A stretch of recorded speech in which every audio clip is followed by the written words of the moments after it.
Hi, Songbird.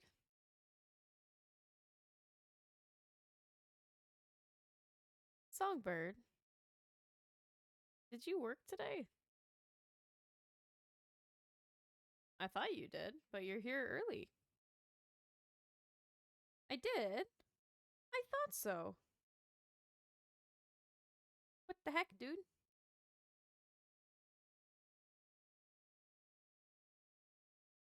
Hi, Green. Hi, Phil. Sunny's here. Maiden's here. Drown, I got you. God damn, Green. That's a lot of moons.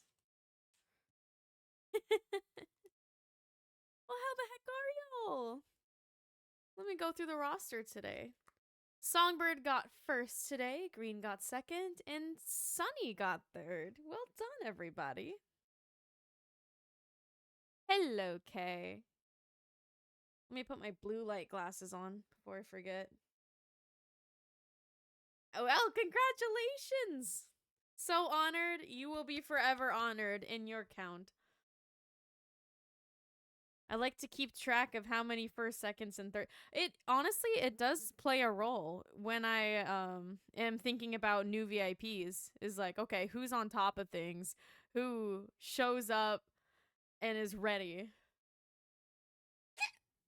So, I mean, Green, for example, has like 50 in each. I got some banana bread at work today, dude. Hell yeah. Hell yeah. So it just goes to show that waiting for things is like worth it. But there's a lot of bad things in this world, dude. Like fucking skunks, dude.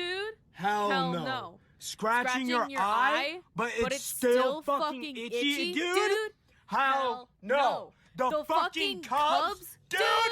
Hell no. Like getting paid not a lot of money, dude, for fucking working.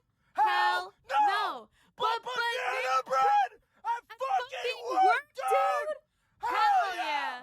Hell yeah, bro. Hell yeah. Banana bread, bro. Hell fucking work, dude. Hell yeah. I'm sorry, Sonny. You made it, though. You did.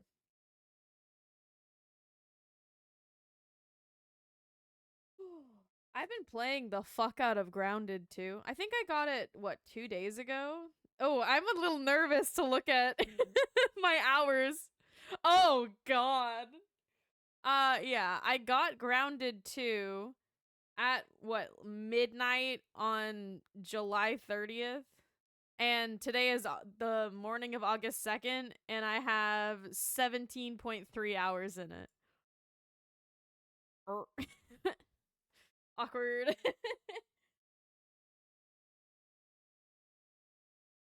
Girl, I wanted to try it out. I think I'm starting to reach the point in progress as well where I'm gonna have to start waiting for updates soon, which is insane. But I'm enjoying it a lot so far. I think that they made quite a few different quality of life changes, and most, if not all of them, were improvements. Yeah, Phil. Also because I'm mod.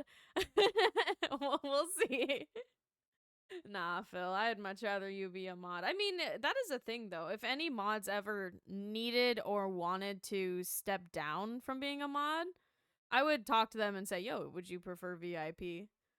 Well, unless, of course, I unmod them. If I unmod them, then rah. But if you step down, you still are recognized as a goat of the community.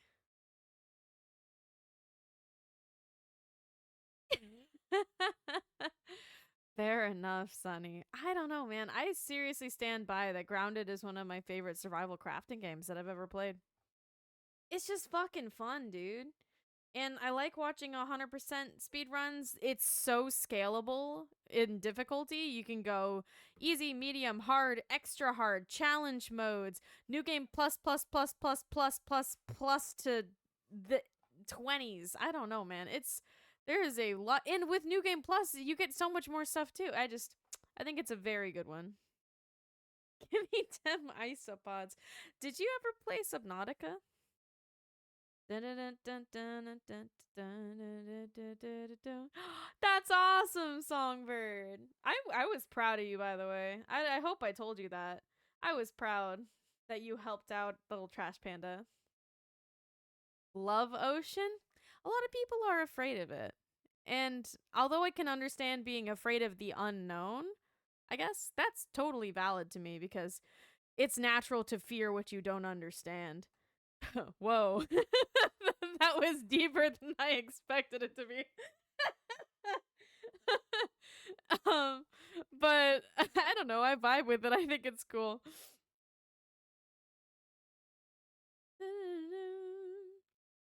Yeah, I think it's beautiful. I think it's peaceful. Um yeah, snaps. Ooh. But I'm not afraid of it. I suppose if I did deep sea cave diving, I would mainly just be afraid of not being able to make it out again. That's a valid fear. You don't want to be trapped somewhere. But just like bobbing at the top of the ocean, I would vibe with that. Any cave diving is wild. Dude, there are some horrifying videos where people are just squeezing it because like I'm a thick bitch. I already am hesitant to try to squeeze in a tight spaces because I don't know if I'm gonna get back out. But then I'll see videos of people caving, especially oh god, the caves that go like underwater and then back above water where you have to hold your breath and like dive or crawl through a super tight space and then pop out on the other side. Fuck that. If you get stuck for a second, you are done for.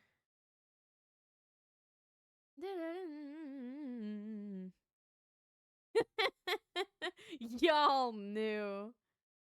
I keep getting served on YouTube Shorts this guy who does a lot of camping, but it's more so survivalist camping. So he'll go out in the middle of heavy snow and he'll make a little igloo for himself and make himself risotto on like a little camp cooker thing. And I don't know, man. One wrong move and you're dead.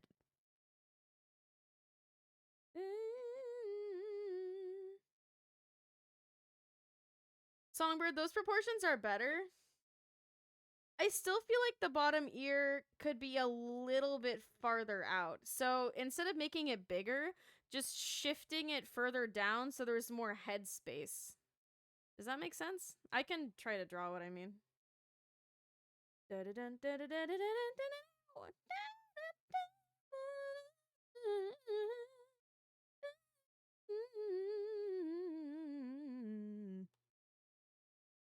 Sorry, I need to draw something really quick.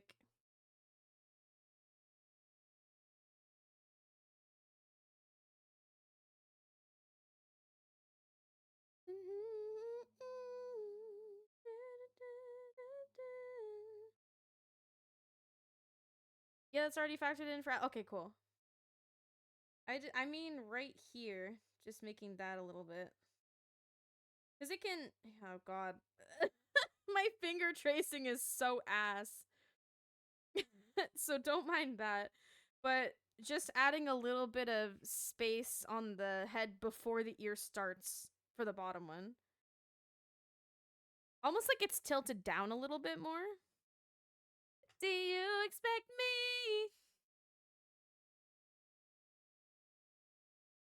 me? Ugh. That sucks, Phil. I feel a little obnoxious. Oh yeah, that got eaten up by the scaling I did, but not okay, cool. Let me know if you need any more explanation. I'm happy to try to explain what I mean in different ways as well. But it's looking amazing so far, and I appreciate you so much. I feel a little rude listening to no air while we're talking about caving accidents. Yeah, so this man got stuck in the cave and suffocated to death. No air, no air. Sometimes when I'm really bored and I want to fight, they did know the consequences, Phil. You're right. Um, Not so much anymore, actually, but I used to go and try to find new music in my free time. Lately, I've been lazy, but I will go on like people's social media profiles as well as just seeing what people are listening to in Discord. And one of my favorite situations with that is when Adam was listening to No Air Acoustic. It was like a random middle of the day on a Tuesday, and it had me dead.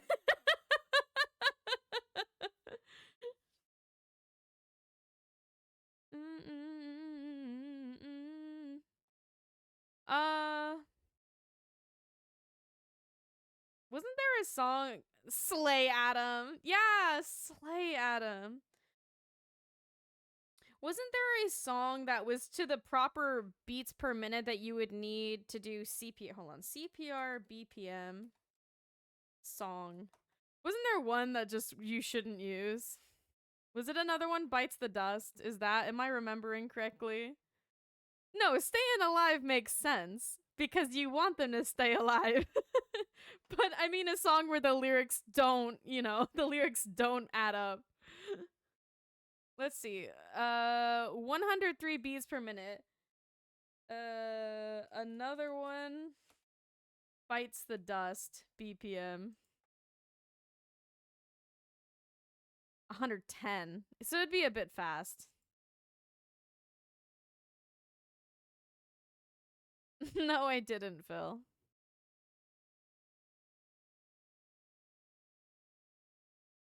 My D's brain is not screwed on correctly.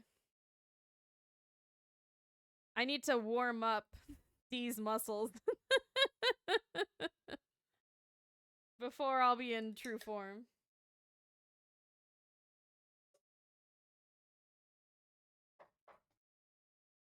I'm nervous to play the connections. I feel like it's gonna piss me off today. But would you like to try? Or shall we just proceed straight to the dadular dads? Eh. No, eh, eh. No, eh, eh. How hot is it gonna be today? Please say not very. Do today's connections then dads? I would be down for that. Also, my housemate, dude, dude, yesterday I do not have much smarts right now either, Phil. My brain is a bowl of Fruit Loops. Actually, no, Apple Jacks. Oh, can we talk about that? Hold the phone. Y'all know what Apple Jacks are? The cereal, Apple Jacks. I want to talk about what they did to our boy. They fucked the mascots so Open image in new tab. Don't open it in Reddit. Reddit's gonna leak my email.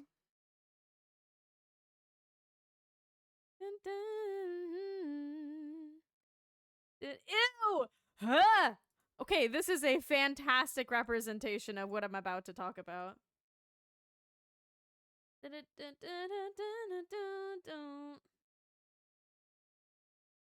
Are you guys ready to be appalled? Look what they did to our boys! Oh my god! They whitewashed our boys! I'm so mad! That's brutal. Throw them in a fire? That would be a good smelling fire. But like, damn, they took his hat away. They took his eyelids. The Apple, I'm not as mad about the Apple's rebrand, but Cinnamon. Come on, he's the Cinnamon. You took the man away.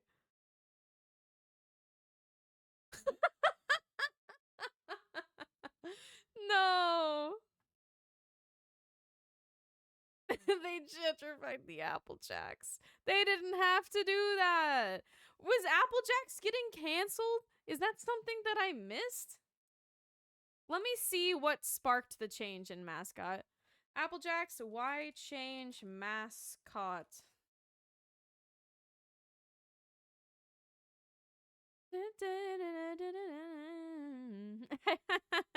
Yeah.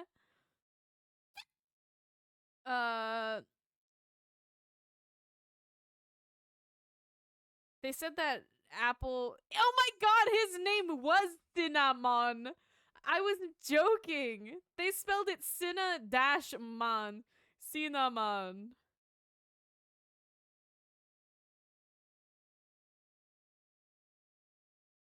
Okay. Ah! They took his name away too. Later in 2020, Kellogg's updated Cinnamon's design, removing his beanie and dreads and changing his name to Cinnamon, likely due to concerns of racial stereotypes. No way. In November 2022, Apple and Cinnamon were completely redesigned on the main Apple Jacks packaging, causing much controversy. Huh. People are asking to bring back his original beanie and dreads and Cinnamon name.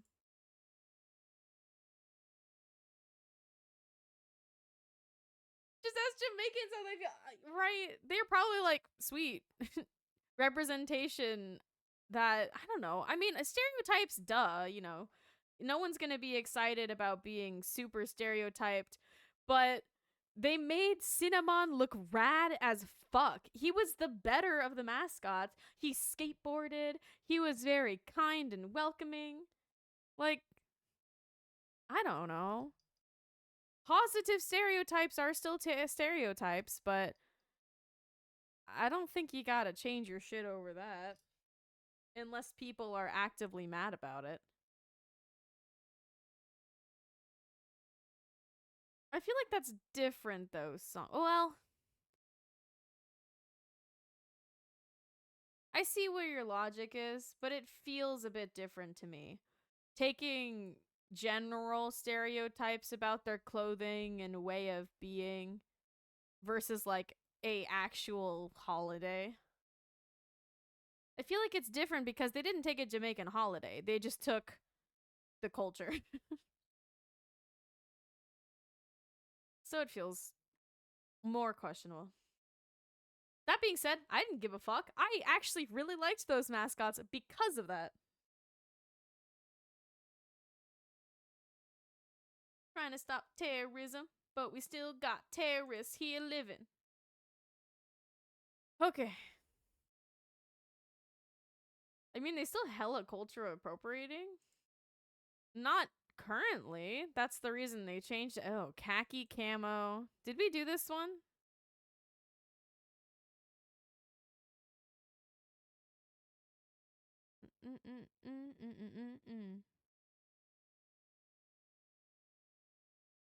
People killing, people dying, children hurt, they hear them crying. What else we got? Father, Father, Father, help us, give some guidance from above. Hose? Not hose. Pipe. Tire, rim, spoke, pipe. Parts of a bike. Back of the bike. No? Oh. Oh, it's exhaust, isn't it?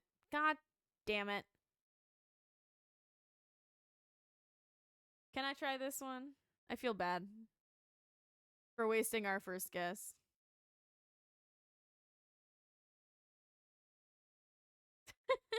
Send it. Ow! That's so painful. Fatigue, exhaust, tire. Ooh. Okay. I don't know. Waste? Children hurt, they hear them crying. I don't know what else. Waste? Miss, drab, duct, pipe. None of these really feel correct. Lose? Hub, rim, spoke, tire. I do think that tire is in the exhaust category, the more I look at it. I can try that, Vaughn. We only have 2 guesses left. I might start with something else.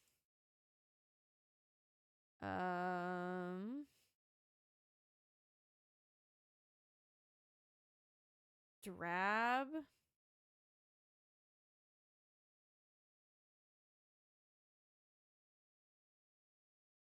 Damn. Pipe, duct, hose, exhaust. What would the category be for that? Because I tried... Not that. I tried something similar. Petite khaki camo drab. Petite khaki camo drab? Oh, like military uniform. Yeah. Good. Yep, good. Well done. Okay. Where is the love?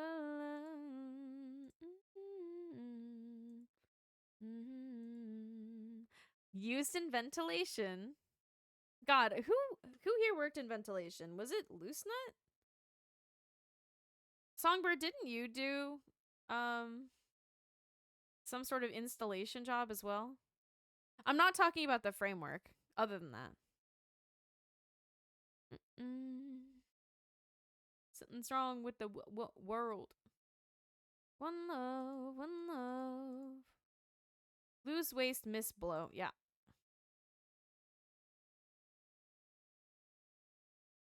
Hey, well done. Yeah, that's what you call the camouflage outfits with like the weird flat top hat. Those are called fatigues. Which I think is kind of awesome.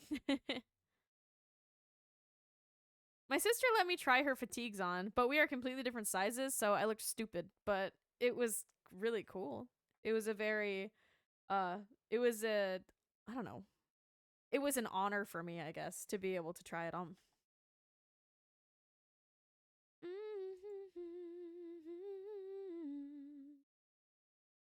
Oh god, they're throwing Almanac at me. I don't know. I don't know about this one. I breathe every day. Thank you, Phil.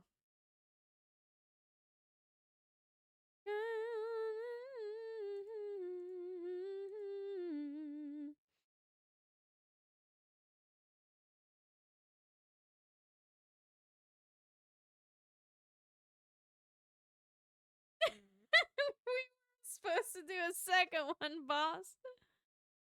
How do we feel about this? Contact, interaction, dealing, exchange?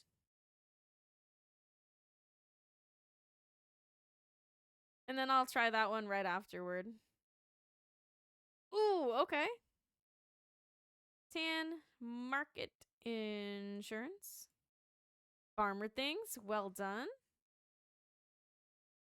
Wash out.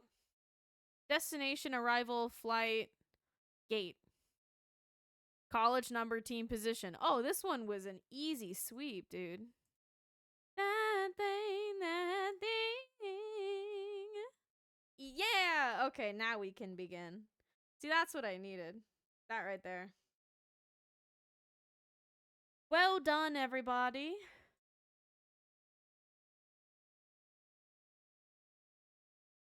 Okay, are you ready to talk to some dadular dads?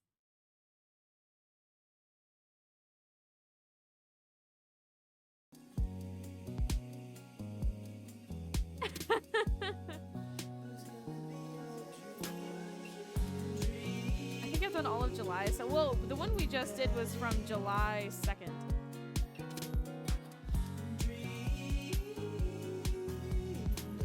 But it's okay, Vaughn. Sometimes we need a gentle nudge. God damn, Dream Daddy's loud as fuck today.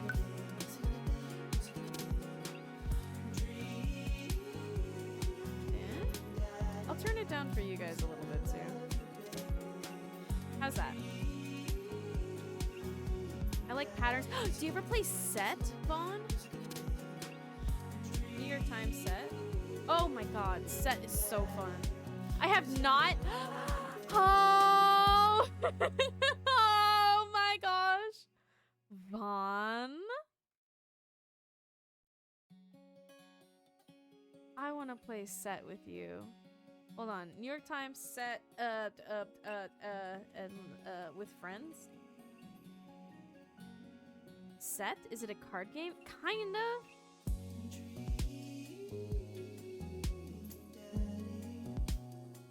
I need to find where to play it though, because I don't have a. Oh gee, no, no, I am not. Phil, you made me want to listen to that. Okay.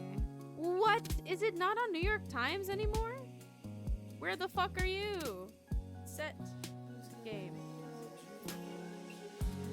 Okay, I guess it's not on New York Times right now.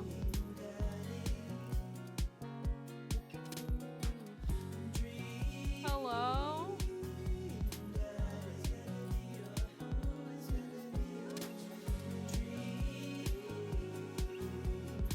AI mode? Nah, dude. God damn it. Just DM me and really? I might have to look off stream because I cannot. Did it get blacklisted from the internet? Like what? It comes in a physical card game as well. Ah yes, there we go. Haha, here we go. Hold on. Dream Daddy's gonna keep going if I let it. So let me hold.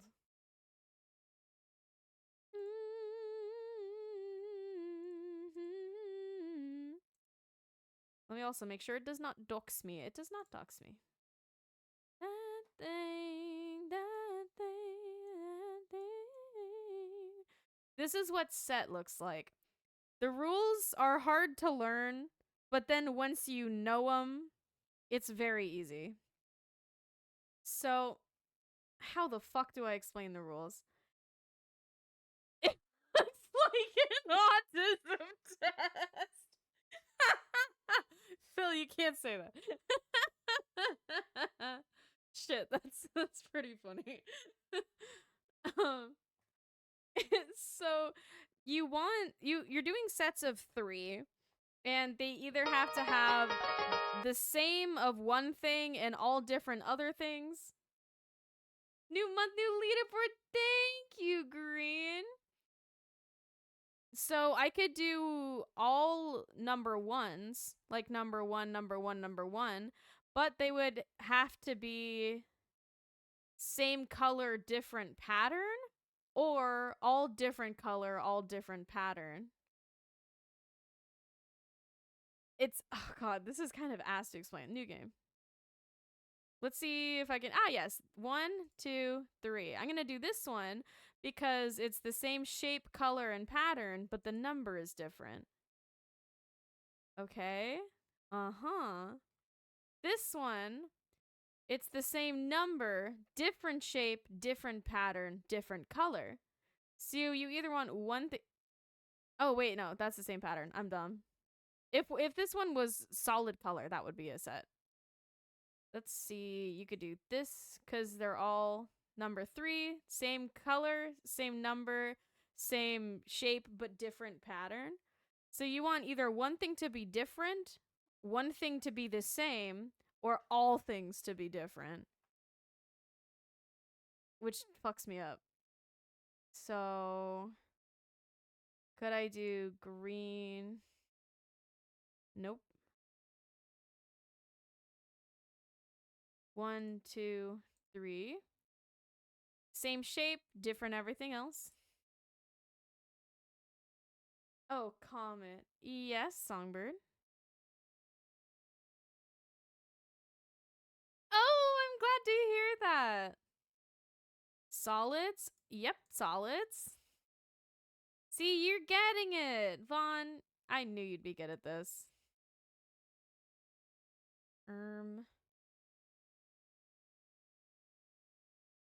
Here. I used to be so cracked at this game, and I introduced my friend to it, and she hated it because I was really good at it, and she lost every single time. But then she got good at it, and then we would play against each other, and it would be absolute war. And her boyfriend would walk in and be like, "What the fuck are you guys doing?" Hey, must be the money. But I am significantly out of practice. Hey, must be the money. Okay. Ooh, 18, 19 with an attitude. There we go.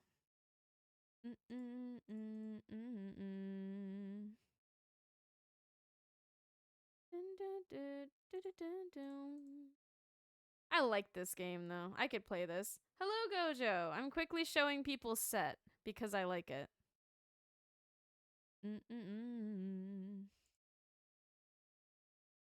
Ooh, awkward. If you want to go and take a ride with me. Send me a link and I'll practice. You're on. Oh, fuck yeah. You want me to DM it to you? I can just put it in chat as well. That's the link, but I can DM it to you if you would prefer. Hey, must be the money.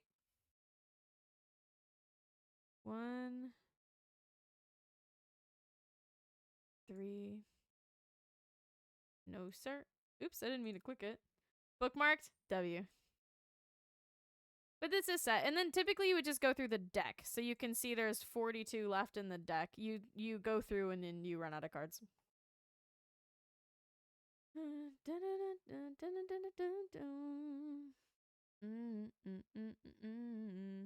It's got to be a 1, 2, 3. I just don't know which 1, 2, 3. You want to go and take a ride with me? 1, 2. Blue 3? Must be the money. No, because there's no diamond 1s. Diamonds are only 3. Hey, must be the money. Oh, I'm overcomplicating things.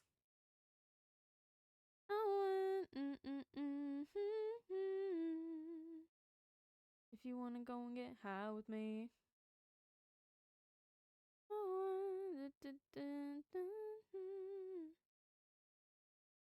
Sorry, I'm getting a bit distracted. We can go back to our dadular dads. I like set. It's very fun.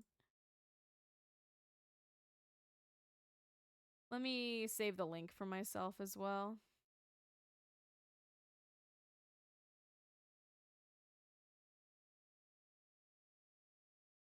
Okay, dad time.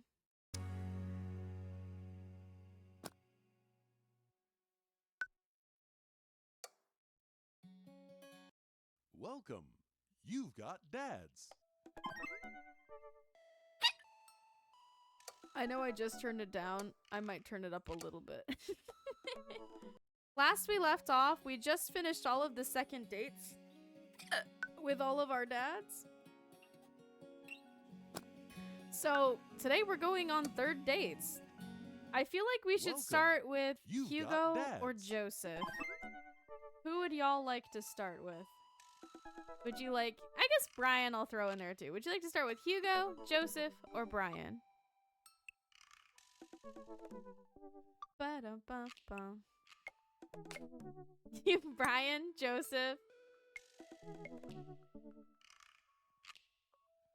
I would vote for Hugo to tie it, but I feel like that's kind of mean. I want to save Robert for when Hadoy gets here. And I want to save Damien and Matt for later too. Shax, quick! Would you like Brian, Hugo, or Joseph? Hello, Shax. Shax. Brian, Hugo, or Joseph.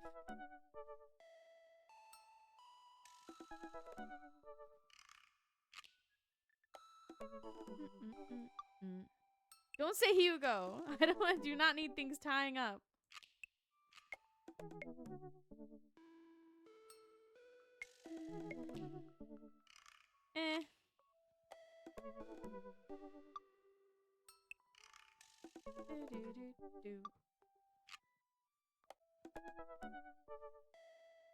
I don't know. Shax, that is absolutely no help.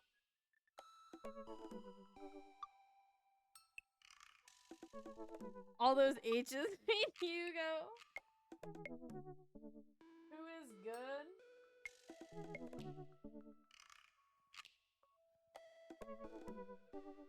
It's not that deep. It's just a starting point.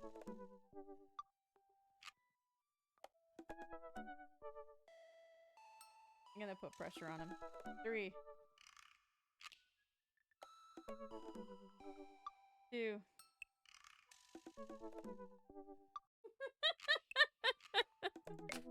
Thank you, Shax.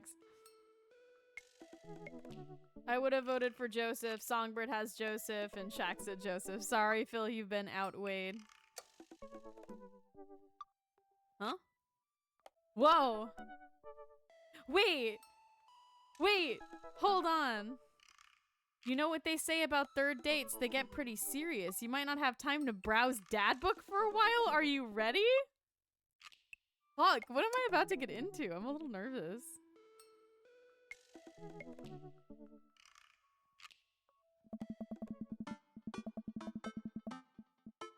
I really want to see Joseph again, but after that weird encounter with Mary, I don't know. He's my friend, right? So I should be able to hang out with him and it not be weird, right? Right? The computer pings as a message flies into my inbox. It's Joseph. Hey Arnold, we should hang out. Like actually hang out. No manual labor, no impromptu therapy. Wait, how are we gonna get on the open ocean? Sessions with sad DJs. No impromptu therapy sessions with sad DJs. No kids. Just you, me, and the open ocean. How are we gonna get on the open ocean, you ask? Good question. Whoa. Wait, oh wait, Joseph is fins up. I forget, never mind, I like it. He's like, fins up for Jesus. Joseph owns a yacht. Wait, what? I can't read what he's saying because your fat head is in the way. Joseph owns a yacht? If you're interested, I'll meet you down by the marina and you can check out the goods, if you know what I mean. I mean my yacht. Let me know. Joseph owns a yacht? I'm as surprised as you are. Oh no. You've been holding out on me, your only daughter, whom you love. What did you think, that having me as a father would somehow afford you the fringe benefit of getting onto a yacht? Huh? Oh wait, Joseph spins up, and by his yacht he means his peanuts and ball. Yeah? Can I show you my anchor? What else did it get me? I am literally paying for your college. And how much does college cost? You guessed it. The exact price of a yacht. Yeah. His mega church vibes. I don't think he had a small bake sale. That doesn't give mega church. His wife gives mega church vibes. Well, unconvincing. It's like a mega church pastor that got... Oh God, have you guys seen that mega church pastor that got a... He was super anti-gay, and then he got busted for hiring and sleeping with a male prostitute and buying meth off of it. And he's being interviewed in his car, and the interviewer goes, like, he says, I never used the meth. I never used it. And then she goes, but you called him? And he goes, yes, I did call him. Why did you call him? I called him to buy meth, but I threw it away. Dude. Come on. Didn't we watch a video on this? You and I did, Phil. I think we were the only ones, though. But I think about that sometimes. I think about it a lot. Just, damn, you're an idiot. The copium! Exactly. I bought it, but I threw it away. I never used it. Sure. Yeah, yeah. I would give up on all my hopes and dreams to live on a yacht, sail the 7 seas, grow a really long, gnarly beard, marry the ocean. Amanda stares off into the middle distance, thinking about her future as a boat hermit, I guess. Relax, kiddo. Joseph's inviting me onto his yacht. It's gonna be a yacht of fun. I'm glad you're excited, but that doesn't mean you get to start throwing out puns. Why, yacht, Amanda? Well, I gotta go get ready to go on my friend's yacht. I start to walk away, but Amanda stops me. Huh. Yeah, and I bought McDonald's and didn't eat it. You can tell by my fat ass. Phil W. ass. When you say put in the work, you mean going to McDonald's and putting in the work there. Phil, how much do you think you can squat? Also, listen, for anyone who is listening, mainly Songbird and Phil, I feel as though I have finally let my guard down around you, Phil. I have for a little while, but I've gotten to the point where my brain always is rapid firing questions at me that I just want to know the answer to. But usually I will restrain myself and only ask a third of them. But for you, if I have a question, I will just ask it. Hence the nerds question I asked the other day. I wanted to know your opinion on it, and so I just asked, and your opinion was exact. I agree. I feel like that's a valid opinion on the matter. But I probably shouldn't go asking that question to any harlot on the street, you know? Hey, in all seriousness, I hope you have fun.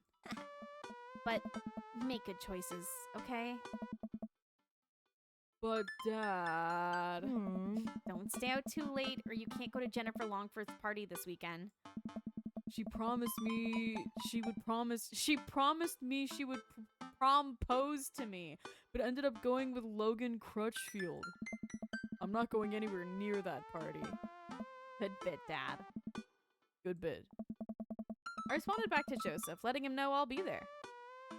I'm squatting the entire world right now. Could you stop shaking, please?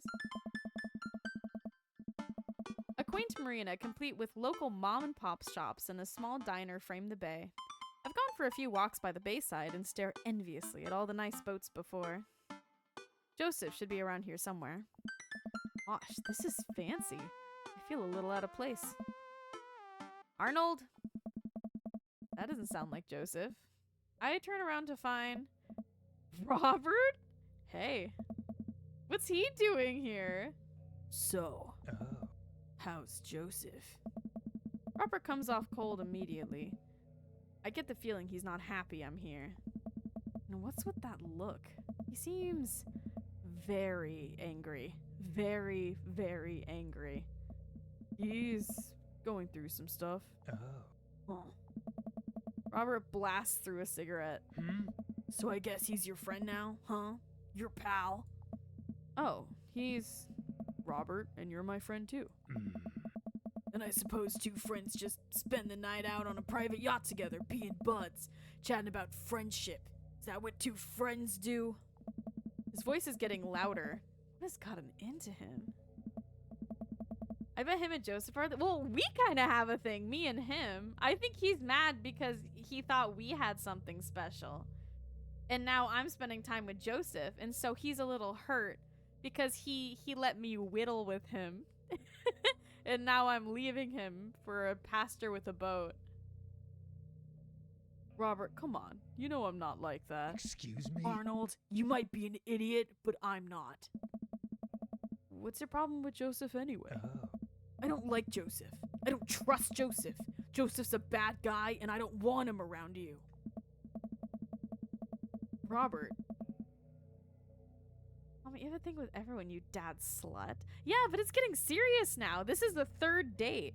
Because, you know, if I go to some kid's backyard barbecue, he can't be mad at me. But if it's like, hey, I'm going to go have sex on this yacht, I understand why he would be more upset. Robert, you committed petty larceny last week and think you've been haunted by the Dover ghost. It was the goddamn Dover ghost. Robert pauses to calm himself down. Joseph's not who you think he is. What? Ask him about it sometime. Bring it up. And watch your back when you do. Because a guy like that'll put a knife right in it. Robert flicks his cigarette into the front seat of a recently cleaned schooner before turning around to leave.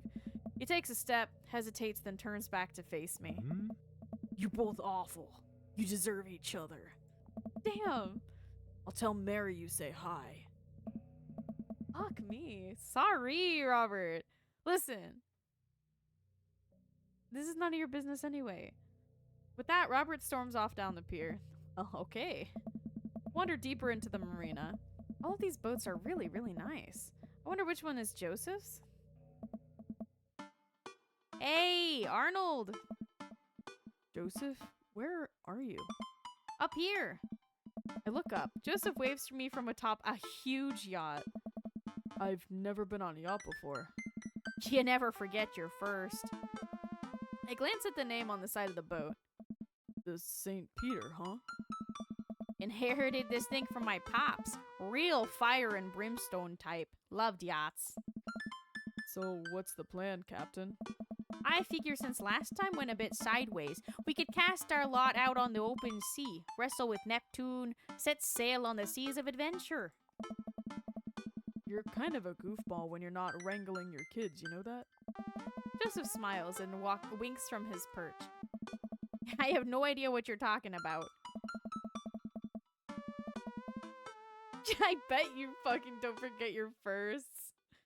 Songbird, don't shame Joseph. We don't slut shame in this household. Joseph hops down and extends a hand to me, helping me up onto the yacht. I'm thrown off by how soft his hands are. Does he moisturize or what? Arnold, stop thinking about his hands. Pure thoughts. You're gonna be on a boat alone with Joseph on the open ocean. It's a yacht. He's married. It's fine. This is fine. After undoing the mooring and climbing into the captain's seat, Joseph slowly takes the boat out, ringing the big steel bell with extra emphasis, even though nobody else seems to be around. Shoving off, boat launching, man and boat, launching as one. The St. Peter navigates out of the marina and into the open water, with Joseph doing the occasional steering flourish as the boat bobs along with the waves. He seems a lot more relaxed out here. Joseph is definitely in his element. I mean, he has all of those sailing books. This is the part where we wrestle Neptune, so please remove your shirt and roll in some talcum powder. Ew. Luckily, I brought my Neptuning fork. I have to say that. Joseph stifles a laugh. I was slut shaming. I'm calling him out his denial issues. Gotcha. Yeah, Phil? How do you... Colgate. Collegiate? College... Hello? Songbird, how do you pronounce that? Collegiate. Collegiate. Jesus Christ.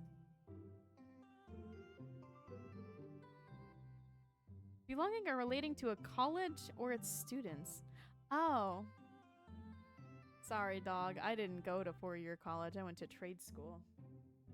But they said soft G. G-it. Collegiate level dad joke right there. Oh, sorry. Collegiate level dad joke in there, Arnold. For a while we watch as the trees and waves trees? You're on the ocean. As the trees and waves pass us by. Where are we going? A little further out. It's a lot quieter once we get out on the open water. Plus we can see whales. Whales are cool. I don't trust whales. Nothing should be that big. Hey. Noted. Joseph maneuvers the boat past some buoys. He sighs. Phil, I have a question for you. Do you think he's packing Chainsaw? I get the impression that Joseph is going to be packing Chainsaw, and I don't know if I'm ready for that. Because by all means, he shouldn't be. Hi, Star! Joseph? Yeah.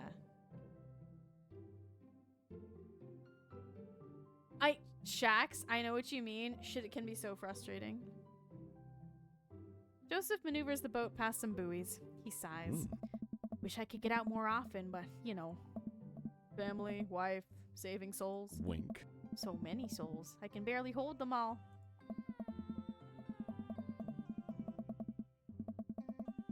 I'm tempted to agree with you there, Phil. What color lightsaber do you think? Green, blue, or red? I watched Joseph work with a boat. Despite his age, he doesn't look like he's slowed down at all. And from here, I can see how toned his muscles are. Impure thoughts. Oh. Red. Fair enough. I stare out at the ocean. Joseph's right. It's a lot quieter out here. But something about that conversation with Robert still bothers me. So, I ran into Robert. Mm. Was he... He wasn't waiting for you at the dock, was he? Yeah, and smoking like a chimney. Oh. That's Robert, all right. Is everything okay between you two? He seemed... angry. It's... how do I put this? Huh? Did Robert ever proposition you for, escapades? Actually, he did. Yeah. Did you take him up on that? No. No. Ah, well, that's where we differ. Oh, shit! Whoa! Whoa! Joseph! What? Oh. I know. Father of 4, family man, married for Christ's sakes. I should have never even...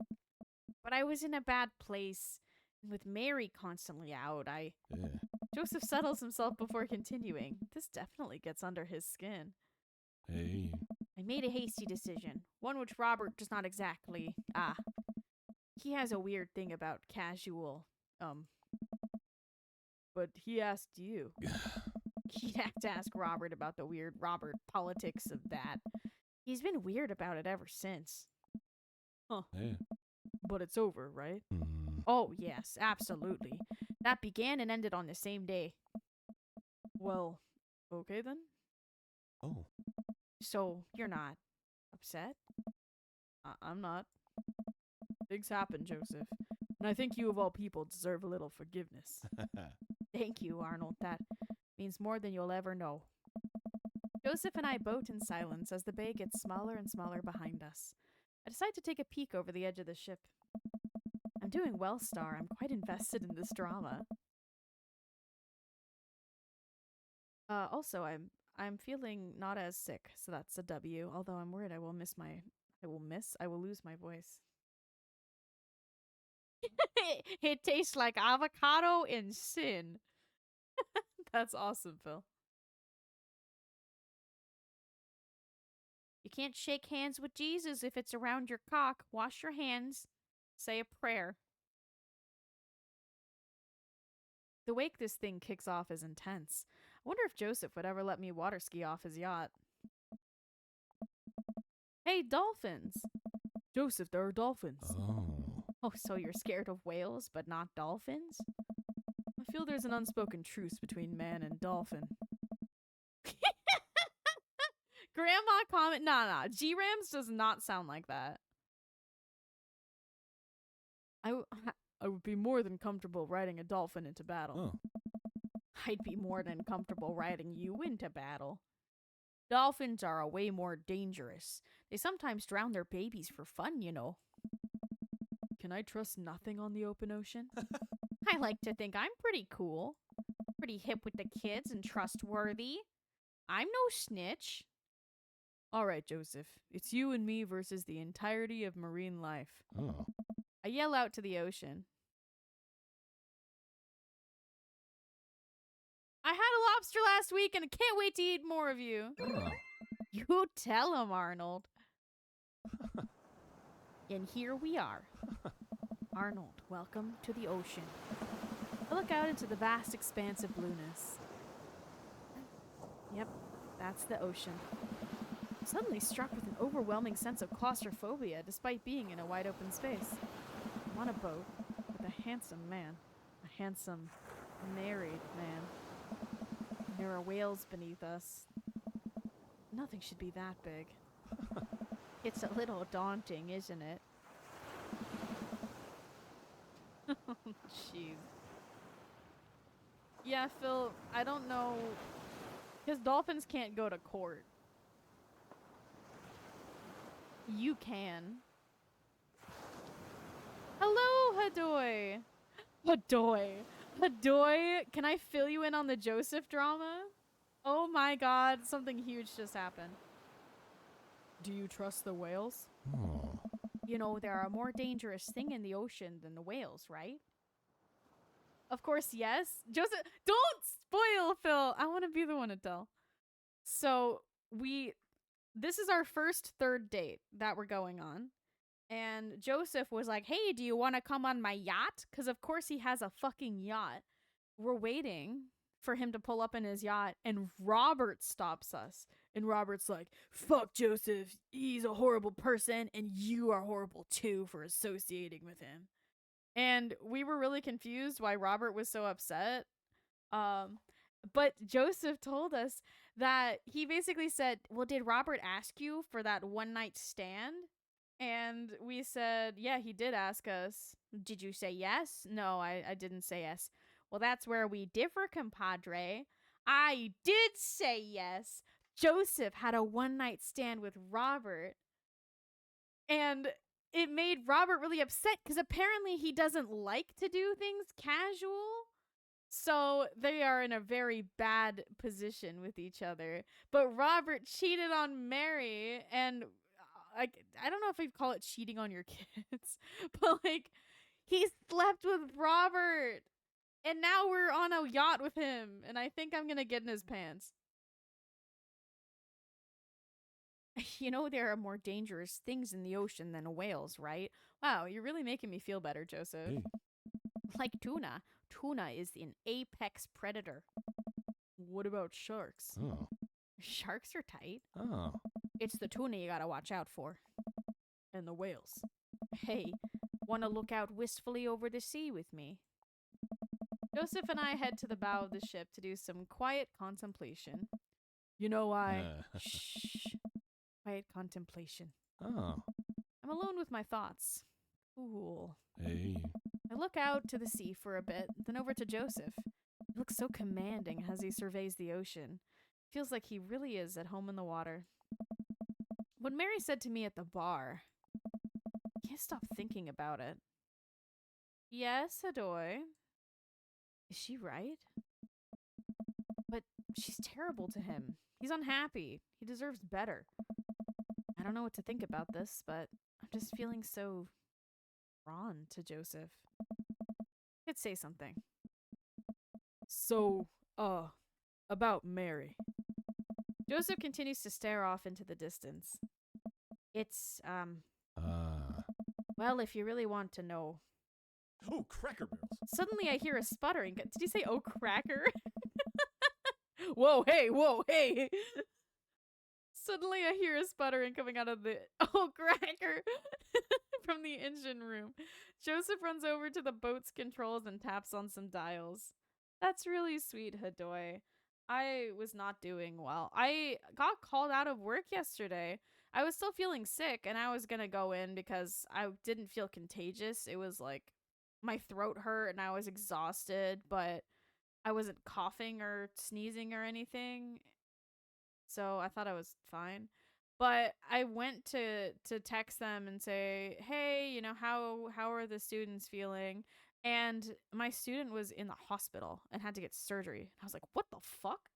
And so they said, if you are not feeling 100%, do not come over because his immune system's going to be pretty weak. I was like, oh, okay. Yeah, no problem. But I'm worried, man. I hope that everything went well. I have no idea what he needed surgery for. But that is rough. Thanks, Hadoy. I guess we can talk about Mary later. Oh, okay. So, we might have a small problem. Don't tell me. What small problem? Ooh, We are out of gas. The whales are gonna get us. The whales siphoned our gas. Oh. It's okay. I can just call one of my boat buddies to come tow us back in. Joseph pulls out his phone. Just kidding. I can't do that because there's no service. I checked my phone. I don't have service either. Should we just submit ourselves to the whales? Well, I do have an old radio in the office, but it's broken. Are you handy with tools? I'm a dad. If the radio is anything like frantically putting together a bike on Christmas Eve, it should be no problem. Let's take a look at it and see what we can figure out. Joseph directs me toward the radio and showcases its insides. I don't know how radios work. I think there's just some frayed wires in there. If we can reattach them, they should be a working radio in no time. I stare into the interior of the radio. Not entirely sure what I'm looking at. I don't think Joseph knows either. I thought that too, Phil. You know what? Let's just throw some stuff around in there and see what works. Minigame. Oh, my MacGyver, Lanta. that radio. I'm gonna save this for later. MacGyver the radio. Go. Can I... That looks promising. Oh, yeah, Phil, I'm saving it for later. Duh. I don't know what Mary has. I don't want to contract it.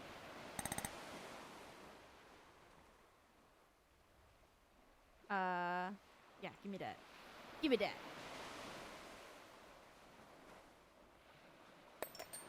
Power? I think you're missing something. Gum? Go.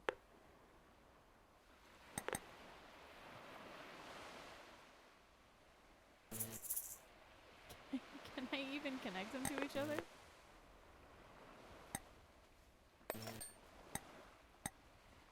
Eh? Bruh. Wow! Hey, it works! Kinda. Ad break time. I'm gonna drink a bit of water.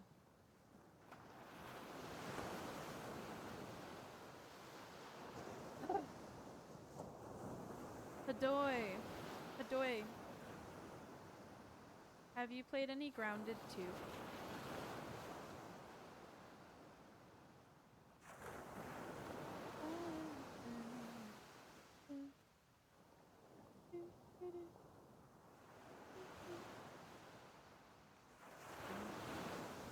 The radio springs to life. Whoa, we did it. Oh. Joseph speaks into the receiver. Hello? Can anyone hear me? Huh? He tries a few other channels. Nobody responds. We might be a little far out. I don't think there's anyone in range. How big's the range? Oh. Well, the radio came with the boat when my dad bought it in the 60s, so not great. That's reassuring. Now what? There's worse places to be stuck on than a yacht. Wine? Wine.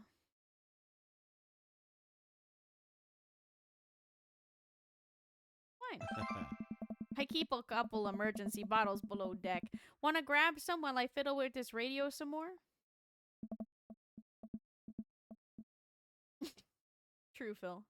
Let's see. Wine. Wine. It's gotta be around here somewhere. I see it on the table. It's on the table, but I want to examine shit. Examine cabinet. It's a sturdy cabinet, a little dusty, but I bet there are some treasures in here. Fire extinguisher, flashlight. Examine flashlight. Well, this is a solution to a different problem. Maybe if we're stranded out here for days and run out of electricity, we'll need these. But the chief concern right now is the wine intake. Examine drawer. Hey, it's wine. A whole drawer full of wine. It's Yacht Club Miracle. Twilight Rouge, huh? Come to daddy. Now I just need to find some glasses. It's a sturdy cabinet. I want to look at everything. Look, you can tell a lot about a man who's by how seriously he takes his fire safety. Nice, Joseph. Nice. Okay. That was the cabinet? Let's take a look at everything on this shelf. Photos. There's a few photos on the wall here. Looks like a picture from Joseph and Mary's wedding day. Nice grandpa glasses. Looking real slick there, Joe. Another picture of Mary and Joseph on this very quality 90s fashion right here. Mary still has her patented stink face, but at least Joseph seems happy on the water. Hey, it's all the dads. Looks like it's from a couple years ago. The Gang's all here. Brian, Matt, Hugo, Craig, Damien, Robert. Wow, Robert's actually smiling and wearing a sweater. I know that sweater. And there's one guy on the end I don't recognize. Hugo's ex, maybe? And hey, here's Joseph go-karting with the kids. That's fun. I take a look at everything on the shelf. Books. Looks like a bunch of different Bibles. That's on brand. A couple old vet magazines. Guess those must be Mary's. Wait a minute. Is this? Well. Now the hot body shoe is on the other hot body foot. I take a look at everything on the shelf. There's one thing Joseph does right. It's the odd stuff he puts on shelves. I take a moment to closely examine what I think is an old submarine clock. A hard copy? A signed hardcover version? Right next to his Ripley's Believe It or Not. And there's the crosses again. Boy knows his crosses. Really cool design too. Take a look at everything on the shelf. Go to the lounge. Examine the bed. Oh, a California King. Swanky. It's unmade and a little messy. Less swanky. For an old yacht, this lounge is pretty high class. Wood panels on everything, leather couches. It's like an old Playboy photo shoot in here. Have a good lurk, Senna. There's some clothes strewn about on the floor by the bed. Socks, slacks, yep, pink polo shirt. Well, I guess now if Joseph prefers... Well, I guess I know now if Joseph prefers boxers or briefs. This place seems a little lived in. Okay. Damn, Shax! Here's some wine glasses. These are perfect vessels for the Twilight Rouge. Finally, time to get back to Joseph. Head back to Joseph.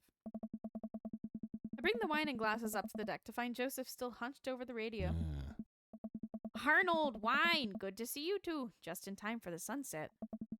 I didn't take you for a drinker. Yeah. Haven't you heard? I'm a cool minister. How cool? Oh. I can land half my kick flips. What is that, like 4? Oh. 5 on a good day. For me. Power pour? Yeah, we're gonna... Regular pour, power pour. I feel like if we power pour, he's gonna be mad at me. Fucking power pour. Whoa! Okay, time to party. I stand corrected. We clink our glasses and drink up. This wine's not bad. There's a hint of... Am I tasting... grapes? You have a discerning palate. It might be grapes. Joseph and I lounge on the deck with our yacht wine, taking in the ocean air. The sun starts to dip below the horizon. I don't think he's a bottom. I don't, Phil. I think he bottoms his marriage and tops his affairs. We could be stranded out here forever. Ooh. I don't even know what that means. Oh, Phil. Phil, if you ever need me to make you a PowerPoint to explain gay hookup terminology, let me know. He gives Switch vibes? Yeah, right? What the fuck is a power button? Also, what the fuck? Why are we talking with a cheater? Well, we're stuck right now. The boat has no gas. We are stuck out here. Can you draw a power bottom? I'm a visual learner. I can, but I wouldn't do it on stream. I could give you a full crash course of that, Phil. I will literally go to the extent of explaining tops, bottom, switch, power bottom, reverse sub, fucking Kiki. I will explain it all. Kai Kai. Wait, oh, I get those confused. Which one's a Kiki and which one's a Kai Kai? I think Kiki is the sex one. Kai Kai is the talk one. Wait, no, other way around. Switch that. Put my name back, flip it, and reverse it.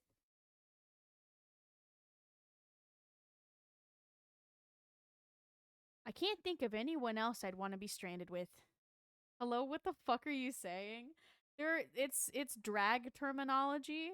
There's one term for like talking shit with another drag queen, and then one term for fucking another drag queen. Sometimes in drag, sometimes not in drag. One of them is called a Kiki, and one of them is called a Kai Kai. And so I want to make sure that I know which one is which, so that if I say, hey, let's go talk shit, like, let's go blah, blah, blah, I'm not asking them to fuck. Songbird, do you understand which one's which, or shall I look into it?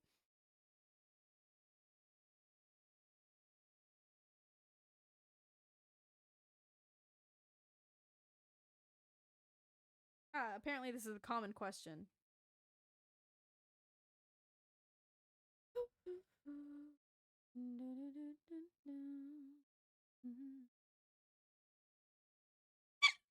Really?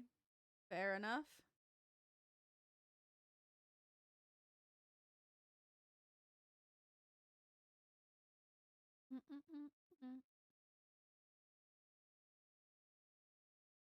Okay, so Kiki's the conversation and Kai Kai is the sex one. That's what it is. Well, I'm glad I cleared that up for myself. The only thing I'm dragging is my nuts over your face. They're salty. Feels like you haven't showered in a while, Shax. It's just you, me, and all those whales. So many whales.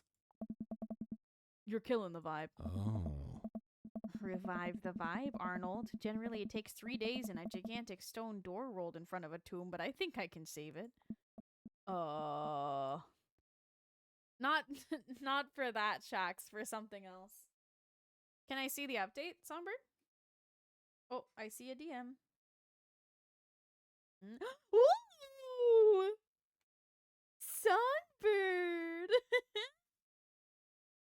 Whoa, it's clean! Wow, okay, that's cool. Yes, sir. You are cooking with gas, dog. Oh, I'm excited. Just know if I make any revisions, it has nothing to do with you or your skill or anything. It is simply preference. But I am shocked and amused so far.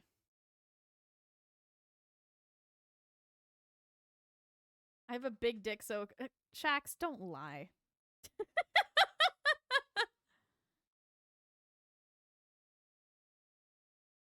This view, though. Do you like mysteries? Hot-bodied? What?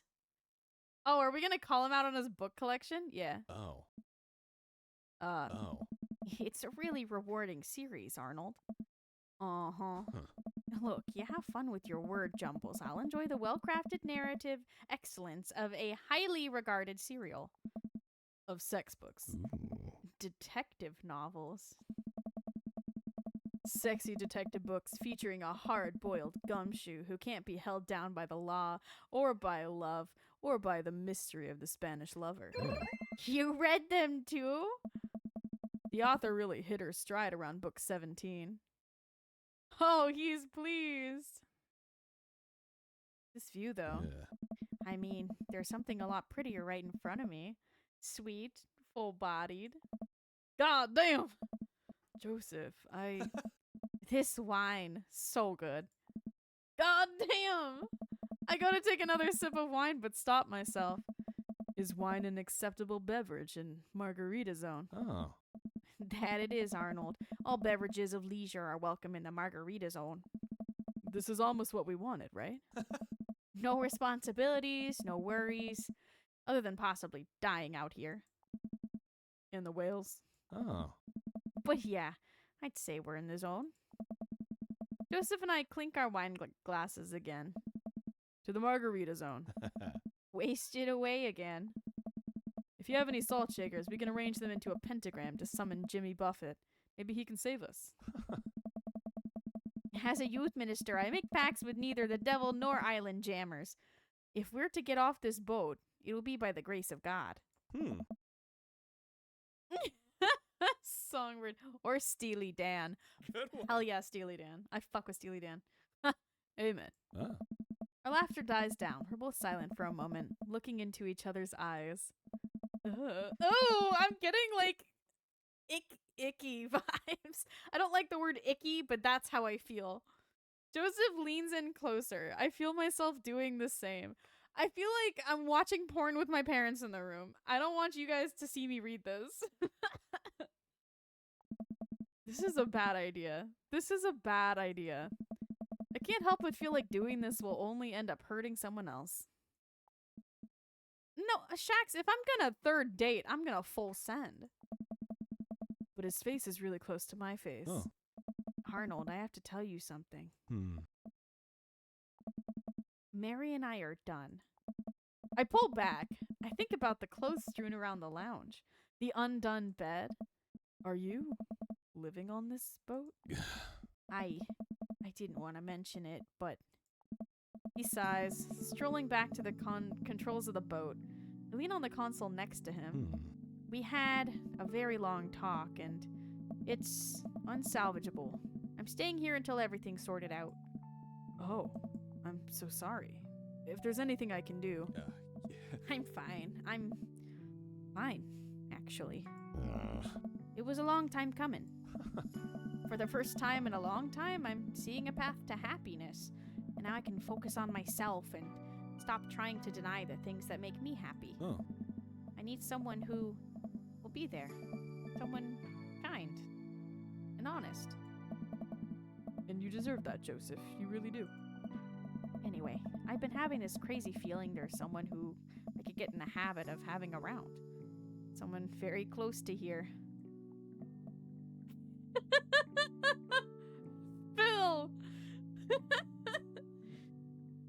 Oh my god. Is it whales? I mean you. Oh. I was trying to be subtle. I think I'm picking up what Joseph's putting down. I lean forward, closing the gap between us when Joseph grabs the receiver. Come in, come in. Is anyone there? No. Over. Ah. We're stranded out on open waters. We've been out here for hours. Please send help. Over. But wait, are you guys gonna kiss? Oh my god! Excuse you! Cracker Barrels. I mean, what are your coordinates? Over. Mm. Arnold, have you been leaning on the talk button this whole time? I look down. Oh, I definitely have been leaning on the talk button. Betrayed by my own butt yet again. Mm. I didn't lean on it. You leaned on it. Neither of you were leaning on the talk button. We didn't hear anything. Over. Hey, were you listening to us? Sir, we here at the Coast Guard are professionals. We are not doing that. But as professionals, it seems like you deserve happy.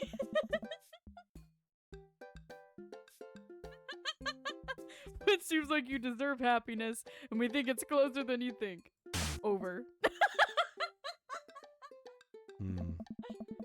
How soon could you guys be here to give us a toll? Over.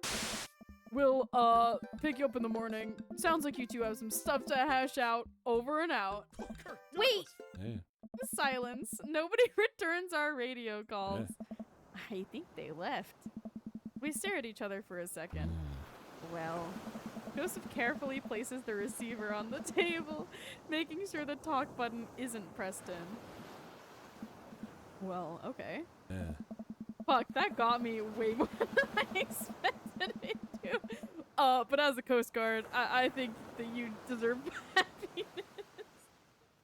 Joseph grabs me by the shirt and pulls me into a kiss. His lips are soft and sweet from wine, and his skin is still warm from the sun. I reach for— Whoa! Whoa, hey! Yo, chill!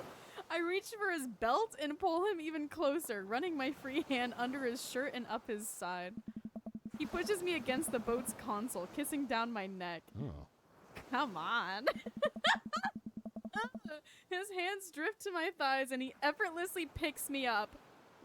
Wow. Joseph carries me below deck.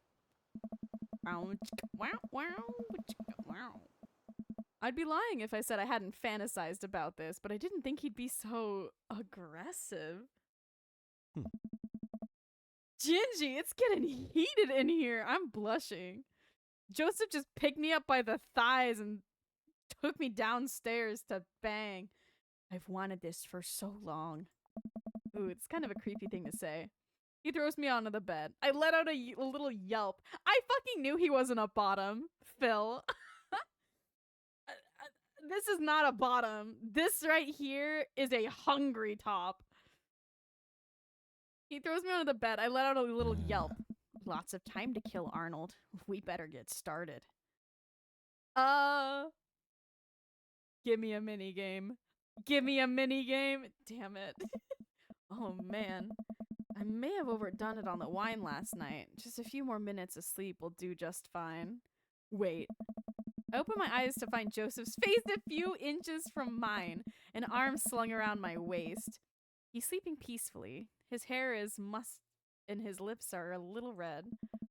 I think this is what I was talking about when we were discussing Margarita Zone. Finding little, perfect moments of joy. Like the way the light falls across Joseph's face, or how he's still holding me tight, even in his sleep. Exactly, Shax. That's what I needed in this game. I'm very tempted to curl up closer to him and keep sleeping, but I know the Coast Guard will probably be here soon, and I'd like to be wearing clothes when that happens. I nudge Joseph. Takes a couple of shakes before he blearily opens his eyes. When he notices me hovering over him, he breaks into a huge grin. We should get dressed. Joseph pulls me in for a kiss. Do we have to? Another kiss. Stop trying to tempt me. Fine, fine. The Coast Guard eventually shows up and tows us back to the bay. They, thankfully, keep their comments to themselves. Joseph and I step off the yacht and he walks me to my car. Ew, I don't like that he goes, oh, in my ear. Don't do that. I had a great time. Me too. No thanks to the whales. Wink. Shh. You're on land now. They can't hurt you here. Take care, Joseph. You too. He gives me one last kiss on the lips before he turns around and walks back to his boat. Well, I've been gone an entire day. Hopefully Amanda's all right. Amanda, I'm Dad. She runs up and hugs me. I was genuinely concerned about your well-being, but upon closer inspection, you seem to be okay. What happened? The yacht ran out of gas and we got stuck. But it was okay because I was on a yacht. Weren't you scared? Your father feels no fear. Were you able to take care of yourself for the night? Yeah. Just did a ton of drugs, vandalized a few cars, and embezzled some funds from my school. All in a pretty low-key night. Where'd you learn that from? I learned it from you, Dad. Well, if you did, you would have funneled those funds through a legitimate cash and carry business. Fudging the books over the course of a few years or so, you don't arouse suspicion from the feds. Rookie mistake, Panda. Oh. I'm glad you're back in one piece. Did you make good choices? Yeah. Yeah, I think I did. Don't worry, daughter. Your dad is Finn. He got fucked all night, but do you have some ice for my ass? It feels like a oil drill was looking for money the whole night. Shax, I've missed your brand of humor. Spelling mistakes and all. Shit cracks me up. Nah, don't be sorry. I like having you around. But hey, I'm starving. Want to make sandwiches out of whatever we can find in the fridge? More than anything, Pops. Date complete. Sword past prayer salt shakers. Yeah, I mean, you A. were really great. That was fun. I thought that was an S. I did very well.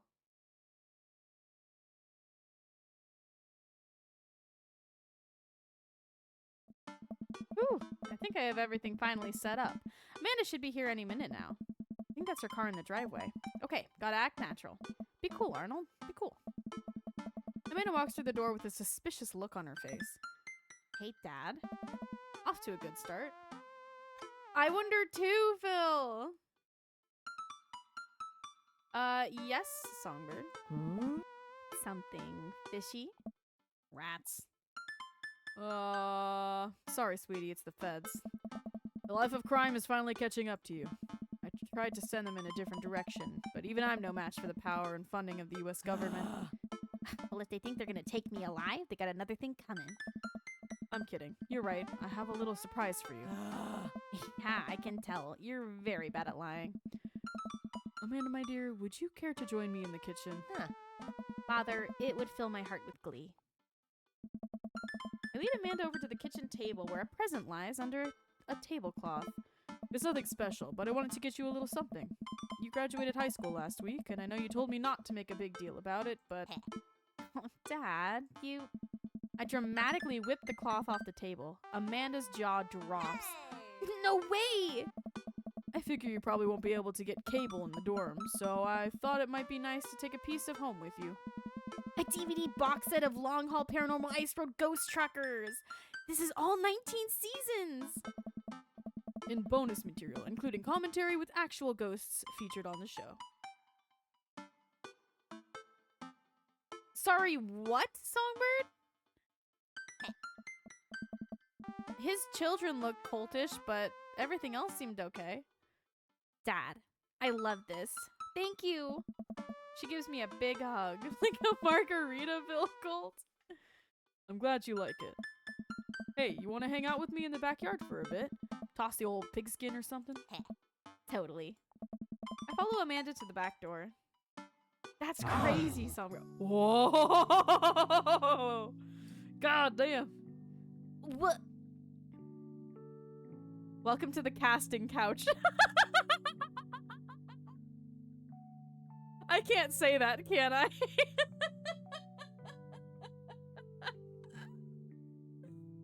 Oh, shit.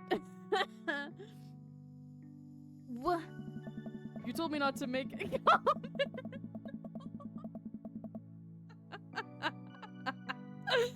You told me not to make a big deal, but you seem to have forgotten that my entire mission in life is to make a big deal out of your accomplishments. So consider this your graduation party. Bend over. Dad, everyone's here. Well, yeah, everyone wanted to come and support you. Alright. Is that a mac and cheese bar? Sure is. Fully customizable, down to the type of mac. And there's an ice cream cake, the good kind, with crunchies in the middle. Yes. I don't know what to say. Don't say anything. Just go have fun with your pals, alright? Oh, the phrasing is not helping the situation. I want a mac and cheese. I want a fucking mac and cheese bar too. I want to go to a mac and cheese bar and then have the entire next day free, so I don't have to worry about feeling like shit. I'm proud of you, Amanda. Amanda smiles and runs to her friends.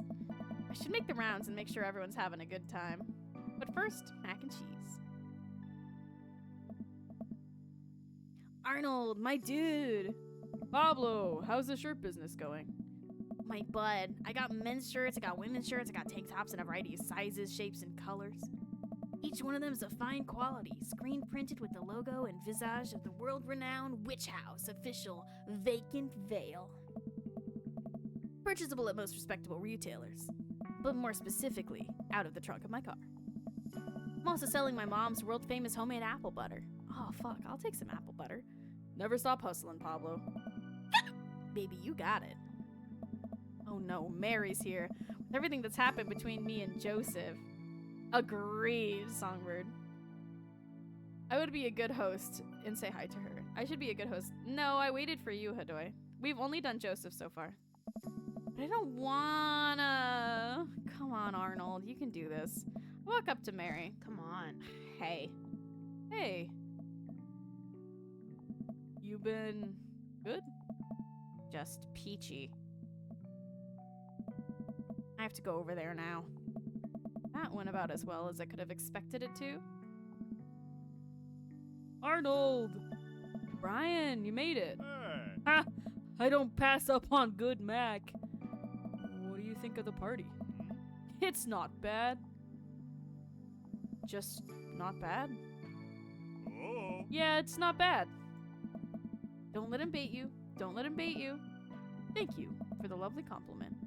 Sure thing, pal. Say, let me know if you ever want to head on the lake. I'd be happy to pull you out of the drink again. Deep breaths. Daisy trots up. Hey, Amanda's dad. Hey, Brian's daughter.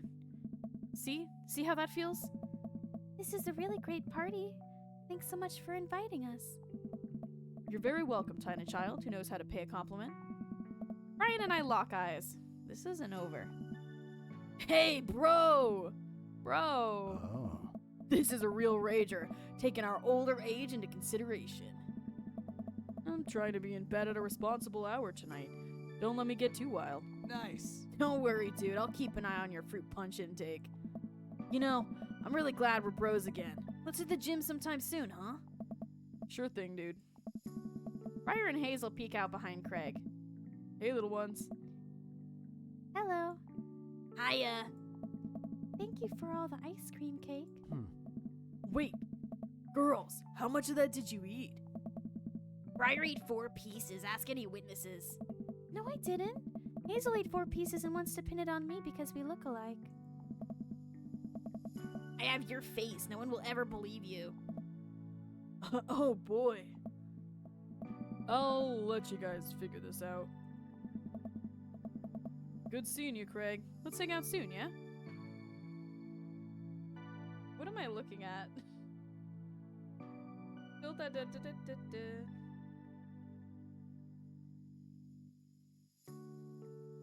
Wait, what? Songbird, if I knew.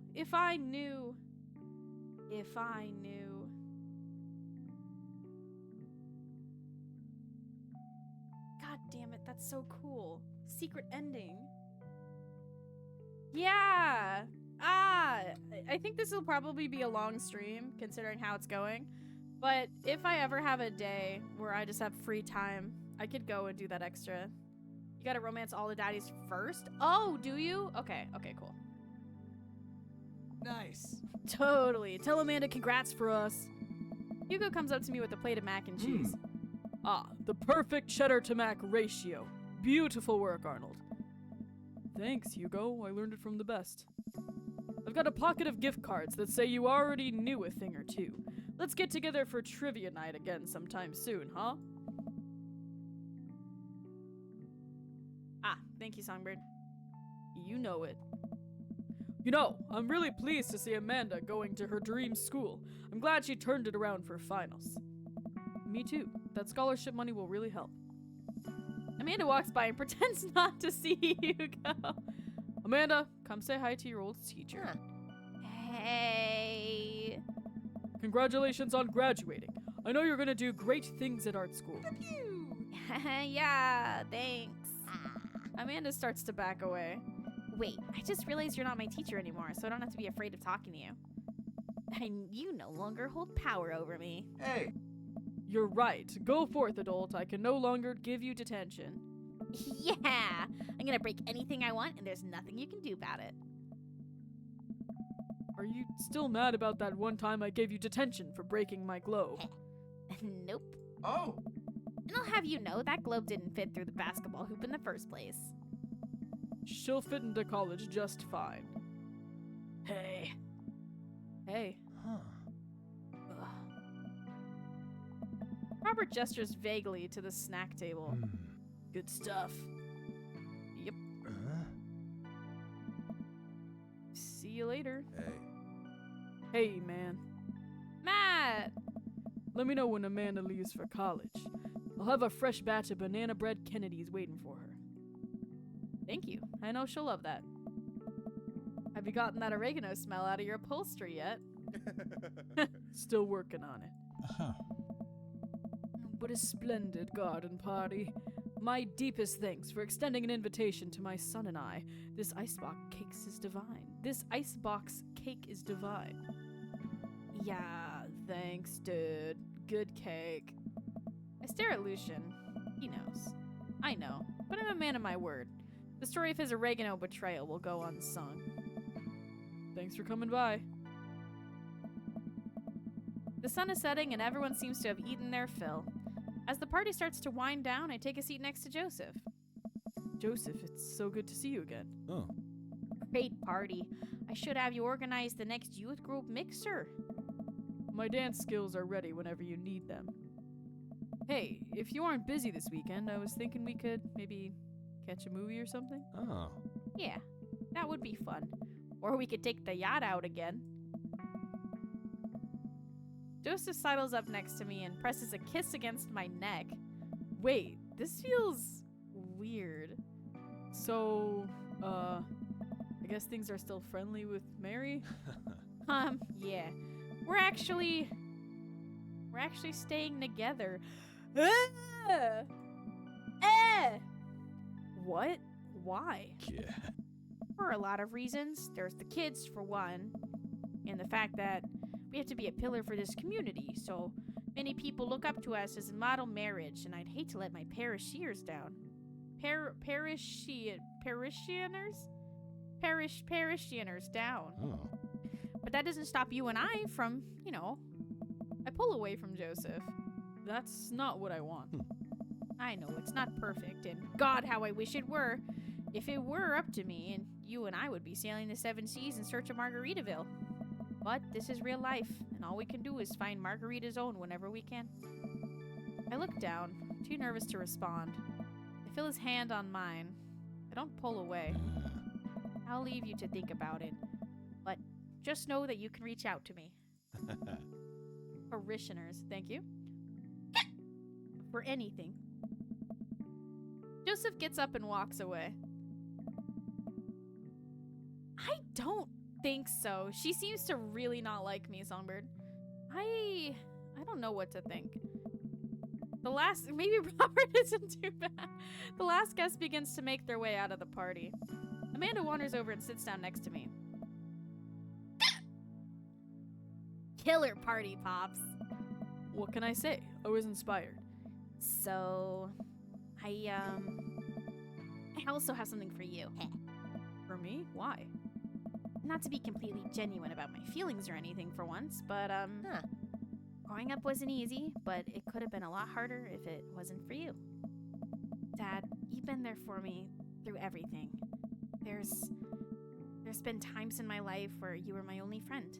I was really scared of going to college and being so far away from you, but I realized that everything you've done for me has been to prepare me for this, and I'm ready.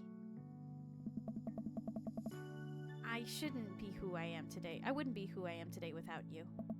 Don't cry. Don't cry. I swear to God, Arnold, if you cry again. You're the best, Dad. I love you. And I'm crying. Anyway, that was enough emotional vulnerability for one day. Present time. Amanda hands me a tiny wrapped package.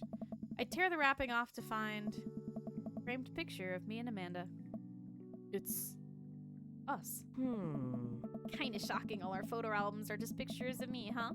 Figured we needed at least one together before I leave. Amanda, thank you. Watching you grow up has been the happiest experience of my life. You're such a talented, intelligent young woman. I'm so excited to see what the future holds for you. Knock 'em dead, kid. Always do. Amanda and I share a hug. It's a terrible day for rain. This is only the beginning, Pops. Plenty more memories for us down the road. Memories to make and stuff to break, right? Ugh. I'm gonna break so much stuff, intentionally and unintentionally. You're probably gonna have to pay for most of it. It would be my honor. Amanda and I wave bye to the partygoers as they leave. We sit together and watch the sun slowly dip below the horizon. I'm glad you made some friends. Yeah. I know that's maybe not what you were looking for, but these people care about you. I love you, Dad. We'll always have each other. You're right. It's gonna be hard at first, but this is the next chapter in our story. I'd be nervous about it, but I know you're always gonna be looking out for me the same way I'll always be looking out for you. Yeah. Team Palmer. Team Palmer.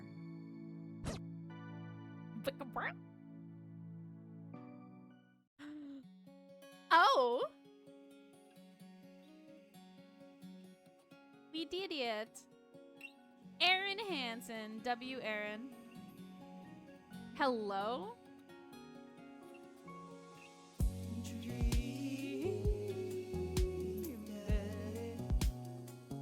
I thought there were 3 dates for all of them. There are 3 dates for all of them. I think it changes the ending, though. So you can only have 3 dates with one of them. Yeah, there we go. You're the best, Pops. Oh, that's cool. So now I can go on other dates. I think it'll just take me back to whatever my previous save was. Yes, business? Epilogue? What happens if I load here? Is it just gonna send me straight to the credits?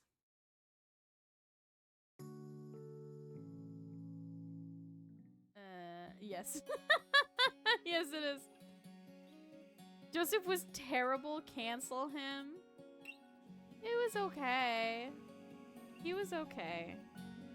Cheating I do not condone. I will never condone cheating. That is like the worst possible thing that you could do to a person. Well, not the worst possible thing, but one of the worst possible things that you could do to a person, to break their trust like that over something so intimate. Okay, let's load here. Dad book. Welcome. Okay. You got dads. So we have finished Joseph. Not the best sentence, but an accurate sentence. So would we like to date Hugo, Brian, or Craig? I think those are going to be my next 3. Hugo, Brian, or Craig? I think I'm tempted to do Hugo. Because I don't know much about him. We went to trivia night with him and it was lovely. We had a cheese board. Yeah, let's go with Hugo. Yes. Robert for later? I can do Robert after this one, I think. Well, it depends. How long can you stay, Songbird? Because if you, like, have to leave, I could do Robert now. But I would prefer to do Hugo first. Ever since the first night at Charcutie Pies? Oh my god.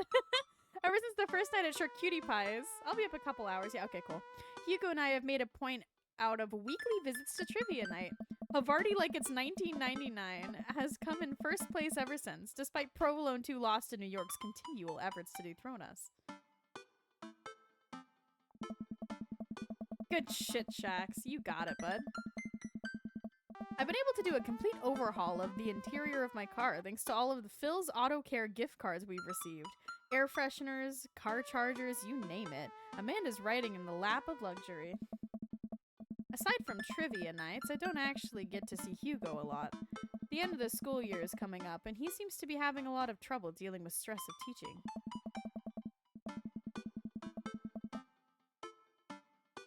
A yes man? Yes, a yes man.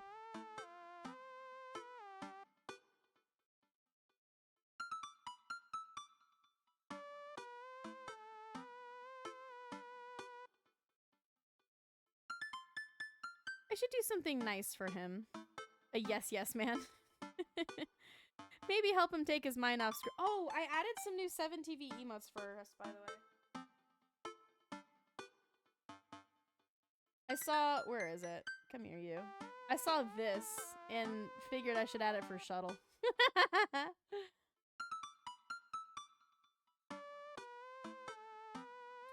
Maybe help him take his mind off screaming teenagers. Books? He likes books, but I have no idea what to even start with that. Probably reads more books in a month than I've read in the past year. I know he's really into wrestling, but he's been reluctant to talk about it since he showed me his wrestling room. I know he's kind of shy about it, but maybe... Whatever, let's roll the dice.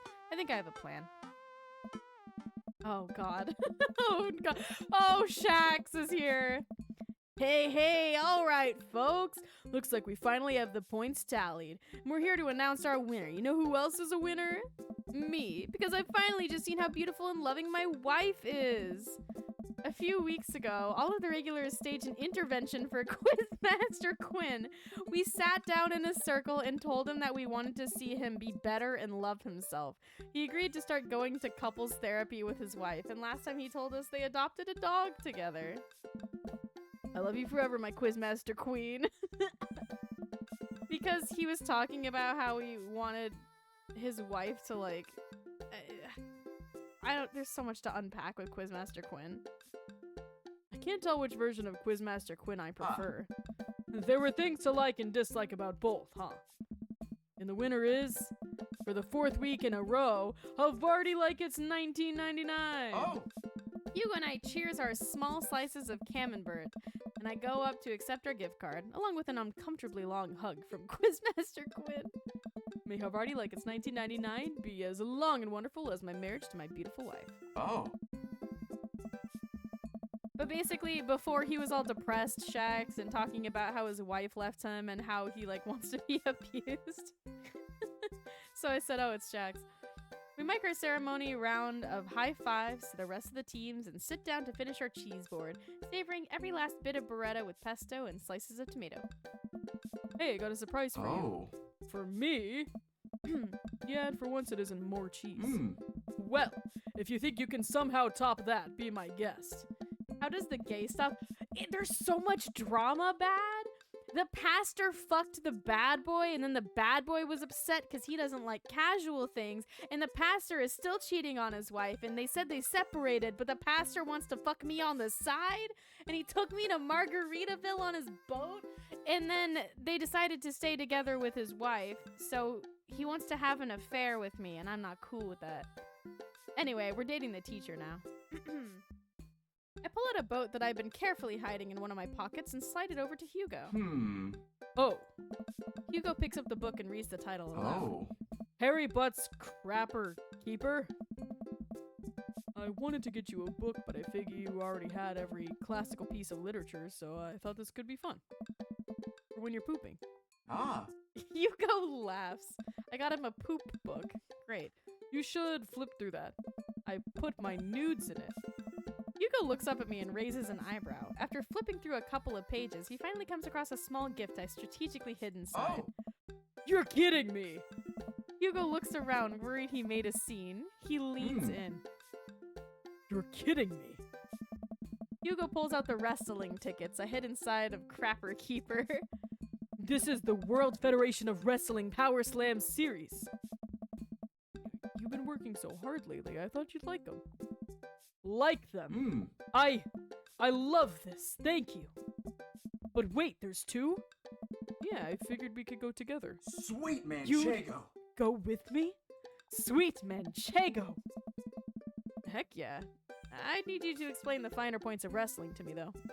Hugo gets up, walks around the table, and effortlessly picks me up into a bear hug. I spot another top. Has he been this strong the whole time? Hey! Thank you. I let out a little squeak of sort to say, you're welcome. Oh my god! Casual Hugo. Whoa! Pablo Escobar. It's the night of the Power Slam. Hugo shows up at my doorstep in a loud, oversized wrestling tee. He's kind of cute. He's a little blushy and extremely cute. We drive about an hour to another city for the big event. Hugo spends the entire ride teaching me the basics of wrestling and the terminology I need to know. So, it's fake, right? Well, yes and no. While wrestling and the act of hurting another wrestler is fake, the work requires remarkable athleticism and oftentimes results in actual injury. Those people are getting hurt, sure, but not in the way that we're led to believe.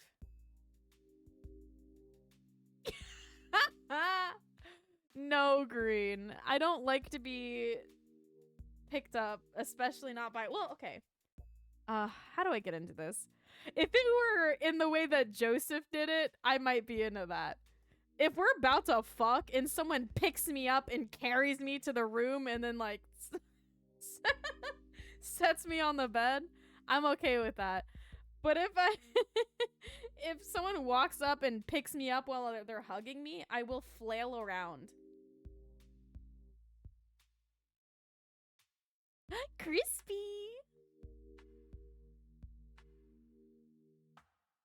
Let's see.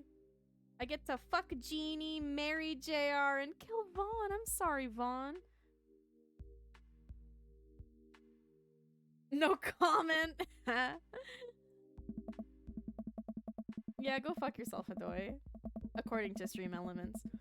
Historically, wrestling as we know it today was created by carnival workers to fix gambling, and the people who actually believed it to be real would bet on these matches called marks. What we know is that it's technically fake, but still chooses to suspend our disbelief, making us smarks. Smart marks. So I should be watching for the acrobatics? Oh. And the tension, and the drama, and even the storylines. I think that anything or anyone can tell a good story. You just have to look for the story. Even something like what we're about to experience will tell a phenomenal, sometimes understated story despite a ridiculous premise. Okay, Hadoy, when do you have to leave? Because I want to make sure you're here for Robert. So I can do Robert next if you have to leave relatively soon, or I could do Brian and then Robert. Wow. What? I just really wouldn't have pegged you for a huge wrestling fan. Nobody does. I get it. I'm the button-down teacher type. I like poetry and art history. I write dissertations on heavy tomes by Russian authors for fun. But I like wrestling. It's a big part of who I am, but because it's considered kind of lowbrow, I feel like I can't share it with anyone because they'll just make fun of me. Okay, Hadoy. Till now? Hugo smiles to himself. Till now. Ah.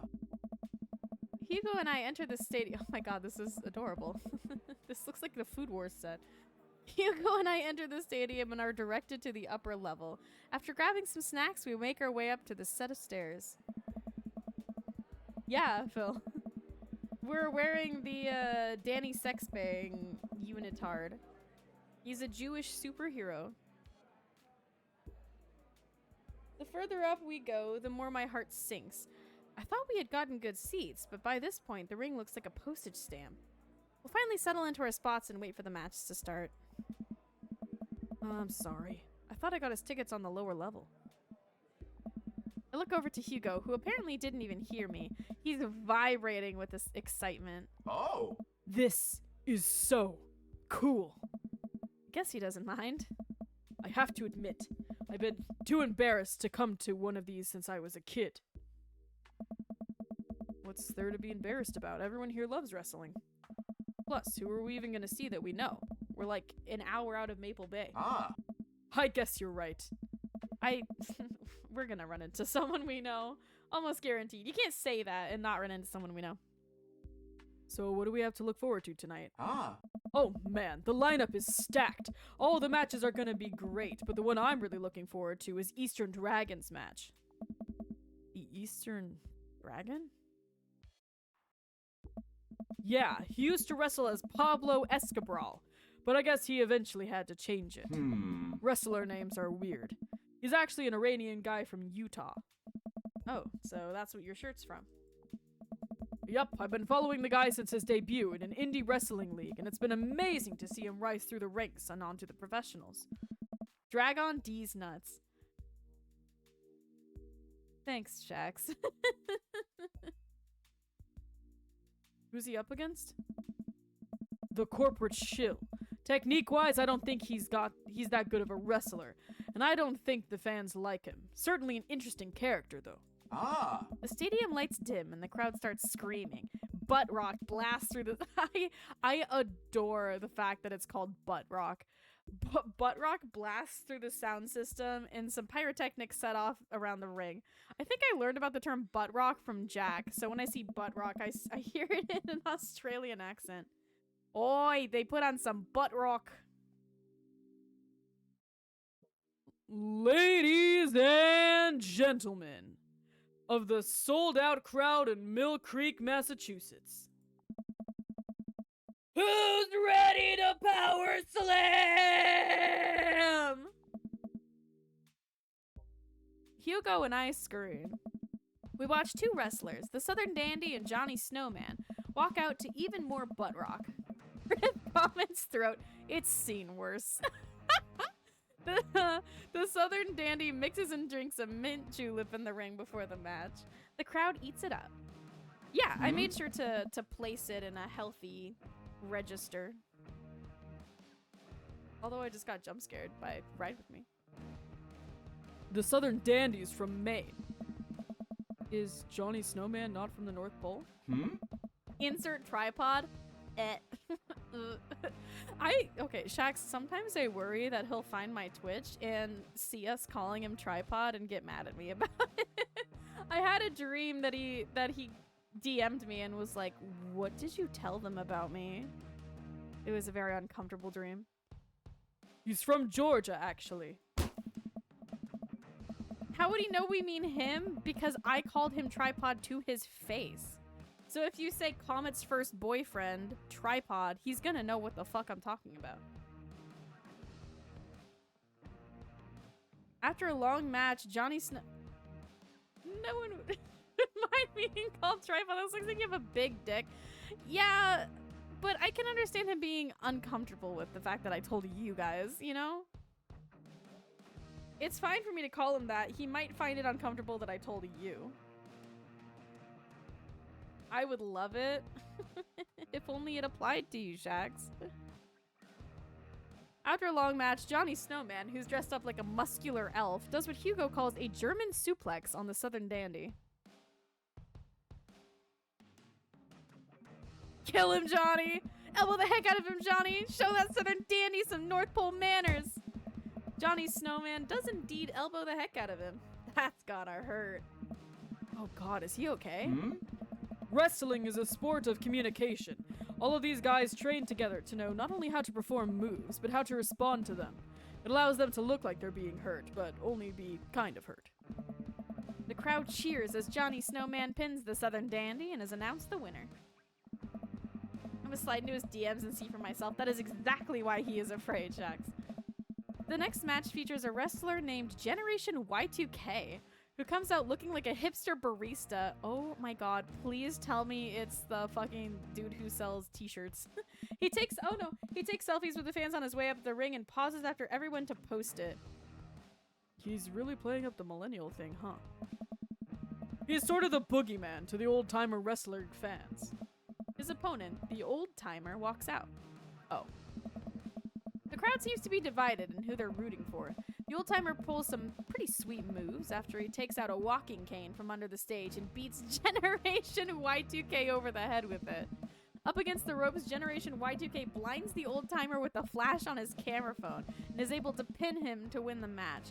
He takes a celebratory selfie with his unconscious opponent. During a break, Hugo and I leave to get refills from the concession stand. He doesn't need to be afraid. I don't know, Shax. I mean, that goes for anyone I've told stories about. I worry that I'm going to get DMs like, yo, why did you tell them that? But it's fascinating. I don't know what to say. We wind our way through the clusters of wrestling fans to get to the line. So, what do you think so far? I'm glad I'm here with you. The wrestling is cool, but I really like seeing you so enthusiastic. It's... Don't say hot. Don't say hot. Cool. Hey! You know, I'm kind of surprised. I was sort of expecting the crowd to just be a bunch of aggressive, sweaty older guys, but it's so diverse. I've even seen a bunch of families with their kids. Everyone looks super happy to be here. Oh. Oh yeah, that's how I got into wrestling. When I was a kid, my dad used to take me and my brothers to matches all the time. There's one gaggle of kids loitering in a corner that are exceptionally loud, even over the din of the stadium. Looking closer, I can't help but feel like these kids seem familiar. Oh god, I know these kids. They're Hugo students. So don't turn around when I tell you this, but some of your students are here. Hugo immediately tenses up. Oh my god, I can't let them see me here. They'll never listen to me ever again. I position myself between the kids and Hugo, hoping that I can act as a human shield. I glance over at the group of children, and I recognize that Colin kid. He kicks one of his friends in the shin and laughs. Man, that Colin kid is a piece of work. Colin, if he sees me here, he'll never let it go. He's a master manipulator. We have to get back to the relative safety of our seats. What's the plan? create a diversion is a bad call because you're just gonna draw attention to yourself. Just walk back to your seats. This is a sneaking mission. You gotta be sneaky if you're gonna get back in that ring unscathed. How quiet are you? I've gotten pretty good at sneaking up on students who are texting under their desks during class, so I can be pretty quiet if I need to be. Perfect. We just need to find some cover to hide between as we navigate back to our seats. Where to? Quick, get inside of my shirt. Behind merchandise rack seems like a good call. Hugo, blend in with the other shirts. What? Just follow my lead. I stand as still as I can and lean next to all the merchandise, still as, some would say, a mannequin. Without turning my head, and while remaining as motionless as possible, I speak to Hugo. I think it's working. Hugo and I sit down and breathe a huge sigh of relief. Oh, that was a close one. Now we can hide out for the rest of the night and enjoy ourselves in the comfort of anonymity within a large crowd. The lights dim again. Oh! This is the match we've been waiting for. The corporate shill walks out to elevator music. He's wearing a large three-piece suit and sunglasses. Once he gets to the ring, he takes off his sunglasses and rips the sleeves off his suit jacket, flexing his arms for the crowd. That is fucking baller. One of the people from his entourage produces a graph chart and sets it up in the center of the ring. The corporate shill grabs a microphone. I got a message for the Eastern Dragon. If you'll refer to the graph in the center of the ring, you'll see a quarterly projection on how much I'm about to kick your ass. The whole crowd erupts.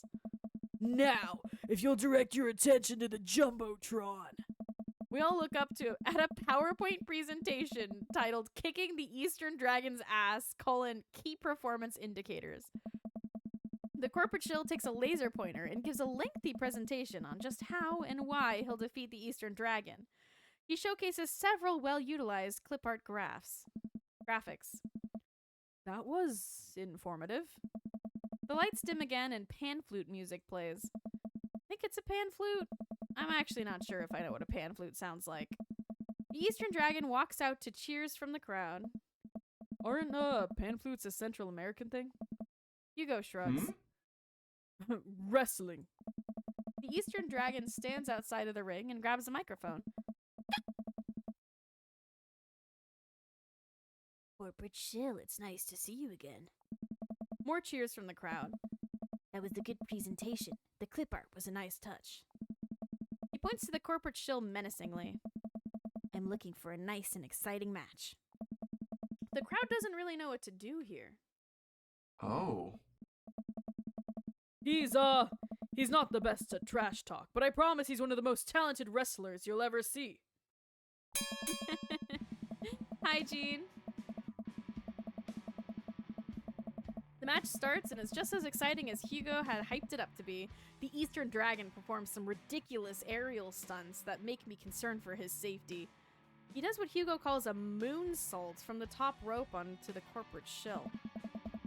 The air in the stadium is electric as the two athletes lock arms and try to demolish one another. I can't help but get into it. The corporate shill pile drives the Eastern Dragon, who looks passed out in the center of the ring. He climbs up to the top rope and motions to the cheering crowd. Oh no, he's about to do his finishing move, the corporate ladder. The corporate shill poses at the top of the ropes. The Eastern Dragon still isn't moving. Could this be the end of his young career? Get up, Eastern Dragon. You can do it, Eastern Dragon. The corporate shill launches off the top rope in a huge arc. He brings his elbows down on the Eastern Dragon with the full force of a Fortune 500 company putting local vendors out of business. Then lurkin'? Thanks for lurkin', Gene. The corporate shill pins the Eastern Dragon and the match ends. Hugo sinks into his chair. Man, he should have won that. I sit down with Hugo. What a match. Oh. It was amazing. I think I'm a fan of wrestling now. Hugo looks over to me and our eyes catch. I'm glad. The event goes on and we have a little downtime before the next match. We decide to just relax in our seats to avoid middle schoolers. Unlikely they would ever notice us in the upper level nosebleeds. I look up at the Jumbotron. Oh, hey, they're doing the kiss cam thing. Oh, no. Oh, no. Oh, no. That appears to be the theory, Shax. It zooms in on a bunch of cute couples who all do a quick smooch to raucous cheers from the crowd. Raucous cheers from the crowd. Almost top 20? That's fire. Good shit, Gene. Phil is number 1, I believe. Then me and then Green. Oh, that's so nice. And then it zooms in on Hugo and I. Sweet Manchego. Sweet Manchego. What? What? What do I do here? I look over to Hugo and see the same mortified expression on his face. The entire crowd is chanting and neither of us know what to do. Protect Hugo's identity. Give the crowd what they want. We gotta protect our boy. Oh, hey, you got a vibe, Kens. Right, we gotta protect our boy.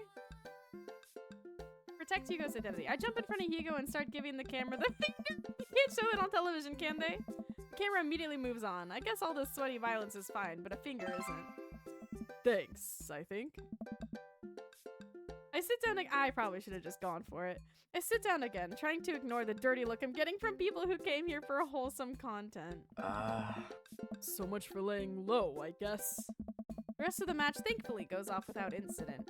Hugo and I eventually laugh off the kiss cam and get back into wrestling. After the show ends, he convinces me to hang back and let the rest of the crowd exit so we couldn't risk running into Colin and his awful group of friends. By the time Hugo and I walk back to his car, most of the wrestling fans have cleared out. The parking lot is surprisingly empty, save for a few beat-up car parked a few spots down from us. We rarely keep an eye out for any stray middle schoolers as we hang out by my car. Man, that was an experience. Right? It's one thing to watch it on TV. Phil? It's one thing to watch it on TV, but to be there in person is just... wow. Thank you, again. I would have never gotten to experience this if it weren't for you. It's just me and Hugo, in front of the car, in an empty parking lot. I look down. Kinda funny about the kiss cam, huh? Yeah, it was super funny. But neither of us are smiling. We look into each other's eyes and I can feel a warmth radiating from my cheeks. My ass cheeks. We stare at each other for just a little too long. Hey, cool shirt. I turn around. Oh, thank God. I thought it was gonna be fucking Colin. Yes, I do, Shax. It is like one of the most memed upon things currently. I walk around to see a guy in a hoodie and basketball shorts walking up to us, a duffel bag slung over his shoulder. I haven't seen one of those in years. Sweet Manchego. Oh my God. Yeah, I got it from a trade with this guy from streetsmarts.net. I love that website. Someone always posts these awesome, super detailed breakdowns of matches in the indie circuit. Have you seen those? The name's like, J something. JD Slaminger? We fucked Joseph, Kens. Yeah, that was him. JD's nuts. God damn it, Phil. Yeah, that's him. Those are my write-ups. You're JD Slaminger? You're kidding. Oh man, I'm such a huge fan of your work. It's so nice to meet you. The man vigorously shakes Hugo's hand. I'm honored. Oh man, I wish I could stay and chat. I have so many questions, but I'll PM you on the forums if you ever want to talk shop. Absolutely. Man starts walking away. Well, I don't know if I can, Songbird, because once I go out with a dad, I have to backtrack my save. I can't continue from that save. The man starts walking away. Hugo coughs nervously to get his attention again. Is there any chance you could sign my shirt? The guy turns around and beams. Sure thing. Wait. It all finally clicks into place for me. Multiple save files, no? Yeah, but I thought you said that I have to go out with every dad first, which I can't. It's not going to be on the same save. You know, it overwrites the save every time I go on a third date. It finally clicks into place for me. You're the Eastern Dragon. I love your work. Thank you, man. The Eastern Dragon signs Hugo's shirt, waves goodbye, and walks to his car. I stand there with my mouth open the entire time. That was the Eastern Dragon. Yes. He likes my work. Dude, you're like friends with the Eastern Dragon now. He's gonna PM me. Hugo and I high five. He's so excited he's shaking. Mr. Vega? Oh, fuck. Colin and his cronies just pop up out of nowhere. Oh no, here we go. Huh? Colin, nice to see you and your friends all the way out here. What are you doing here? I don't see a library anywhere near us. I was watching the Power Slam series with my friend. Huh. Mr. Vega likes wrestling? What a fart knocker. Actually, that's pretty cool. Shut up, dickweed. Nah, man, that's actually rad as hell. Who were you just talking to? Probably one of your stupid book nerd friends. Actually, he was talking to his good buddy, the Eastern Dragon. All of Colin's friends gasp. Guys, come on, he's lying. There's no way Eastern Dragon would hang out with these losers. Oh. My usual? Okay, I got you. There we go, Charge.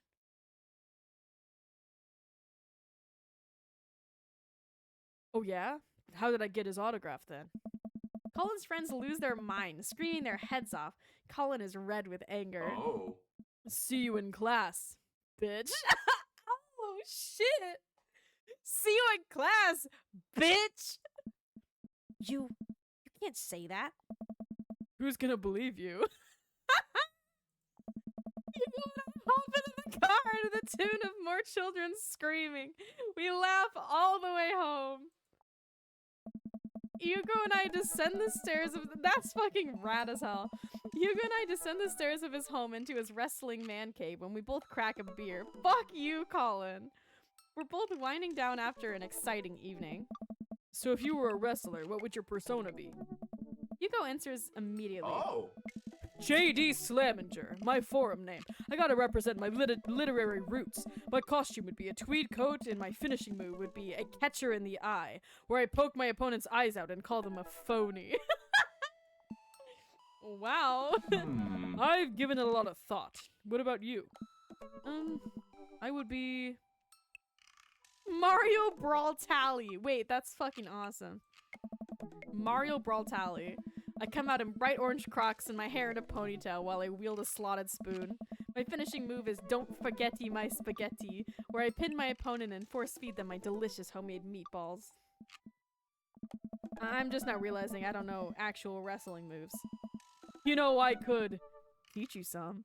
Oh my god, are we about to sweaty wrestle with the hot teacher? I smirk. I'm game. Hugo and I square up in the center of the room, ready to go at it. I'll go easy on you. On Mario Brawl Tally? Absolutely not. And before I know it, I'm on the floor. Hugo wraps his legs around me and squeezes. I can't move. Ah. The strangler in my finishing move would be bending over my opponent and twisting his dick. Grab his dick and twist it! This is a figure 4 leg lock. If I were applying full force right now, you would be in extreme pain. He effortlessly twists around and grabs my arm. The old dick twist! Twist his dick! Good lord, he's strong. Any movement on my end is useless. And this is an arm bar. You're pretty good. You can tap out anytime you'd like. Not a chance. Hugo flips around one last time on top of me. He hooks his arm under my leg and presses his body down on my chest. Ah. And this is me pinning you. Anytime, Hugo. Our faces are inches apart right now. I can't tell if I'm breathing heavily because of the physical activity or because of something else. Go for it. I lean forward and kiss Hugo, who seems just as surprised as I am. I pull back, a little embarrassed, but he kisses me again. He slowly releases his submission hold on me and cradles my face in his hands. If his son walks in, oh god. He presses his forehead against mine and we laugh. I guess we both win. I guess so. I pull him back in for another kiss. Do you have any more moves to show me? Oh, Arnold! You dirty dog! Ah. I think I might have a few.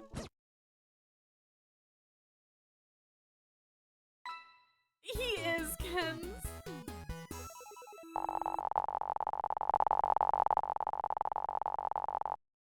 S. Looks like Paradise Lost just got found. I call this one the whole stretcher. Phil.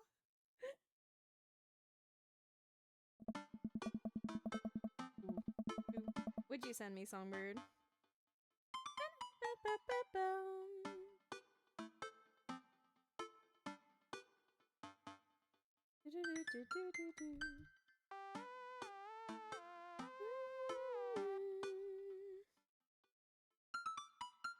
Got all the okay.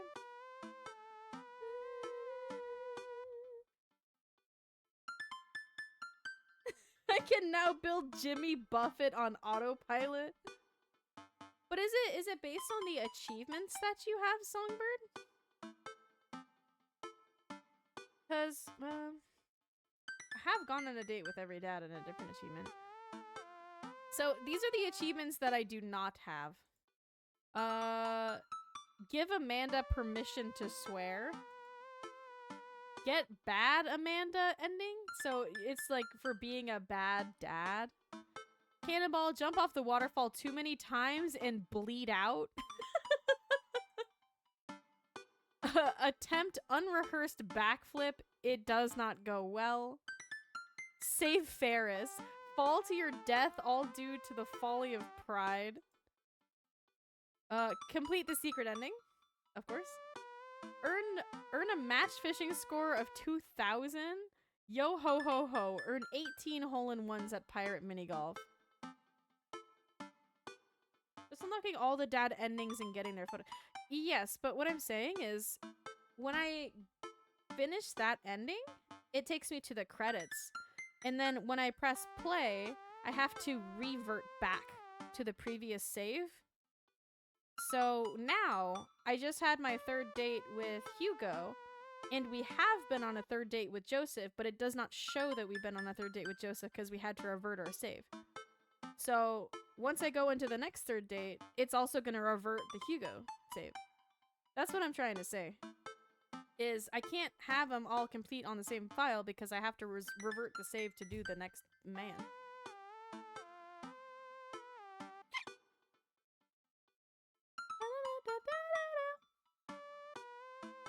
Whew, I think I have everything finally set up. Amanda should be here any minute now. I think that's her car in the driveway. Okay, act natural. Be cool, Arnold. Be cool. I think it's a lot of the... Oh. Amanda, my dear, would you care to join me in the kitchen? Same ending, so I might skip through some of the same dialogue, but I want to see the dad dialogue is going to be different. Oh, he's wearing the Pablo Escobar shirt. That's actually pretty tight.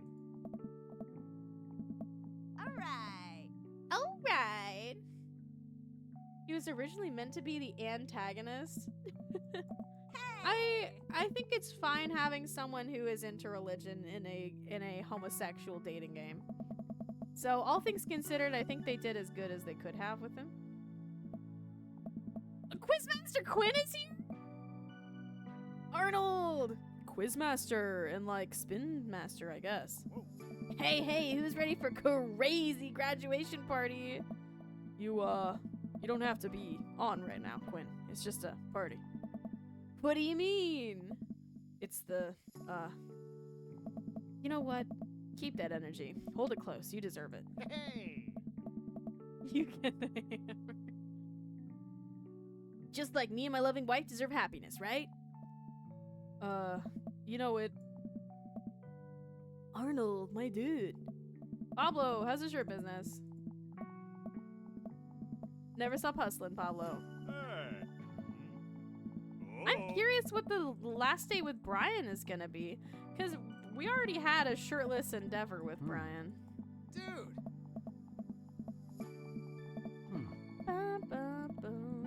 The final talk is probably gonna be with him. Oh. Well, I'm glad Hopefully I'll see you at more church events, and we got a big schedule planned for the rest of the year, and I'm sure the kids would love to see your dance moves again. Sure thing, Joseph. And maybe if you aren't doing anything later, we could hang out sometime. Sure, Joseph, that'd be great. You know it, Chrono. Well, see you later. Hey. Hey. Robert gestures vaguely to the snack table. Good stuff. Yep. See you later. Hey. Hey, man. Matt. So it seems like Joseph and Robert's dialogue changed, but that's it. Also, we have Quizmaster Quinn here now. Ernest? Hey. I turn to see Ernest, looking like he has something to say. Hey, Ernest. Thanks for being nice to my dad. Why'd I bonk myself? Because you didn't specify who you were bonking. So you bonk yourself, because you can obtain self-bonk consent. Whoa. People are really mean to him sometimes. I mean, I guess I am too. But, he seems happy when you're around. So, that's cool. Well, geez, Ernest, I don't know what to say.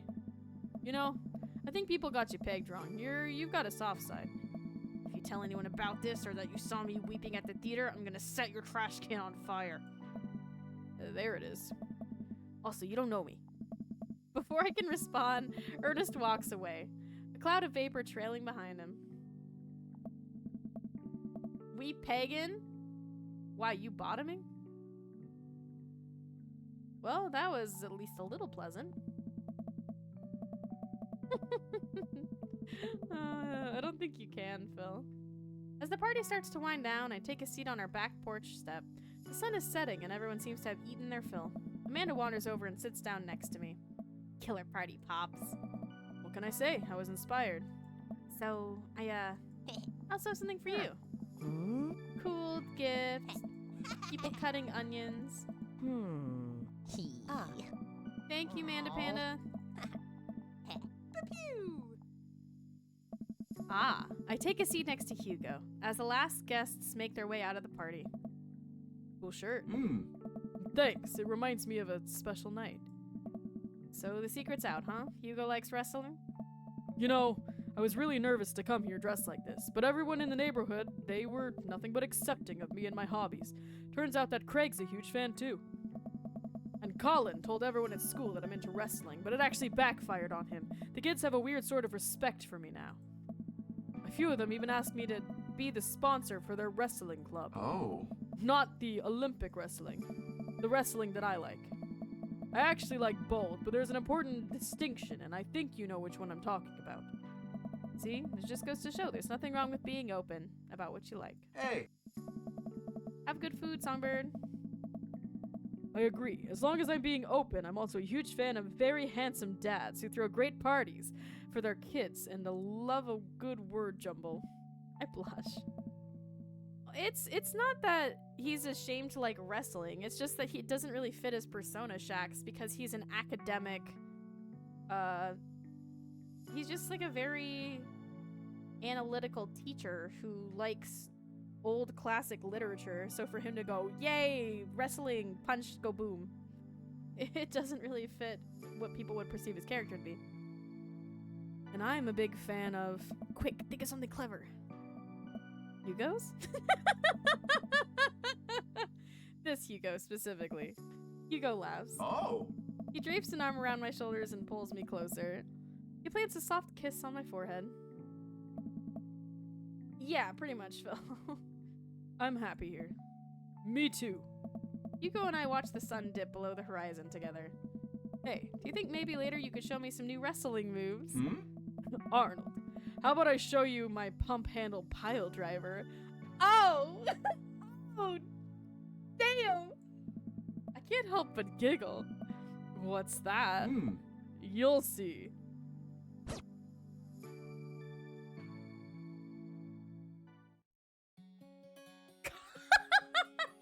What a suggestive way to end that. Give him a pump, Hugo. Give him a pile drive, Hugo. Drive that pile. Pump that. pump of you. Fucking wild. Drive and pump. Oh? Whoa! Wow!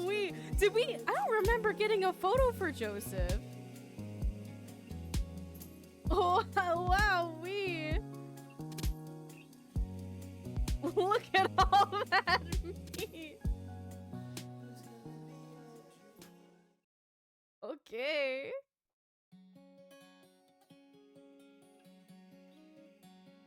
Continue.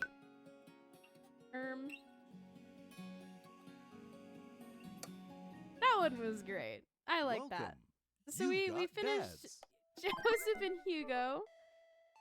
Hadoy, can you let me know if you're around? If you're around, I will do Robert now. If you're not around, I will do Brian or Craig.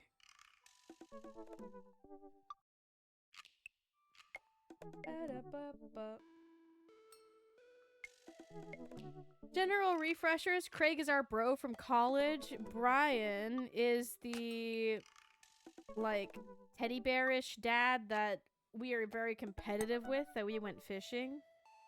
And Robert is the brooding, upset man who smokes a lot and cuts his fingers whittling and believes in cryptids.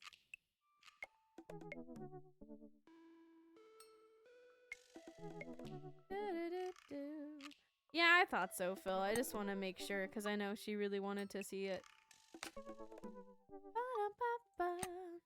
All right, well, I'll ask you guys. Would you like to go out with Craig, Brian, or Robert?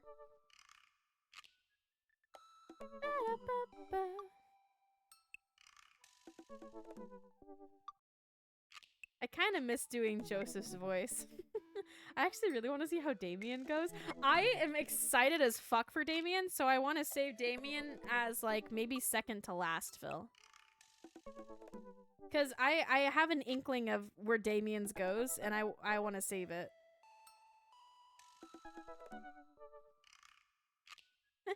Craig? Craig? Okay, we can go Craig. Craig is the bro. Save and continue. Alright, Craig.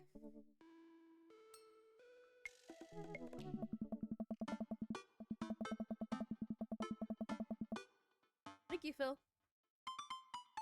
It took some time for our schedules to line up, but I was finally able to find a weekend where Craig and I could go camping. Craig is my most realistic type. I don't know if I'd call him realistic, but fair enough. He always stays so busy with work and the kids, but it's good to know that we'll just be able to spend time together in nature. Since our first run, I've managed to go on regular runs with Craig. I mostly do them because it seems like the only time we get to hang out, but the added benefit is that I've seen a lot of improvement in my health. I was able to sift through the attic to find my old camping gear from college. Craig put me in charge of bringing the sleeping bags in the tent while he takes care of food, so I double-checked to make sure everything is ready to go.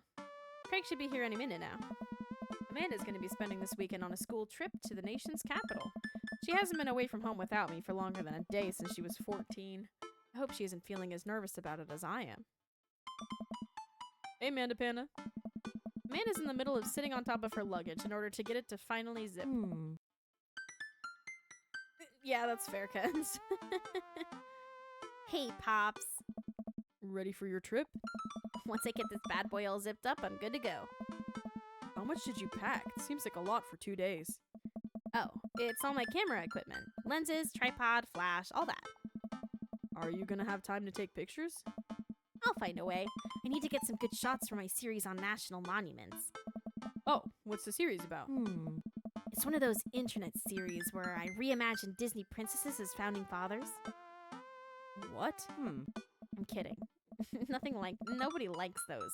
I'm taking portraits of my friends. Oh, well, I'm gonna be in the woods, out in nature, you know, roughing it. Just me and Mother Nature. The old Madre de Trees. Are you gonna be alright on your own? Alright!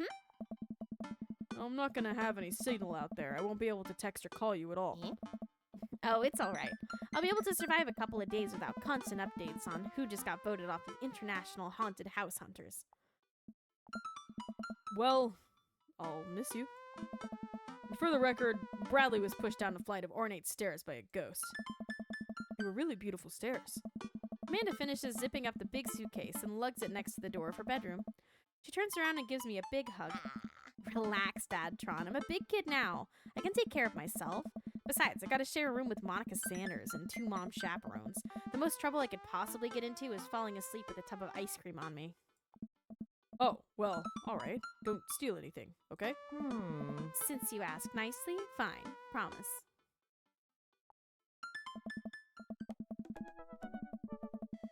I step outside, hauling my bags behind me. Craig's already strapped some camping gear to the top of my modest but stylish car. He notices me carrying my equipment and hurries over to take it from me. Such a gentleman. I almost had a case of the vapors there. Never fear, bro. These muscles were made for picking up heavy things and putting them in other places. Remember, it's your weekend to relax. Take it easy. I guess I can't argue with that. Everything good with Amanda? Yep, on our way to school trip to Washington, D.C. What about your offspring? Already at Smashley's for the weekend. I'm ready to get my camp on. I load the rest of my stuff into Craig's car and we get in. Oh no! What's wrong? I think I left my juicer plugged in. We gotta go back. Are you worried that someone's gonna break into your house and cold press some carrots? No, it's just... Just try to relax, man. Let the juicer float away. Take all of your worries and blend them into pulpy, good vibes. Craig takes a deep breath. Do we have anything to listen to? All I had at my place is a series of CDs that guide you through a thorough and intense calisthenics workout. You wanna listen to those? I'm just kidding. Craig hands me a thick case filled with CDs. Juicer? XQC? Ew, XQC. Take your pick. I thumbed through page after page of kids' sing-along CDs. Ah yeah, Twinkle Twinkle Little Star. Takes me back. Keep going. I get to the end of the case to find, in the very last slot, a blank CD with Craig's handwriting on it. DJ Kegstand Megamix Volume 1? Made it just for the trip. I think you'll like it. I pop the CD into the car stereo and it's like I'm immediately transported to our old dorm room.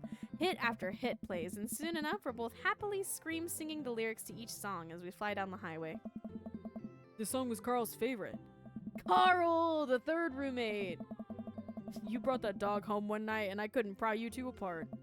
So we spent an entire semester fabricating a story about our foreign exchange student roommate who had a really bad cough that sounded exactly like a dog's bark. And then we had a room inspection. And that RA was so suspicious of us but could never prove anything.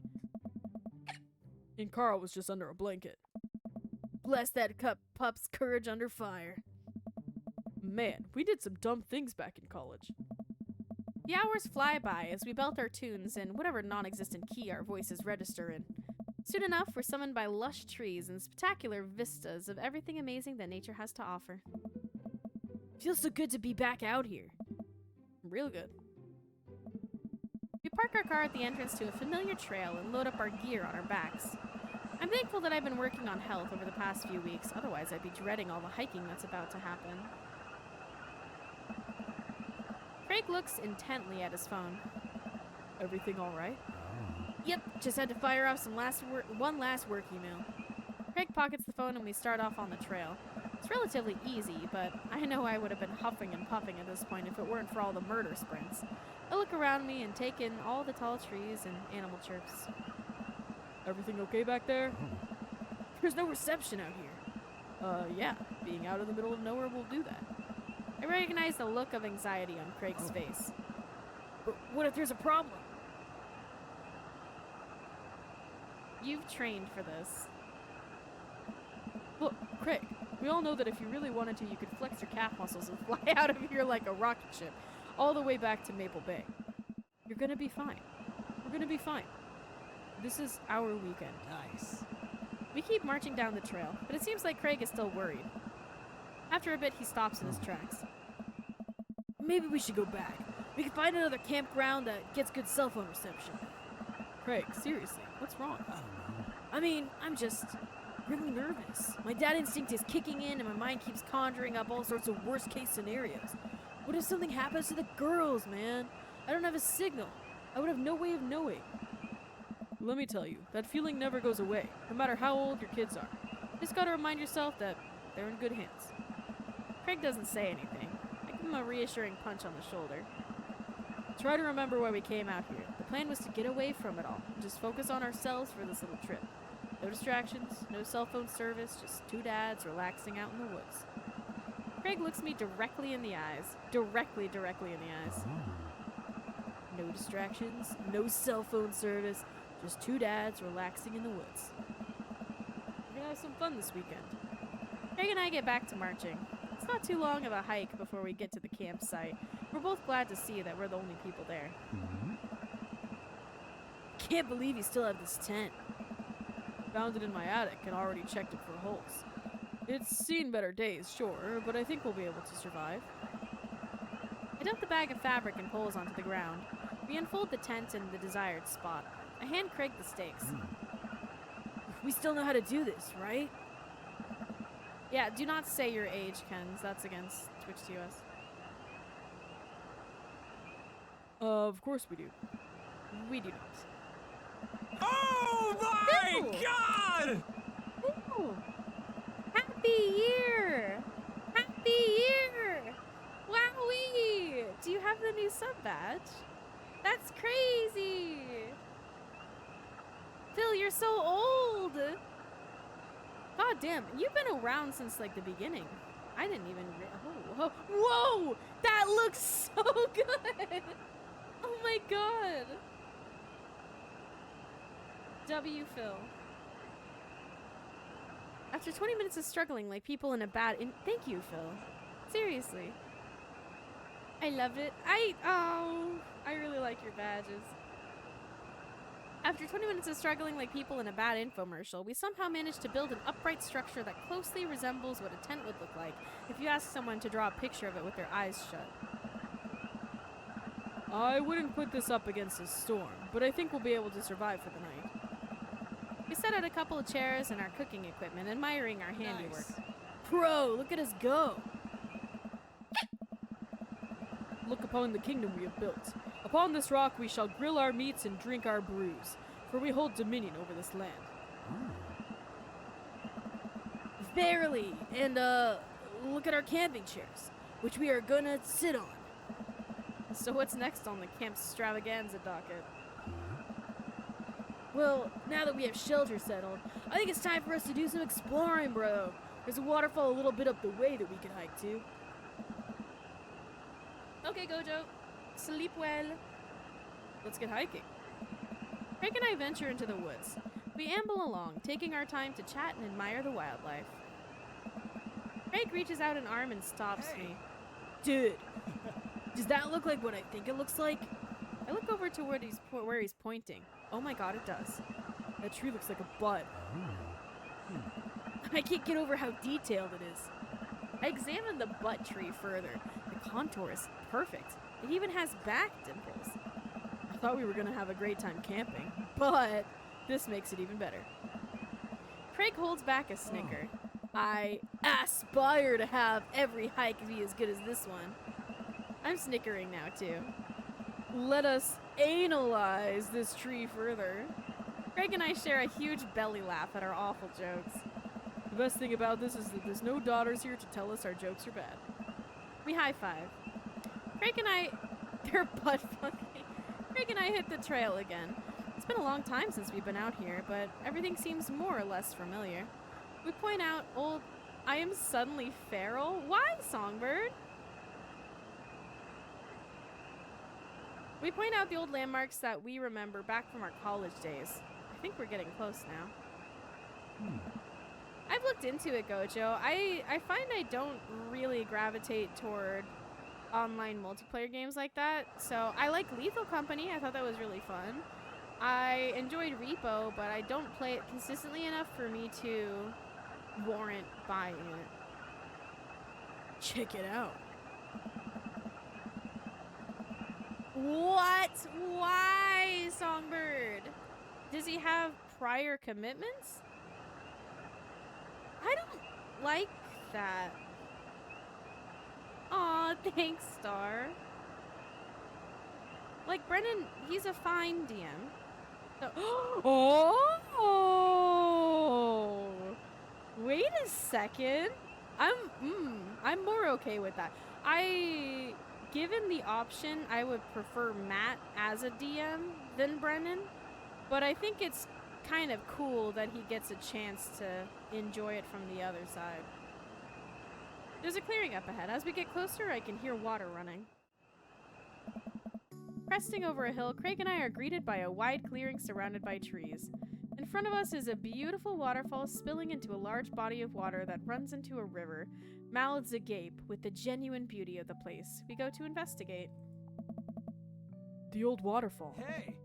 It's gorgeous! Nature is so rad. Peering further, we get the idea of how deep the pool is. Think we could jump off it like the old days?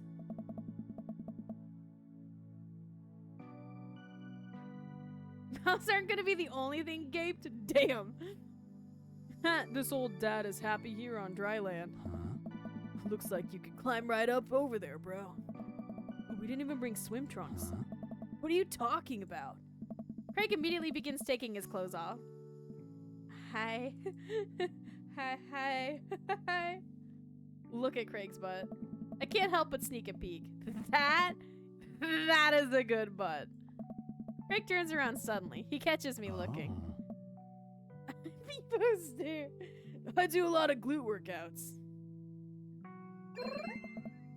I immediately turn away. I know Songbird. That's why I said hi.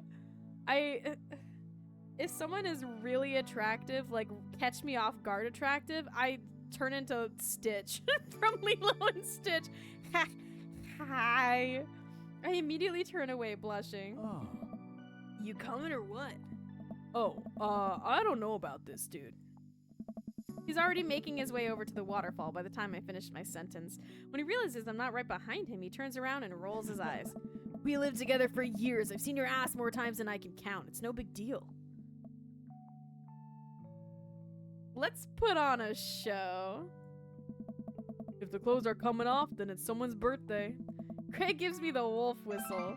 I turn to give my booty a good spank. That one's for you, big boy.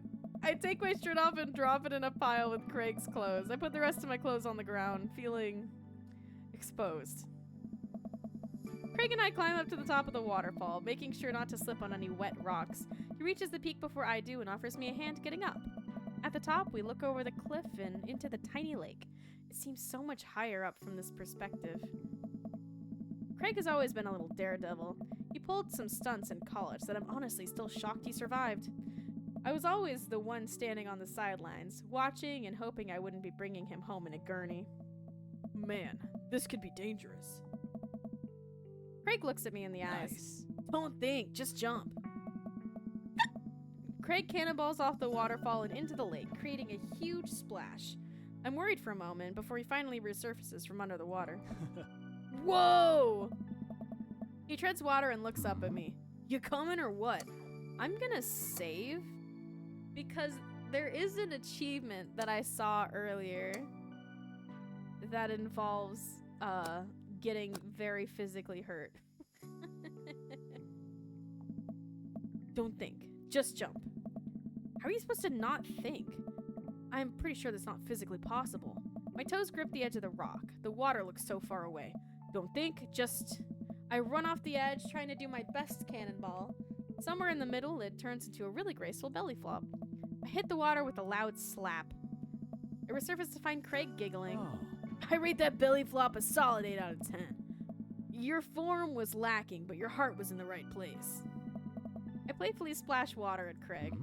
Are you sure about that? I splash him again. Oh. You've given me no choice. He splashes me right in the face with a huge wave of water. You've awakened the beast, bro. He launches another wave of water at me. Don't you put me in the corner here. Don't put Wild Animal in the corner. Hammer fist. With the force of thunder, I bring my fist down into the water, creating a tidal wave that drenches Craig. Good one. Oh. But I think I can do better. Craig answers back with his own tidal wave. It's big enough to launch me back. He's so strong. Craig, truce, please. Craig thinks about it. Yeah, sure. We shake hands. There is peace. Man, that jump was such an adrenaline rush. Oh. Not so scary now, huh? I'll race you to the top. We run all the way up the slick rocks and cannonball off the waterfall again. What a rush. Good form on that one. Want to go again? Okay, I think this is where I should save, actually. You know it. With the same energy we had in our youth, we climb back up to the top of the waterfall. I'm brave enough to try a flip, which I'm sure looks incredibly graceful as I belly flop into the water. Phew, man, this is fun. Got one more in you? I live for danger. Takes us a little more time, but we get to the waterfall and bolt do our best running jumps into the water. Alright, I think that's my limit. We should get going back before it gets too dark. I'm gonna save you. I don't want to have to replay all this. Are you kidding? I've never felt more alive. Alright, bro, you sure? If it's my time to jump.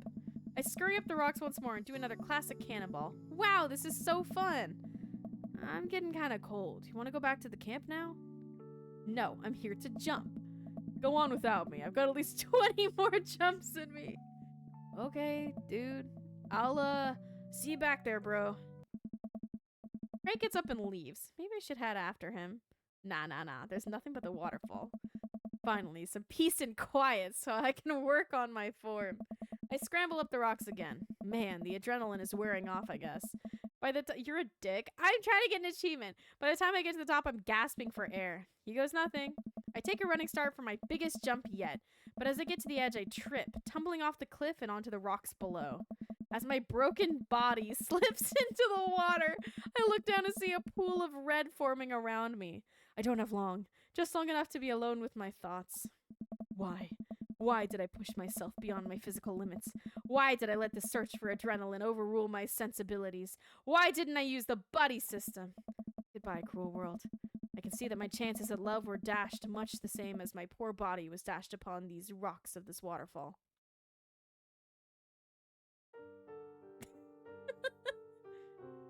Cool, I got an achievement. You water fell to your death. Okay. The dad shoes. Alright, I think that's my limit. We should get going back before it gets too dark. You're right. Nice. You should probably head back. We go to put all our clothes back on and notice that they're soaking wet. Maybe a splash fight wasn't the best idea. Ah, it's okay. We'll get a fire going in no time, bro. We can dry off and get some dinner going. Sopping wet, we hike back to the camp and unpack everything we need for dinner. Craig pulls out a couple steaks and some chopped potatoes in tinfoil. You ready for a feast? I'm looking at one. Hey man, take a seat. The Craig train is pulling into the relaxation station and I'm your conductor. Let me cook for you. Absolutely not. Cooking is the thing that relaxes me the most. I'll take it from here. I deserve that, Phil. Craig cooks now? I remember how his entire sophomore year diet consisted of microwavable mac and cheese and not microwaved. But not microwaved and have trouble believing the thing he just said. At least let me start the fire. Sure, let me just grab my matches. Craig reaches into his backpack. He rummages around in his bag, pulling things out and checking every pocket. I don't know. I know I packed it. Craig checks another bag and still can't find it. My stomach grumbles, and now I'm more acutely aware of how cold and wet I am. We really need to get a fire started. Okay, well, it's not the end of the world. I don't know. Gosh, I'm so stupid. Could have sworn I packed it. I'm sorry, dude. Don't be. We can figure this out. We can start a fire. We're smart guys. I mean, how hard could it be? I've watched plenty of survival programs on TV. If a naked reality TV star can do it, so can we. We'll need some wood. I gesture to the trees around us. There's no shortage of that. And some tinder. We can make that work. And then I think some ancient aliens are then supposed to come by and give us advanced technology. Or renovate our house. Depends on the show. Craig and I gather a variety of wood, bark, and moss until we have all of the materials that could, conceptually, make a passable-looking campfire. Oh. Just add fire, right? That's the fun part. The sun is just now setting, and a cool breeze rustles the leaves of our trees around us. We have to work quick. Oh. I've done this in the past. I know I can figure it out. Just give me a second. Any way I can help? Oh. Give me some moral support. Lift my spirits and we'll make this fire happen. Go overboard with compliments? I'm tempted to go overboard. Alright, we're gonna go overboard. You're really giving that fire the business. You're an amazing, hardworking father with a steady work ethic and everyone loves you. Your daughters think you're a superhero and the neighborhood dads respect you immensely. Also, your butt looks great. Oh, stop. You'll make me cry. Okay. Don't want your tears putting out the fire. Eventually, Craig is miraculously able to get something going. He blows on the embers and gently places the glowing moss into the base of the pit. Soon enough, we have a nice little fire going. Way to go, man. We're regular old outdoorsy fellas. Oh. Hooray for not dying. I take a seat in one of the lawn chairs Craig brought up and cozy up by the fire, warming up my hands. Relax, man. Take it easy. Let me handle the dinner. You would get an Indian burn, Shax. I watch as Craig stokes the fire and sets up a makeshift grill for the steaks. After all that hiking and swimming and fire starting, I'm able to relax a bit. With the sound of crickets and the scent of steak filling the air, I actually feel pretty calm. Craig expertly sears burning peanuts. Thanks, Phil. Craig expertly sears 2 steaks in a pan he's been heating up on the fire, cracking thyme and crushed ginger over it while basting both of them in butter. Wow, I didn't know he was actually good at cooking. The fanciest I ever saw him get in college was when he started sprinkling the seasoning packet onto dry ramen and eating it straight up. When did this happen? You used to eat cereal every morning with beer instead of milk. Oh. Jimmy? Jimmy. You want some Want crawfish, some Jimmy? Jimmy? Jimmy!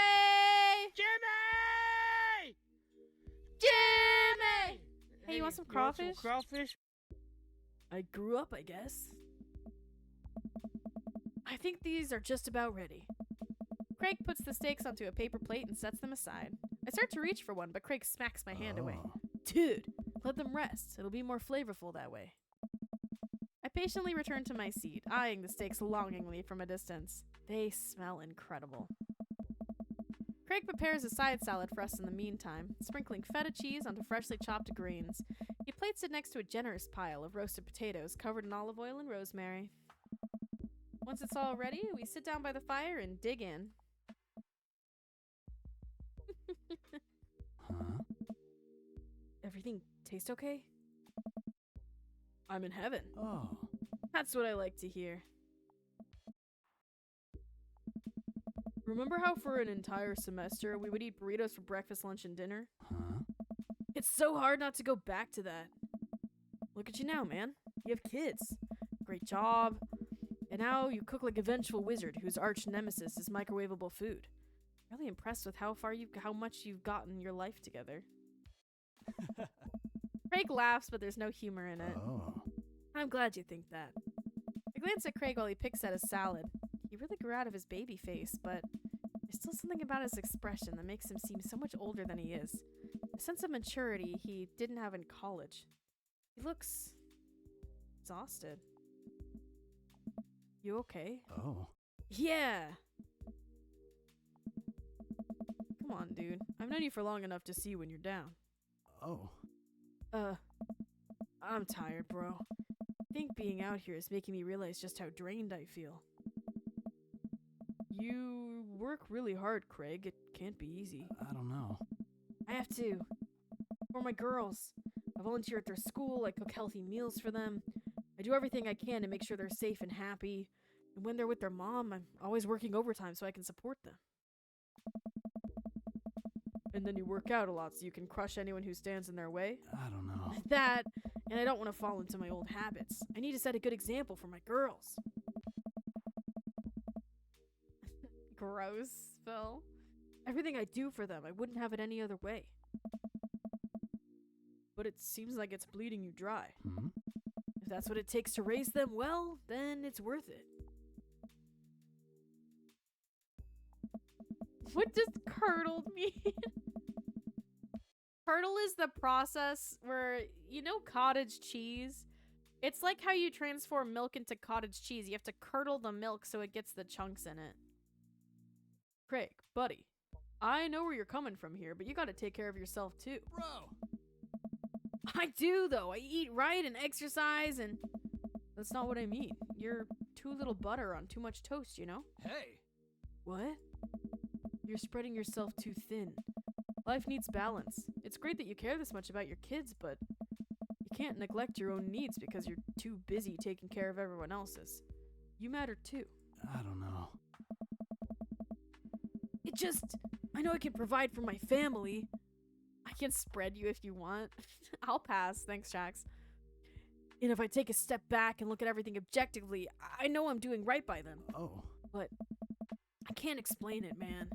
There's always that voice in the back of my head telling me I need to do more. It's like it's never enough for me. Every time I try to relax, the voice keeps telling me I don't deserve it. To be honest, I even feel guilty about being out here. Craig, you're trying your best, and you're doing an amazing job. That's a fact. But even if you weren't, you would still deserve happiness. Oh. Do I, though? Hell yeah, bro. I look at Craig and think about what a good friend and even better father he is. He's compassionate, he's hardworking, he's relentlessly positive. He encourages everyone to do their best, to be their best version of themselves. He makes me want to be a better person. If you can only see yourself the way I see you. Oh. Craig beams. He gets up and walks over to his supplies. Oh. Come on, I brought dessert. Oh, are you going to use the campfire to torch the tops on some creme brulee? Oh. What? I know little to nothing about cooking. Craig pulls out marshmallows. Hey! Well, you still know how to make s'mores, right? I think the more important question is, do you know how to make s'mores? As I recall, you used to just completely blacken the marshmallows. Oh. Oh, I stand by that. It's charred on the outside, but gooey center is preserved. Rudish. Craig throws a marshmallow at me, and I catch it in my mouth. Hmm? Bro, move. I used to make s'mores all the time. Well, not all the time, but I was not allowed desserts commonly. So sometimes when we were at our family's cabin, if we had company over, we would get to make s'mores, and it was super awesome. I will put it over a part of the fire that's not as hot, so it's golden brown on the outside, but it's still gooey on the inside because it's a slow cook. We used to be able to do that at a great distance against a wind disadvantage. Give me a week of practice and I'll be competitive again. Craig and I sit in the warm glow of the campfire, watching embers float up to the sky. The stars are so much brighter out here. Yeah. Oh. I miss this, Arnold. Me too. We stay here until it gets late, half remembering stories from college. We watch as the fire dies and eventually clamber into the tent. Of course you do, Phil. We crawl into the tent and I unfurl my sleeping bag. Wait, where's the other sleeping bag? I look around for a second. Oh no, I must have left it at home. It's all yours, dude. I'm sorry. I'll just curl up over here. No way, here. Craig unzips the sleeping bag and spreads it out so there's enough room for both of us to lay on top of it. Night, bro. Good night, bro. I roll over and we face away from each other. Without a blanket, it's really cold. I shiver, and without realizing it, I find myself nestling closer to Craig. I'm sure he won't mind. He turns over and I can feel his breath on my neck. It's hard to focus on anything else.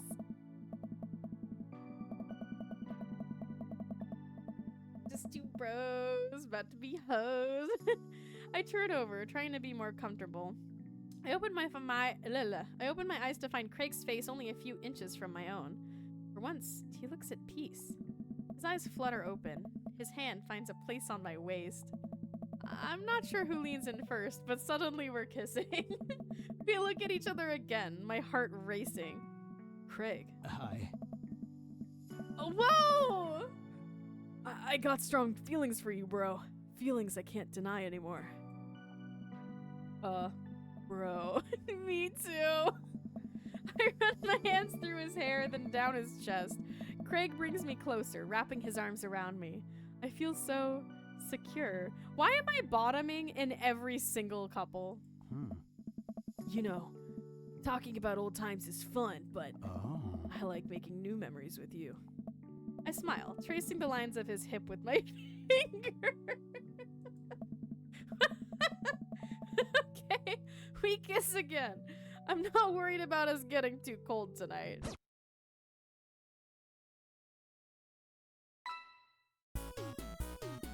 Bro. Dad points, daddy points are off the chart. That's an S. Man, that was amazing. Man, that was Just like back in amazing. college. I've missed you, Just dude. like back in college, did he say? Oh my god. Okay, now we have Amanda again. What? No! Me? Nah, never. Yes. I wonder if my dialogue is gonna change with any of the other dads. I don't think anyone had problems with Craig, so I don't imagine the dialogue will change at all. Hey. We might talk to Craig's kids, though. I came in at the right time. We are 3 daddies down, Loose Nut. And I think on my last go, I'll read through the dialogue again. But we have 4 more dads to romance. Me too, I just finished.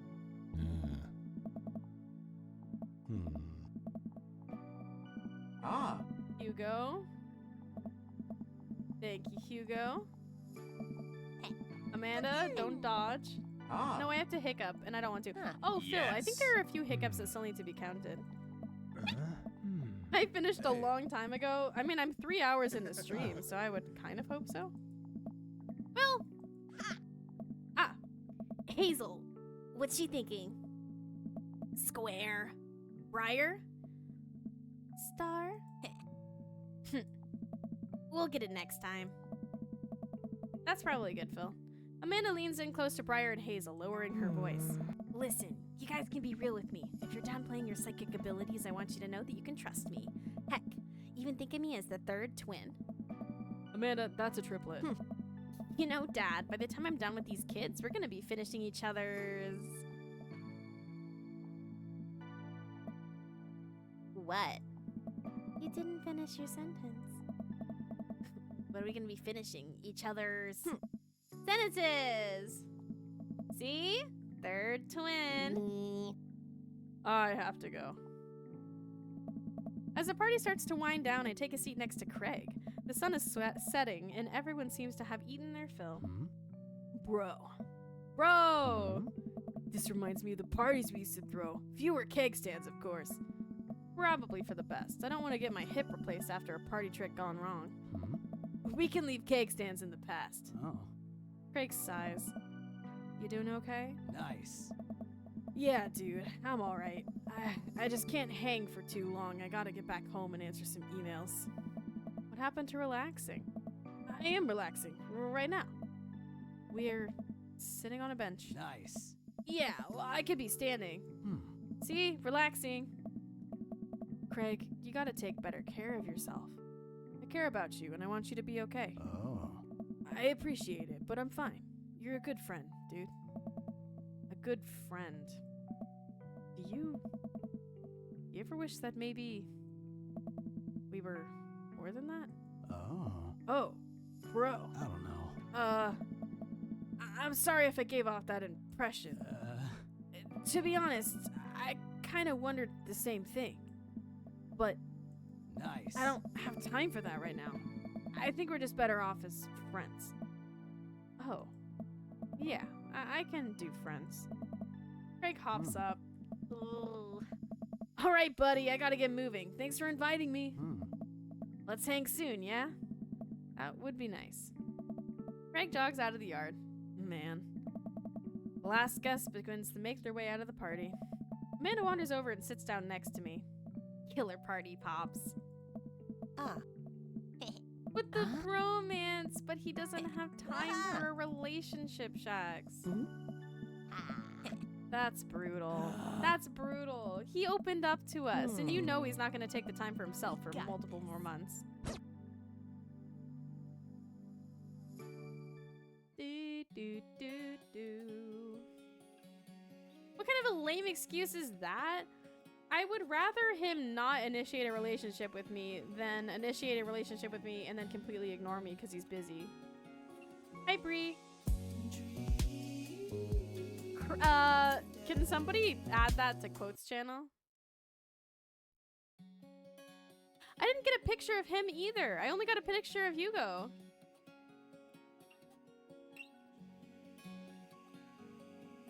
Maybe I'm not dadly enough of a dad for him. I gotta be a better date.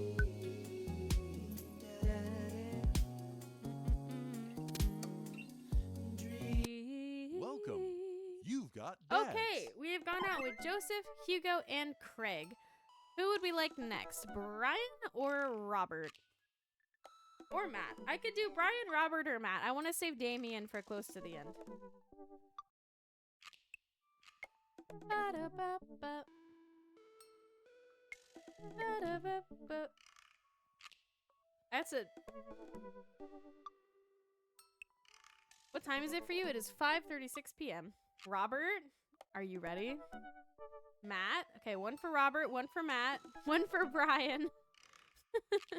Okay, so you guys tied it. Awesome, cool. One for Matt, one for Brian, one for Robert. Damien, I'm saving Damien, Shax. So you have to vote for Matt, Brian, or Robert. Robert, Hadoy wants Robert. I know Hadoy wants Robert. Is it time? Are we ready for Robert? Okay, let me drink some water. This is gonna fuck my voice up. Save and continue.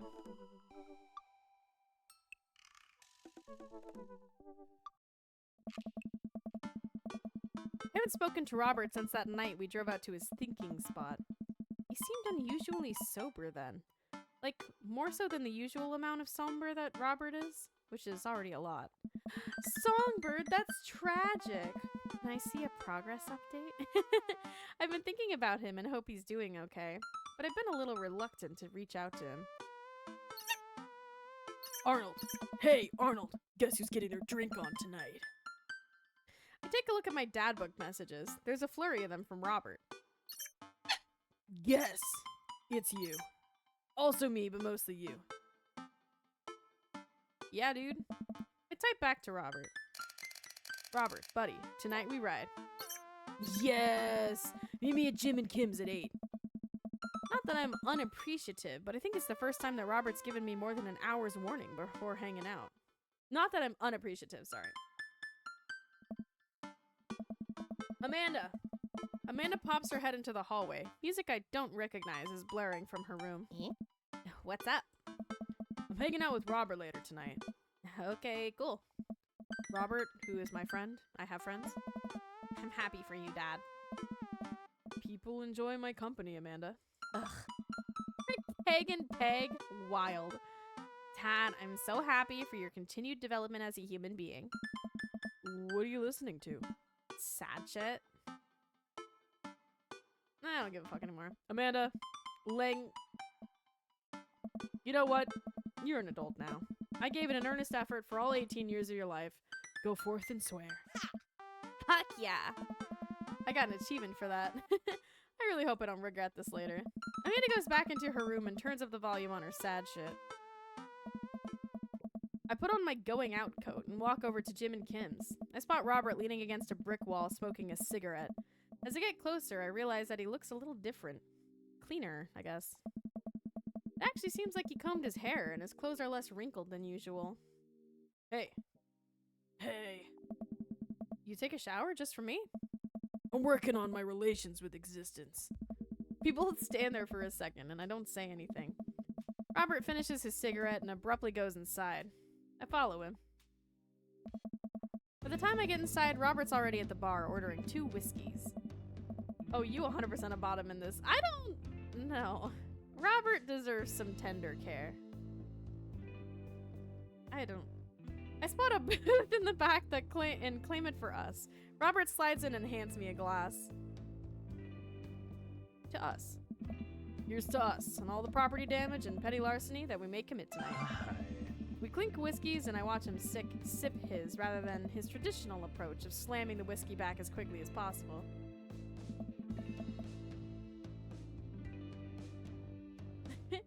So what's the plan for tonight? Hit some other bars, maybe grab some pizza. I think that'll kill some time before we go burn down that old abandoned house in the woods. It's definitely not as fun if it's abandoned. Mary pops over the back of the booth, a glass of wine in her hand. She punches Robert in the shoulder. Where was my phone call? Hey.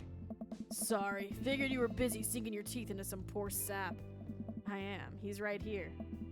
I look around the booth to see the guy sitting across from her. He waves meekly. You replacing me with the new kid? Mary, I could never replace you, whether I wanted to or not. Mary leaves her booth and slides in next to Robert. The guy she was sitting with looks mildly relieved. She eyes Robert's clean-pressed clothes up and down suspiciously. What? You got a court date coming up? He looks handsome. I think he cleans up nicely. Oh my god. Pump the brakes, kid. Oh, sorry, he doesn't like compliments? I blush a little. Seriously, though, what's up with you? Robert stares down at his drink, suddenly looking serious. It's Pappy. Doctor says it's psoriasis of the liver.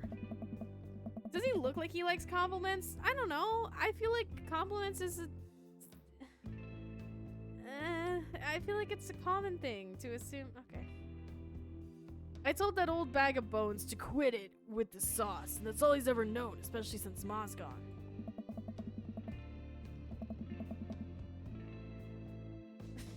I know, Songbird. Wait, she doesn't go home with any of them, Songbird. That's why I invited you out tonight. I just didn't want to be alone. Oh, come on. Arnold, don't be an asshole. You know the one thing Robert doesn't joke about is his pappy. Whoops. You're giving him 2 months. Gotta help him straighten out his affairs.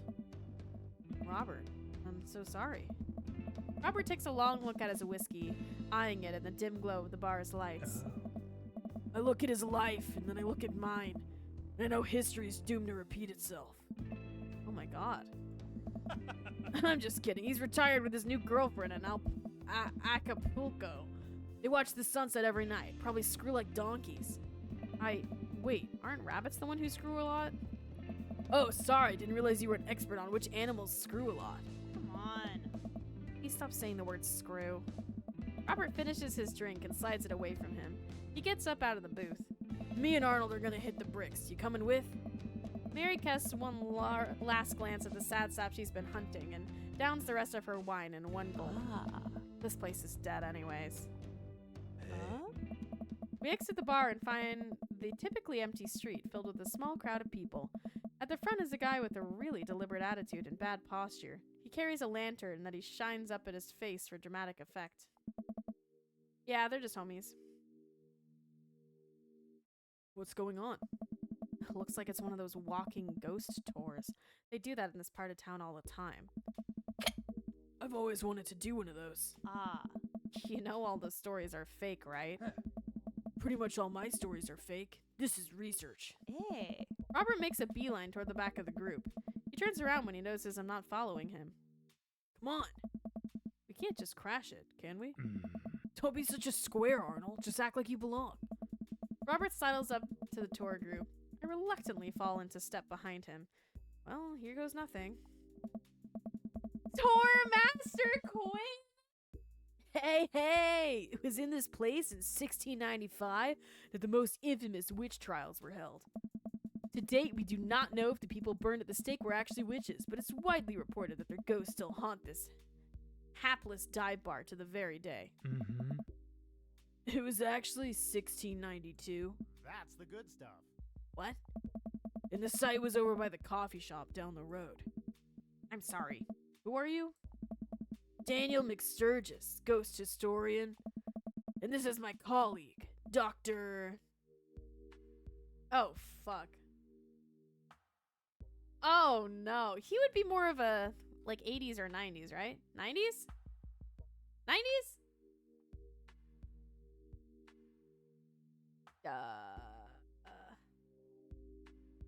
Loomis for sure. Okay. Yep. Yeah, you guys nailed it. Thank fucking God. Dr. Loomis, paranormal investigator extraordinaire. We're touring America's most haunted locations as research for our new book. You may have seen our guest cameo on Paranormal House Hunters Extreme Edition. A couple of people in the group start nodding. Man, Robert's good at this. I am. Are you guys part of the group? I don't remember seeing you at the first stop. We like to keep a low profile. Easier to catch ghosts that way. Hey, they've definitely been here. Been standing next to them the whole time. Thank you, random lady who I do not know. Ghostbusters, gotcha, Phil. As I was saying, the epicenter of paranormal activity can be found at the coffee spoon over there. The man who runs it's been plagued by hauntings since he signed the lease. Damn near driven him mad. But whatever you want to say is cool, I guess. It's your tour. Man, didn't know that about Matt. Wait, Robert's making this up. The rest of the tour group listens intently to Robert's every word. I think the tour guide can tell he's losing the group. He seems to get flustered. Hey! Thank you for your contribution and knowledge, Mr. McSturgis. Let's move on to the next haunted location. Robert, Mary, and I follow the group down the street. Sounds good, Gojo. Sleep well. That tour guide's shirt is cool. Yeah, everyone in the group gets one if we make it to the final location. I turn to Robert and grab him by the shoulders. I need that t-shirt. Well, guess we're in this for the long haul then. Just follow my lead. Don't arouse too much suspicion, and we'll have a cool ghost shirts in no time. Hey. That's the good stuff. The group arrives at an old, decrepit colonial-style house. All right. A quick pause in the tour. My name is Quinn, but most people in the ghost tour call me Tour Master Quinn. I'm a DJ, trivia master, and part-time actor. That's the good I do stuff. private ghost hunting events, birthday parties, MC bar mitzvahs, and perform traditional vaudevillian mime work. Tour Master Quinn gives out headshots to all of us. His resume is on the back. Huh. Stage combat experience. What do you think the funnest Master Quinn is? Dad Master Quinn? Today, here's a little bit of history for you all. This was the home of the noted American author Dorothy Pembridge, whose prose was widely popular in the late 19th century. It was in the attic of this very home where she wrote such classics as The Diary of a Victorian Mistress, Lady Fitzwilliam's Courtship, and The Ghost of Sea Captain Reginald Barclay. She unfortunately died of consumption? She unfortunately bait Master Quinn. Ah, shit, Phil. That one was good. She unfortunately died of consumption short after the turn of the century, but several people have reported that on some nights you can see the light from the attic, where the ghost of Miss Pembridge continues to work on her latest bestseller. I guess you could say she was consumed by her work. Good night, Shax.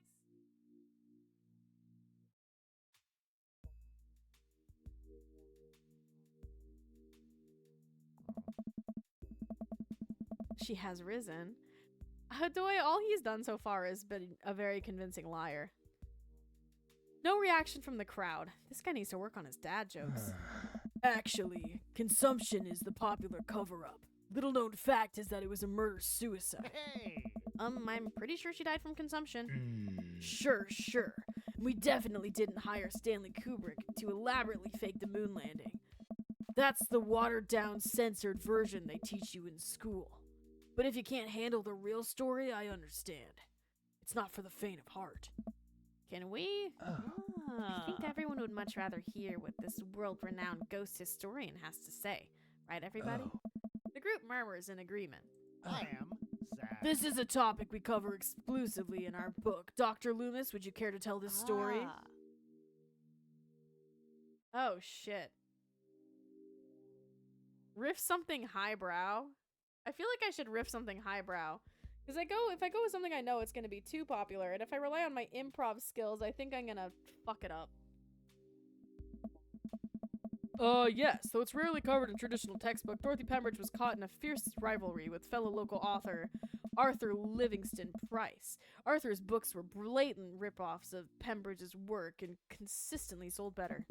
Pembridge was enraged by this and confronted Livingston Price at his home with plans to end his life. Their bitter feud surprisingly blossomed into a torrid, passionate affair. After many months of secret courtship, Pembridge followed through her original plan and poisoned Livingston Price in his sleep.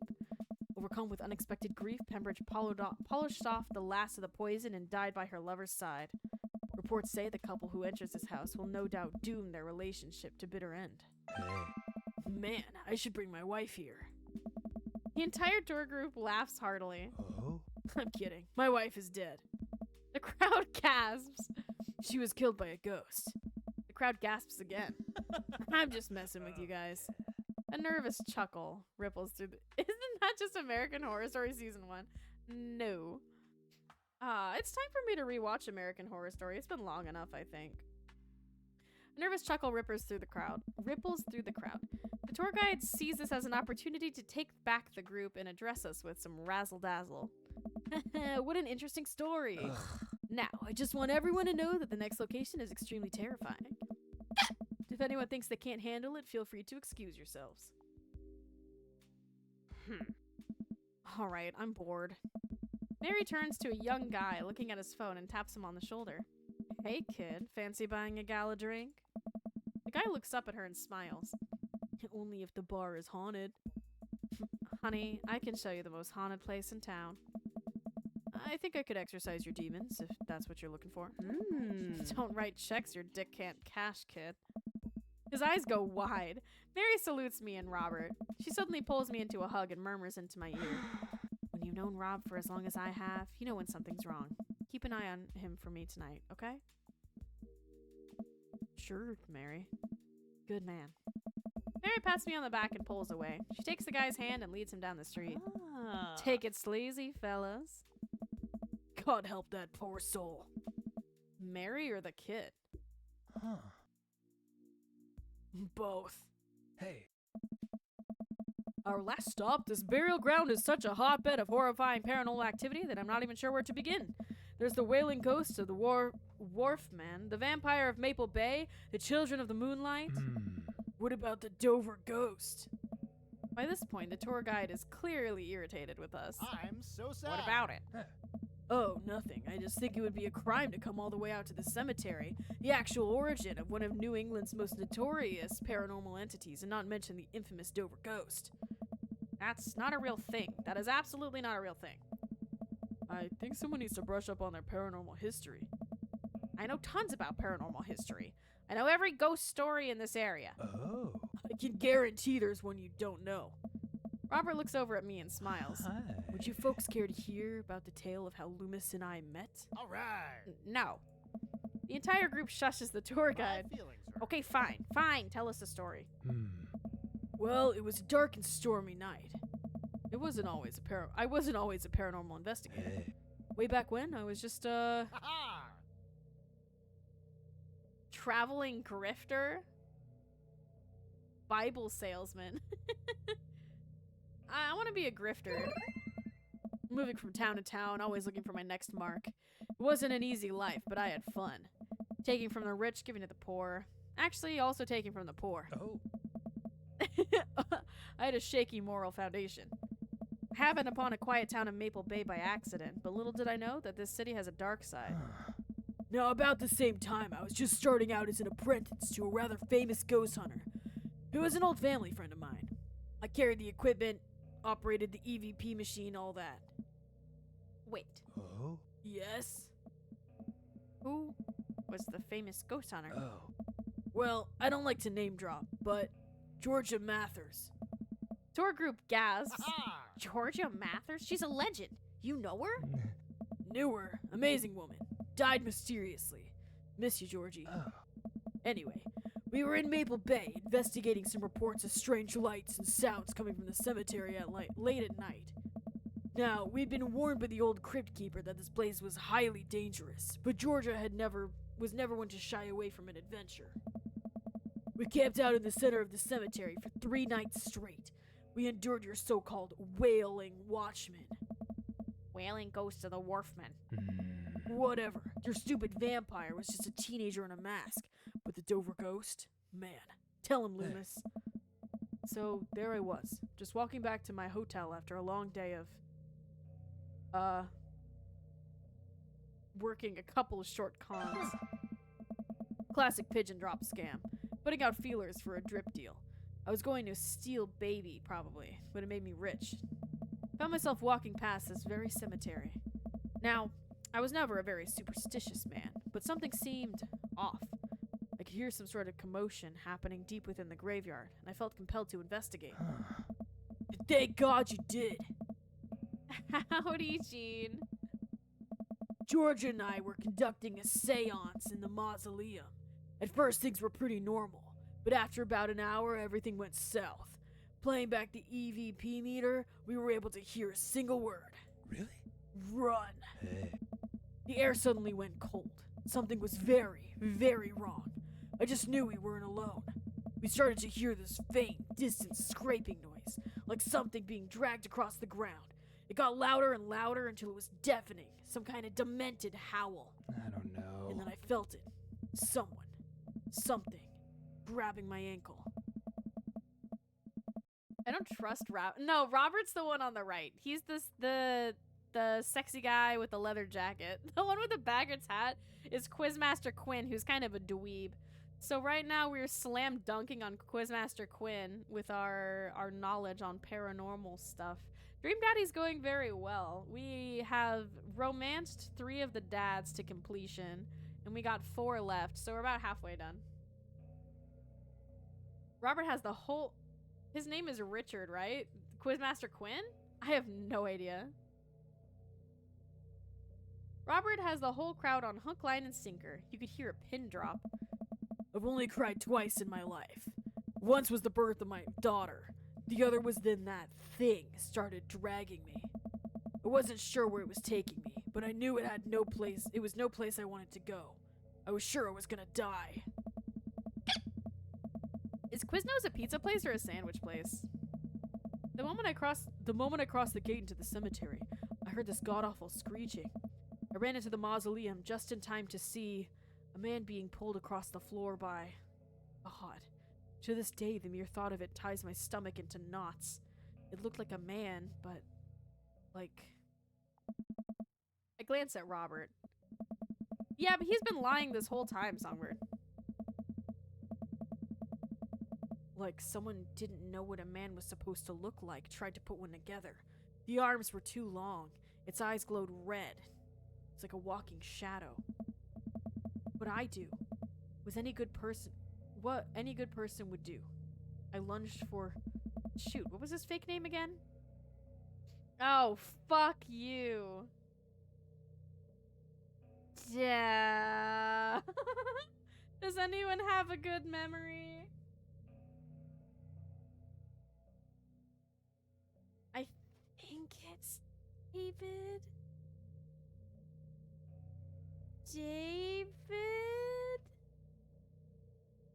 Or is it Davis? It's either David or Davis. It's one of the first 2. My memory is shit, but I'd go for David. I cannot fuck this up, though, is the thing.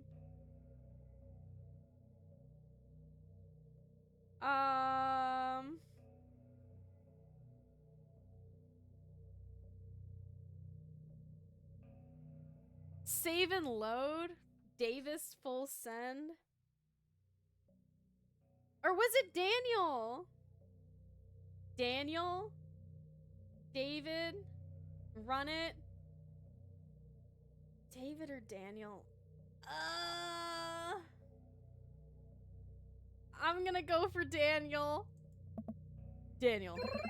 Yeah! Let's go! I grabbed his hand and entered into a tug of war with the unholiest of forces. I thought I was gonna be torn in half. Hey. But I had God on my side. The pocket Bible I always keep on me fell out of my shirt pocket. And to this day, I can't remember what passage it opened up to. I can remember what passage it opened up to.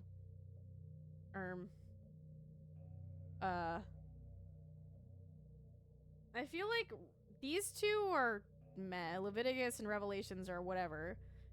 These 2 are more on tune. I love that my guess was right. I know nothing about this. We'll do this one. Then shall the dust return to the earth as it was, and the spirit shall return unto God who gave it. I have no idea where Robert pulled that verse from. Yeah! With a horrifying growl, the entity finally relented. Daniel and I collapsed onto the ground, exhausted. We were both covered with blood. That damn creature clawed into my chest. Got me real good. I had to get 16 stitches. Robert pulls down the collar of his shirt to reveal a long, wicked scar across his pecs. And that's how I got this scar. I followed Georgia Mathers to the end of the earth. We faced exorcisms, demons, poltergeists that threw our equipment across the room. But I'd never seen Georgia so scared. She was never the same after that, and neither was I. Watching what happened to Daniel and Georgia shook my faith, but I came out of that experience a better man and a better friend. And we've been brothers ever since.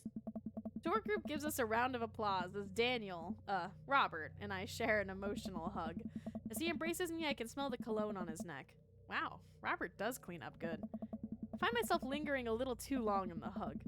The tour guide seems to have bought it. He's even wiping a tear from his eyes.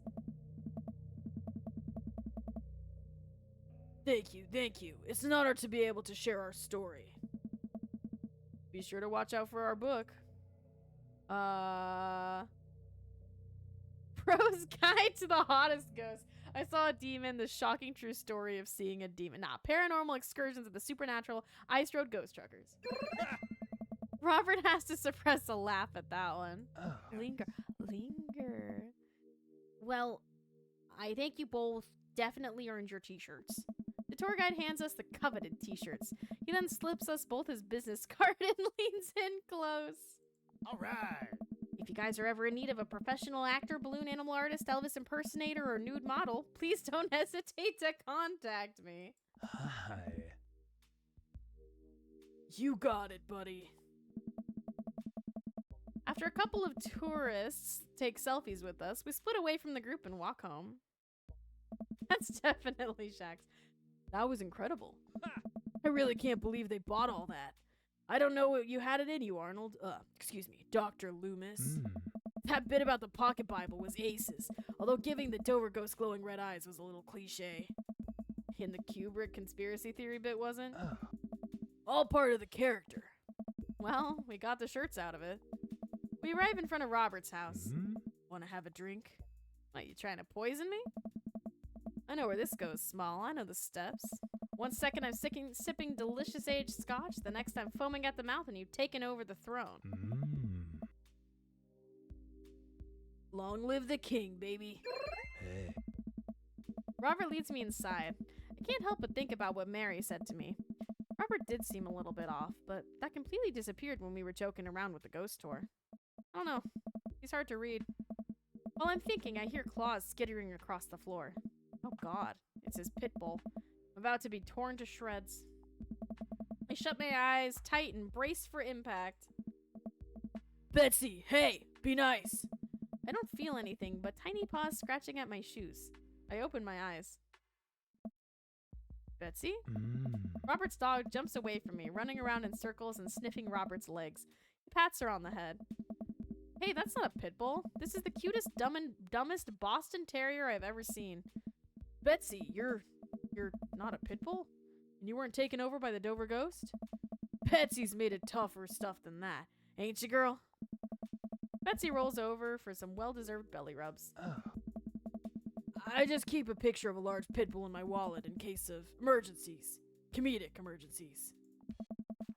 We make our way to Robert's living room. For a quiet man with arguably the oldest pickup truck that could legally be driven, this place is amazing. There are sleek, modern appliances throughout the room with a big flat-screen TV mounted on the wall. He has shelves upon shelves of DVD. God damn, Gene! Guess he wasn't lying about being really into cinema. He pours us both glasses of whiskey from a well-stocked bar in the corner while Betsy curls up on a pile of cushions. So, how did you really get that scar? And don't tell me you got it fishing for Alaskan king crabs in the Berlin Sea or something. Happy almost a year, happy almost a year. You trained me too well. Robert laughs and takes a sip of his drink. My daughter and I were riding our bikes. I hit a rock, flew over the handlebars, and then we went to the hospital. And that's it. Hey. Not a very interesting story. I've never heard you talk about your daughter. Well, I have one. Hmm. That's her. He points at a picture on the wall of a very serious little girl with dark eyes. Yup, that's definitely Robert's daughter. Wait, Phil, your dog watches? Ew. Ew, that's a good point, Kent. Did Priscilla watch, Phil? How old is she? 25, 26, not too sure. Does she live around here? Huh? No, Val lives back home in Brooklyn. Works at some new media online magazine thing. Makes buckets, though. Hmm? He suddenly seems really serious. Probably shouldn't press him about it. You like Santana? Yes. Sup? Great. Robert puts on Santana, then takes a seat on the couch next to me. He suddenly downs his drink in one gulp. Look, only once or twice I lived in a studio apartment. Phil? That's really funny.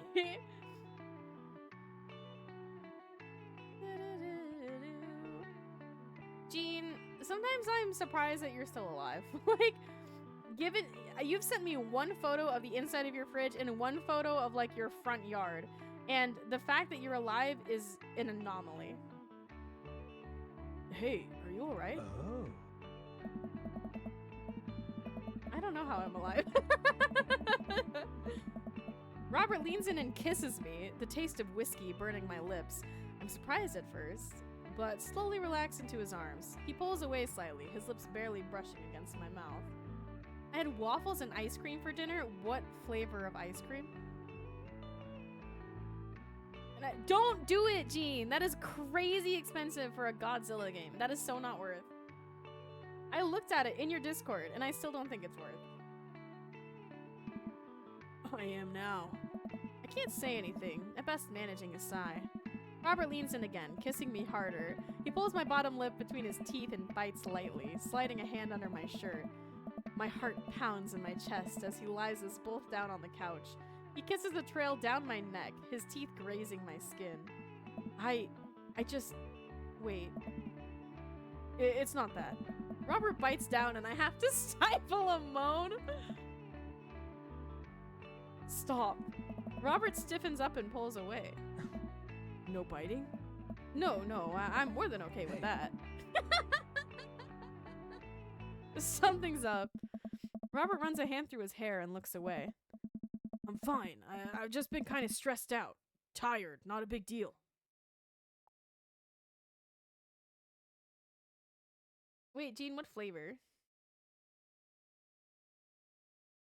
Oh, you went and like got it somewhere. Okay, that makes it more okay to me.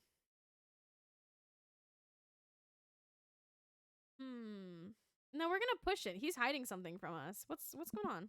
Listen, I want this as badly as you do, but I know something's wrong. I need to make sure that you're okay. Robert stares at the ground. You don't know me that well, Arnold. I'm not a good person. He takes a deep breath. I spent my whole life only taking and taking and taking. And now here I am, an old broken man sitting on top of a pile of everything I've ever taken, alone. But I want to know you. You don't have to keep hiding behind fake stories and acting like you don't have feelings.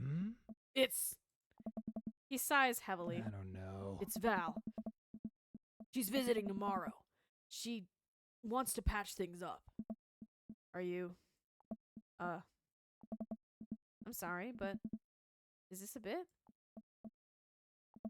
No. When was the last time you saw her? 3, 4, I think. Months? I don't know. Years. I sit up straight. Jesus, Robert, what happened between you two? I don't want to talk about it. Robert and I sit in silence, neither of us wanting to look at each other. Both of us are unsure of what to do next. Fine. Things were already bad between us. I cared about her. I always did.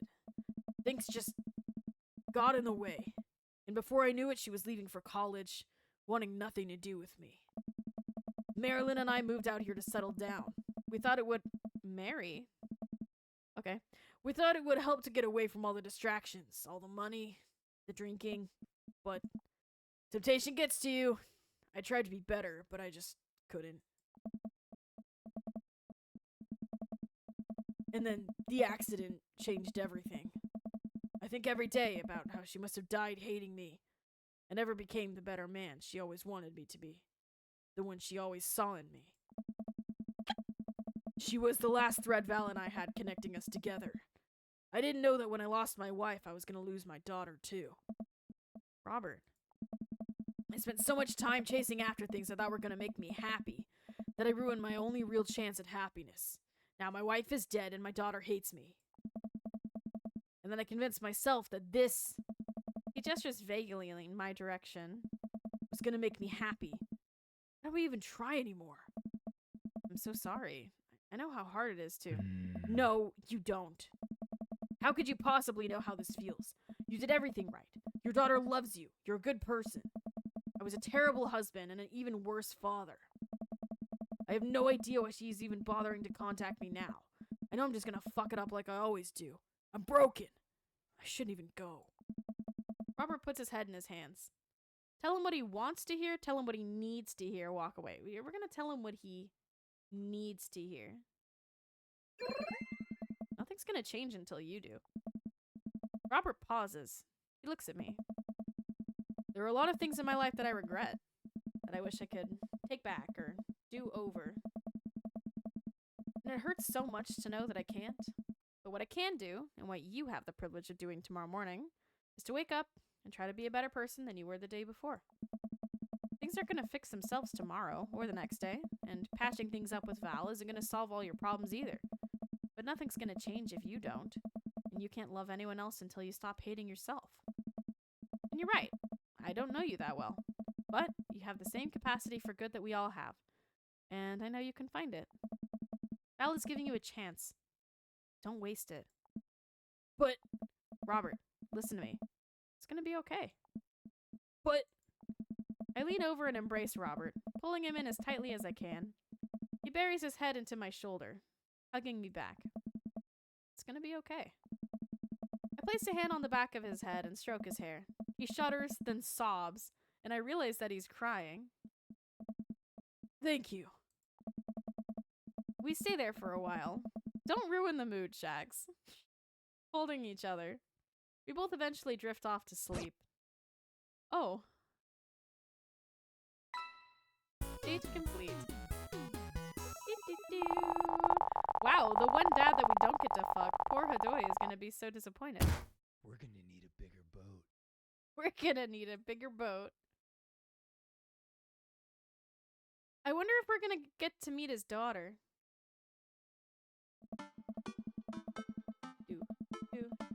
Do.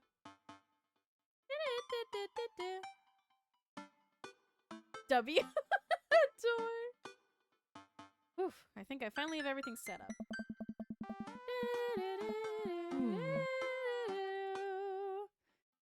Let's get to the party.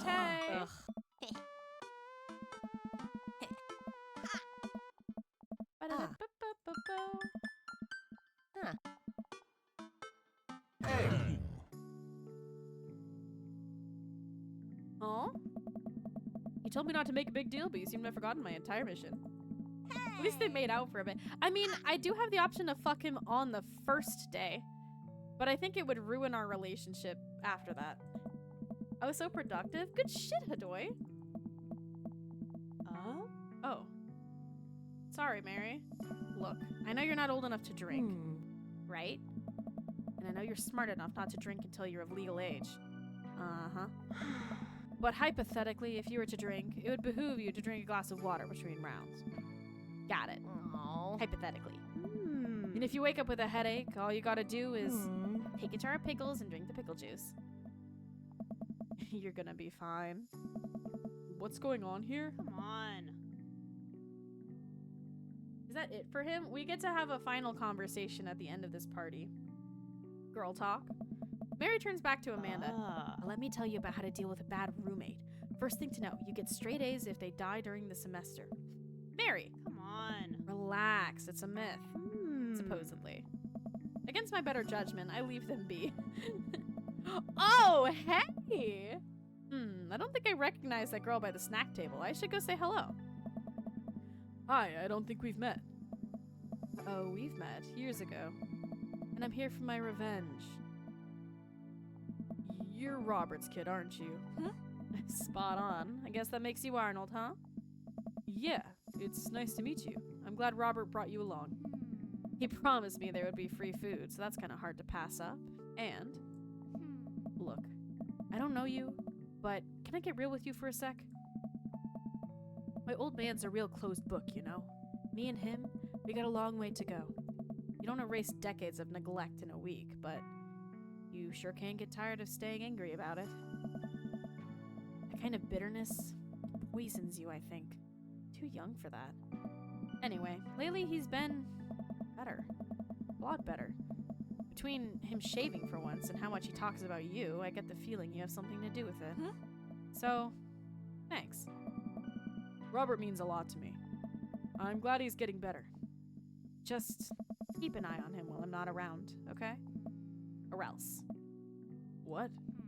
I'm kidding. Or am I?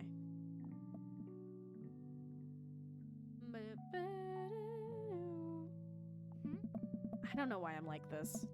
I think it runs in the family. Amanda trots up to the conversation. Hmm? Hey, I love your necklace. And your hair. And just, geez, your whole vibe is so cool. Thanks. I like your jacket. My girlfriend collects pins too. Oh, hell yeah! There we go. It's a win for the gays today. No! Oh, this is my daughter Amanda. Amanda, this is Robert's daughter Val. Nice meeting you. I heard you're a photographer. Aspiring photographer. I'm going to school for it. You take pictures? Yes? Then you're a photographer. Welcome to the biz. Val hands Amanda a business card. If you're ever looking for internships, shoot me an email. Anyway, I need to go make friends with that woman over there who's dual-wielding wine glasses. Catch you later. He's a dad too, I knew it! Yeah, Emily! Val walks away. She's so cool. She gave me her business card. She touched my hand. Congrats. You just networked for the first time. I'm a regular business lady now. Quarterly projections, stock market synergy.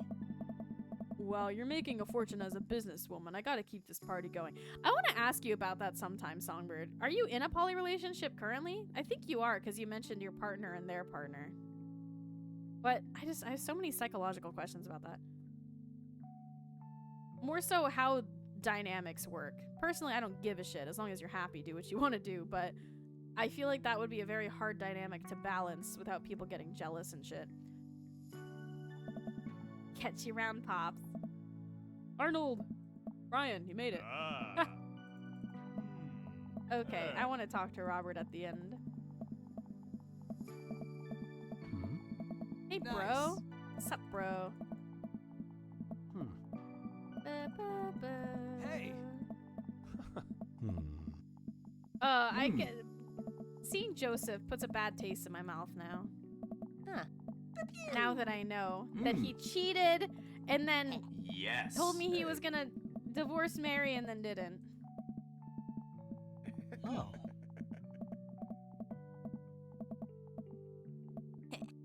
Oh no, I'm worried. What is Robert gonna say? Is Robert gonna stay even?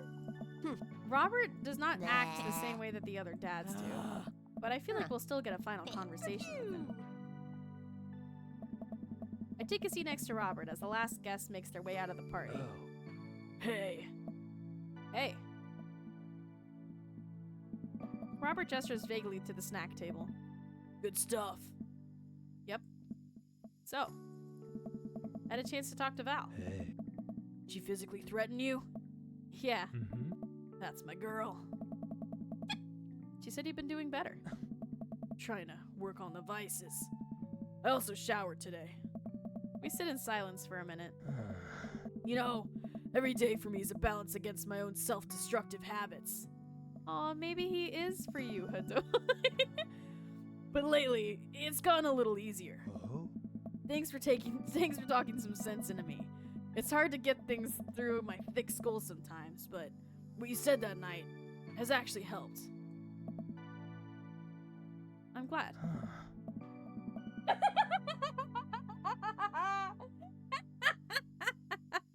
Nothing. I like you, Arnold.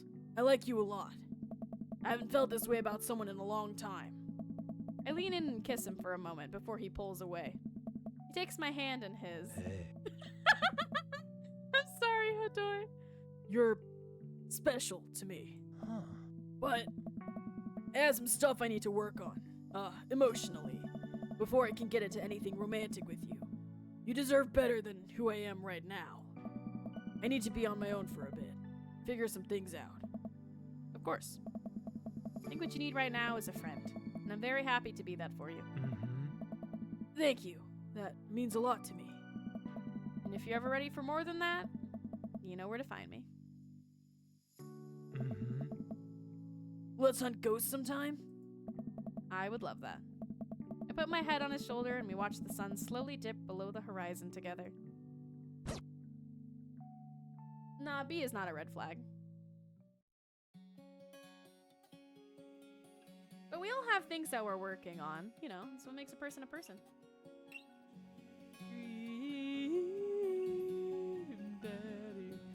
Are all dads but Hugo gonna reject Arnold? What the fuck? Yeah, Hugo and I have like a happy conclusion, I feel. I bet Damien lets me. Ah! Adoy! Look at this! That's cute. Look at him! So, you know what I think?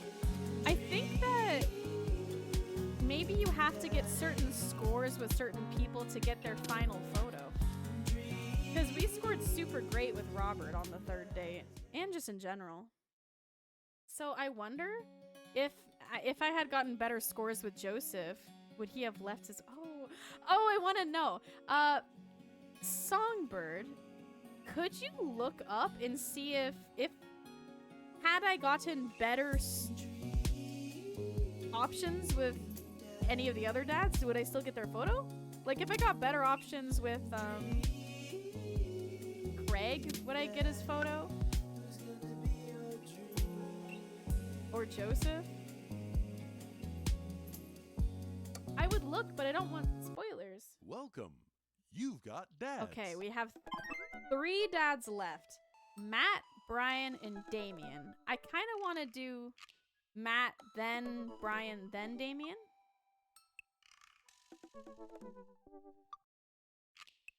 Because it's been a while since we talked to Matt. Wait. Oh, holding. What's up, Adoy? Wait, I'm holding! What's up?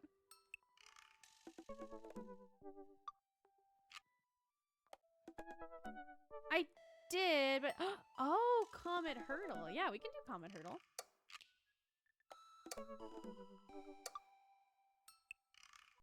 Okay.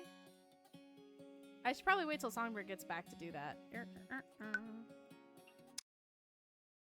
Okay, doke. First of all... Oh, I already had now playing off. Thank you for waiting, Adoy. Yerdle. Okay. Are you ready? We'll start with this one. Ooh, actually no, we'll start with this one.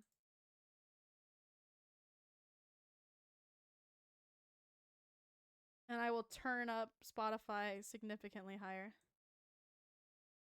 Okay, here we go.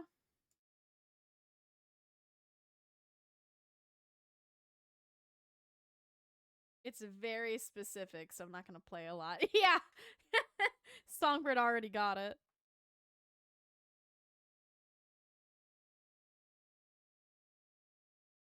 Well done, Songbird. I think I'm paranoid.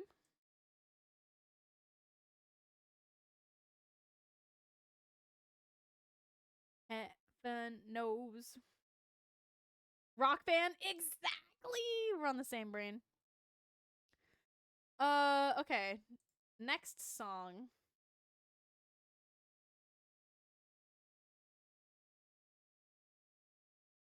That's all you get. I'll play it again. Hi, B. God damn, Songbird. It is no dickety.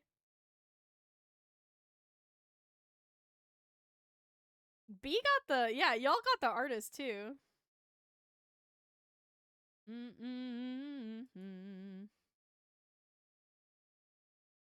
Good song, good song. What about... Okay, I want to make this one a bit more difficult because Songbird's kind of flying through. Ooh. What about this? I don't know. I think you guys could get this one. Hold the phone.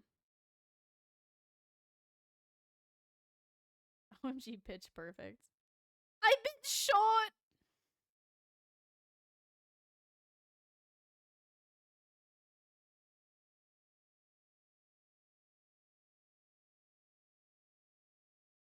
That's all you get. I'll play it again, though.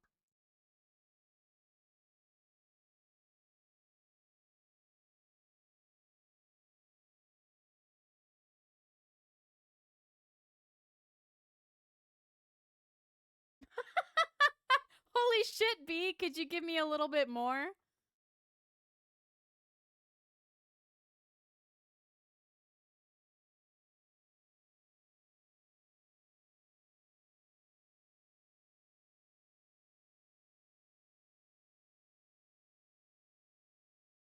I'll take... You get half a point for that. 7 days in June? Close! You're so close! 7 days in sunny June. It is. Can anybody give me the artist?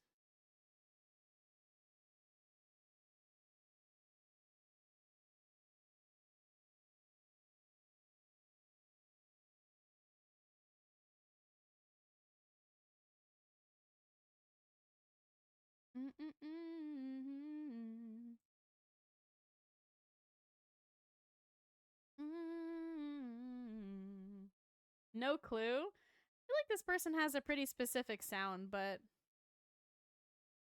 Red Hot Chili Peppers? It's not Red Hot Chili Peppers. This sounds like Jamiroquai. It's because it is. Well done! Emily gets a half point as well.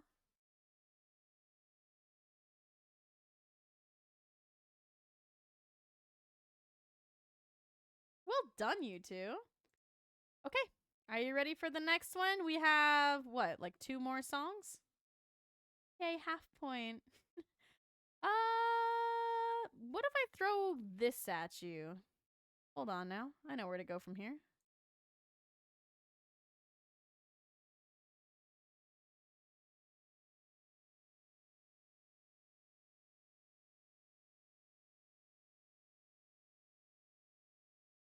Okay.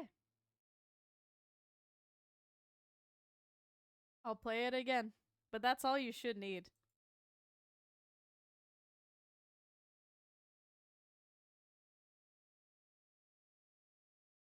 Neil Young, Harvest Moon. Emily got Neil Young first, so I'm tempted to give another half point there. But Hadoy, you are correct. God damn, you guys are quick on the draw. Okay. You guys are crazy today. Maybe I'll throw in another hard one. We'll see how this goes.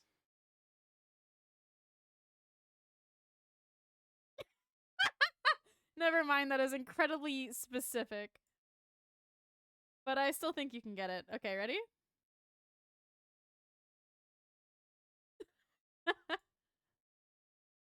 Poison? It is Poison. Can anybody hit me with the artist? The artist is the hard part for sure.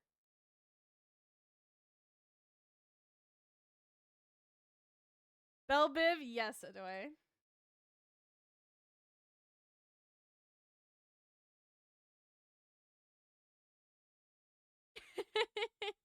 I already wrote it, did you? You did! Oh, Emily. Sorry, Hadoy. That goes to Emily. Emily fucking nailed it. All right. That was our 5, but I can do a bonus one because you guys were so quick. So let me choose something difficult. I need to choose something that's not so difficult you won't get it, though.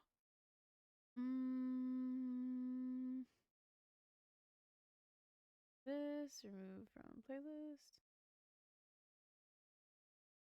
It's such a good song. It is a very good song.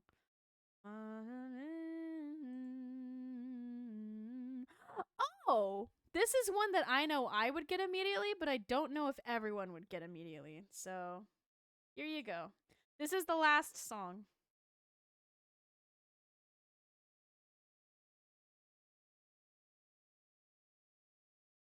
Okay. You might need extra time on this one, but I'll let you think. Would you like a few more seconds?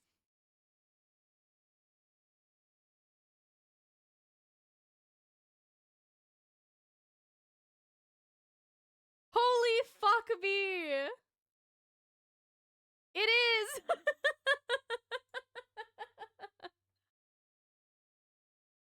No, B, you got it.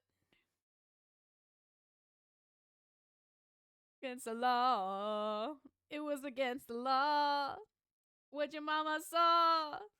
It was against the law. What the actual fuck is that? It's me and Julio down by the schoolyard, Hadoy.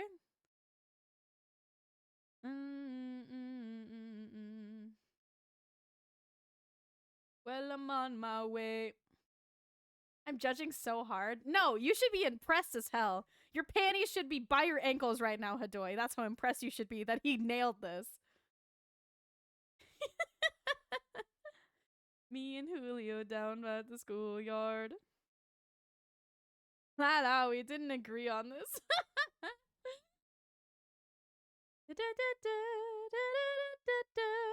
I would say that was a very successful hurdle. Thank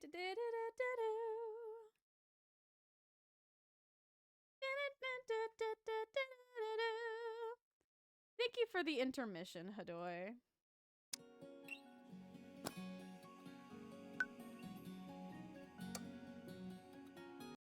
Welcome. Okay. You've got dads. Now, would we like to romance Matt or Brian next? I think I'm going to save Damien for last. Matt or Brian? Matt is the... He's the, like... I don't know how I would describe him. The music indie guy, collects vinyl records, has a coffee shop, and a daughter. Brian is the competitive, hardy bear of a dad who likes to take care of you but also one-up you. He also has a daughter. Brian? Okay, we got one for Brian. Does anyone else have a take before I go for Brian?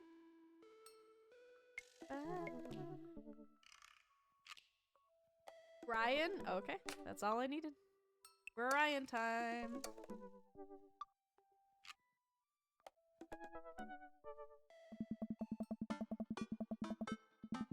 I spend the day lounging around the house in my bathrobe and slippers, committed to enjoying my day off as testament to dad laziness around the world.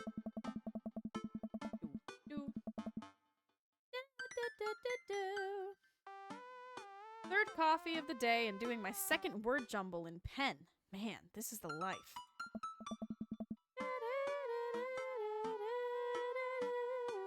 Hey, this one spells door. Oh. Oh, good night, songbird. Well, now I can't tuck you in, dog.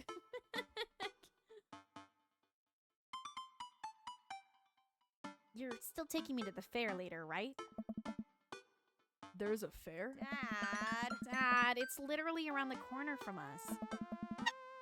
It's not ringing a bell. I came home yesterday with cotton candy. Nope, nothing. Ugh. I gave you a teddy bear that I won, specifically stating where and when I got it. Good night, TT Songbird. Good night, TT. Good night, Hadoy. Huh? Serious? seriously? Amanda walks to the windows and slides the drapes open. There's a big Ferris wheel in the distance. Oh, right, that one. I thought you meant another carnival. You're coming with me tonight, right? Gosh, honestly, I don't know. I've got all this. I look down at the mug of coffee and word jumble in my hands. Pressing business I need to attend to. Amanda points to my word jumble. Bark, dog, clock, cereal. I knew that. I totally knew that. The secret word that they all spell out of is pool. Hey, you're pretty good at this. Now you don't have an excuse. You're coming with me. Amanda pushes me into my bedroom and forces me to change out of my bathrobe. Wear something nice. I want some arm candy tonight. Got it. And no flip-flops. Not after last time. We don't talk about last time. Amanda and I step outside and follow the faint sound of carnival music. So, what's the first thing you're gonna do at the fair? Eat greasy food, like deep fry everything and put it in my mouth. I don't care if it isn't tasty to start. I believe that the deep frying process can transmute any non-tasty thing into a tasty thing. Please don't throw up this time. I know my limits. You said that last time. I was still calibrating. I'm dialed in now. You'll ride the rides with me, right? If you're looking for someone to ride scary rides with, that's a straight veto from the dad constituency. However, I'm happy to stand at the fence and take blurry pictures of you riding the rides, as per dad custom. Define scary rides? Define scary rides. Anything that moves. Well, you're no fun. Maybe I'll find someone at the carnival who'll go with me. Wouldn't that be a surprise? Yeah, maybe one of your friends from school will be there. Like, what's the one with the eyebrows? Teresa? She's got mono. What about the one who vapes?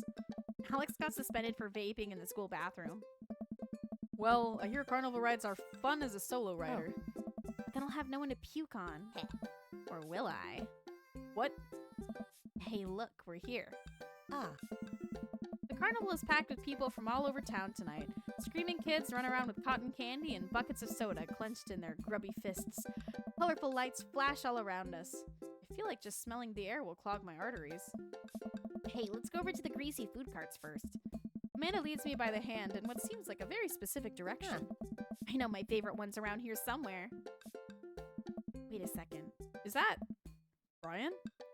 Wow, look who it is. Sure enough, it's Brian and his daughter Daisy. Brian has the same confused look on his face that I'm sure I have. What a coincidence. We all happen to be here at the same time in the same exact place. Wow, this is so weird. Can you believe we just happened to come to the carnival on the same night at the same time? Yeah, Daisy, that's so strange. How bizarre. Brian? Arnold?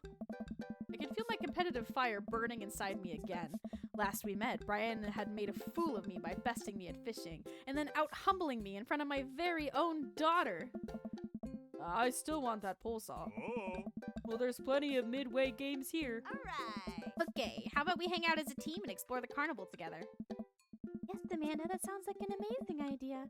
Let's all go and do stuff together. Amanda and I follow Brian and Daisy as they lead us towards some rides. I can't believe Brian's here. Dad, you need to relax. Daisy and I have been spending a lot of time together. She helps me with my algebra homework, and I've been corrupting her young soul with rock and roll music. She's really cool, but you and Brian won't stop complaining about each other. Oh, he's complaining about me? No, Dad. That's not what I meant. If you and Brian would just talk to each other, maybe you would see that you have a lot in common. See, now I gotta turn it up to 11. Brian's getting obliterated. Dad, you have to chill. Please chill. For my sake. I'm chill.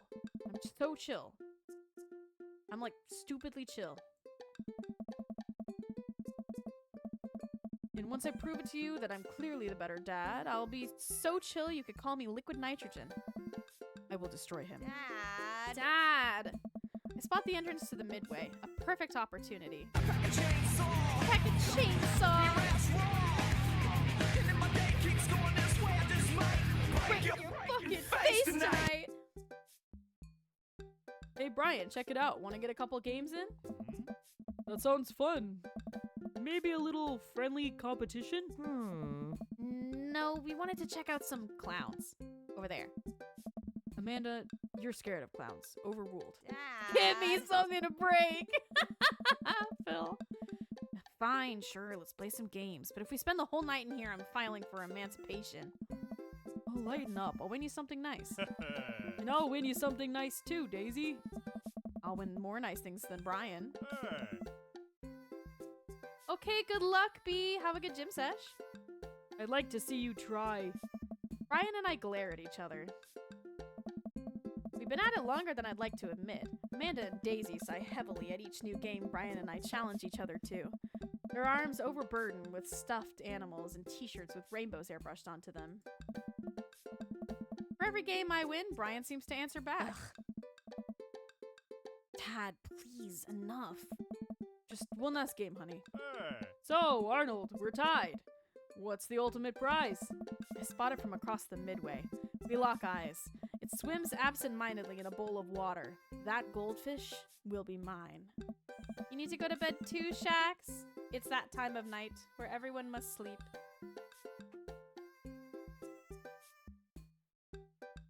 Good night, Shax. Amanda, sweetie, how about I win you a goldfish? If it'll get us out of here, sure. Great. I look over at Brian. We don't say a word, but our eyes lock and confirm it. The person who wins the goldfish wins the night. He did, Phil. I tucked him in like 3 hours ago. Looks like it's skee-ball. Are you any good? I am the best skee-ball player to ever grace this earth. Think you can handle me? Hey. Still waiting to put up your weed whacker? Still willing to put up your weed whacker? Only if you're willing to part with that pole saw. I only have Gramps left.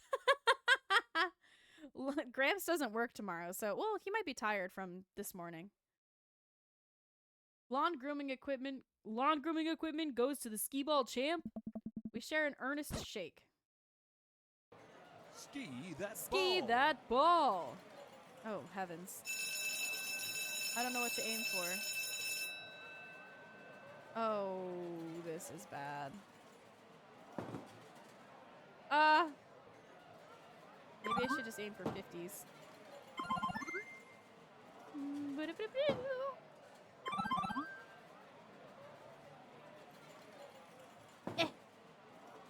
Yeah!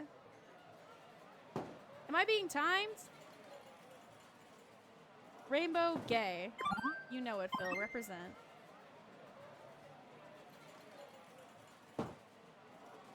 Oh, fuck. He's smoking me.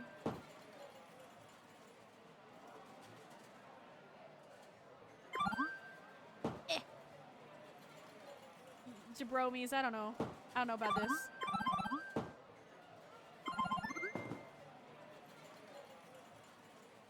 I only have 4 seconds left. No!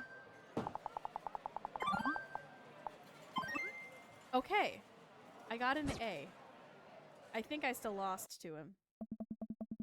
The bell sounds and flash. Feels like things are moving in slow motion. The guy running the booth points at Brian. My worst nightmare. I fall to my knees, grasping at the dirt between my fingers.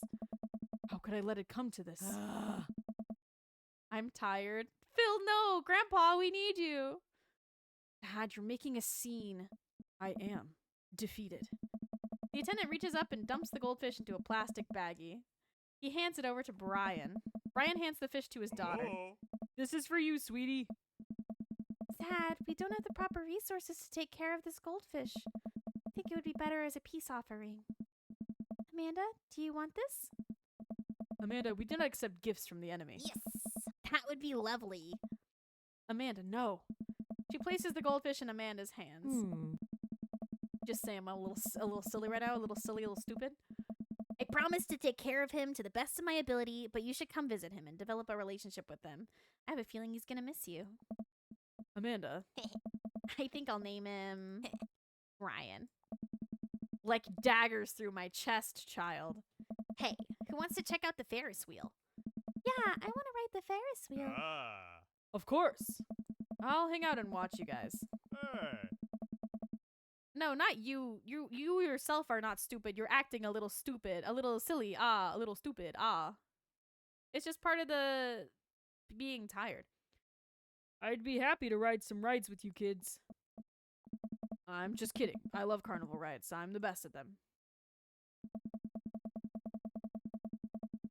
We travel the fair and end up the relatively short line for the Ferris wheel. It doesn't seem like a very popular ride. Daisy and Amanda chat excitedly. I can feel Brian glaring at me. So, how'd you do on the trig final? Way better than I thought I would. Those cosine problems still trip me up, so I drew a cat instead of answering the questions, and my teacher gave me a point for effort. Wow, is high school really that easy? Oh.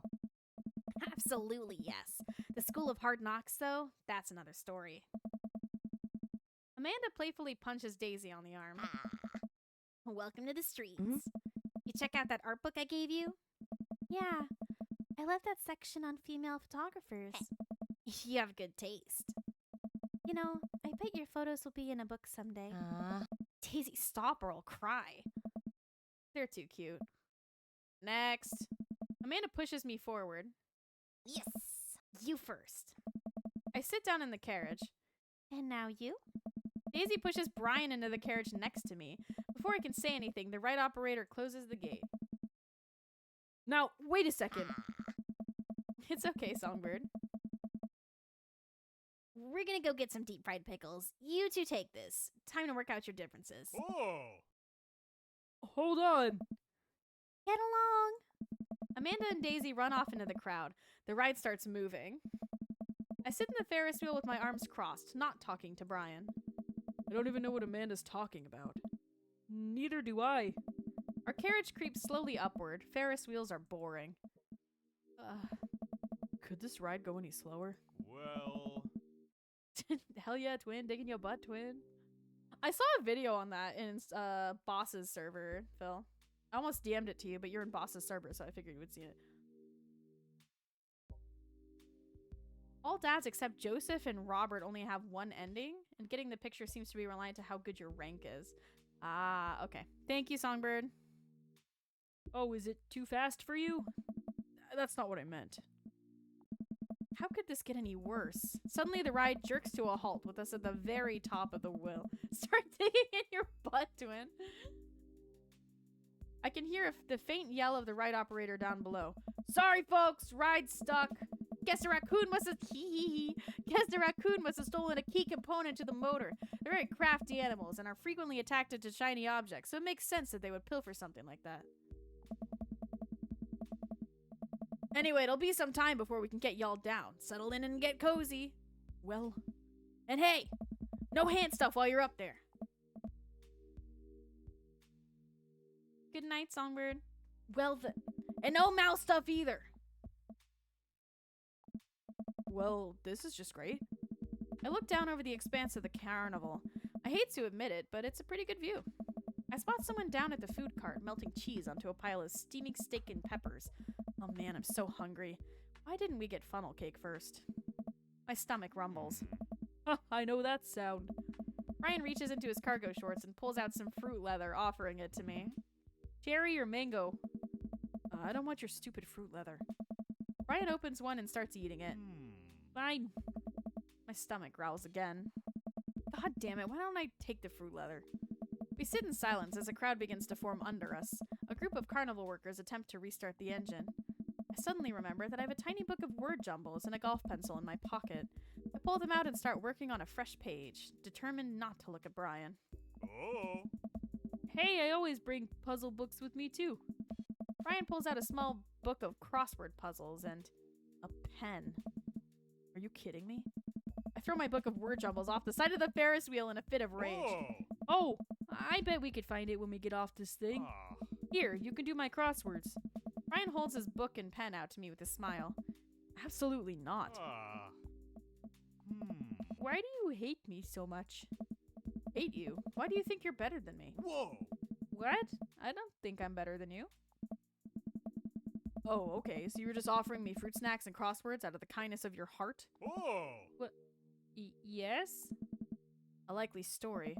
All you do is brag about your smart kid and your landscaping and your stupid weed whacker. I'm sick of it. Whoa! And all you do is one-up me every chance you get.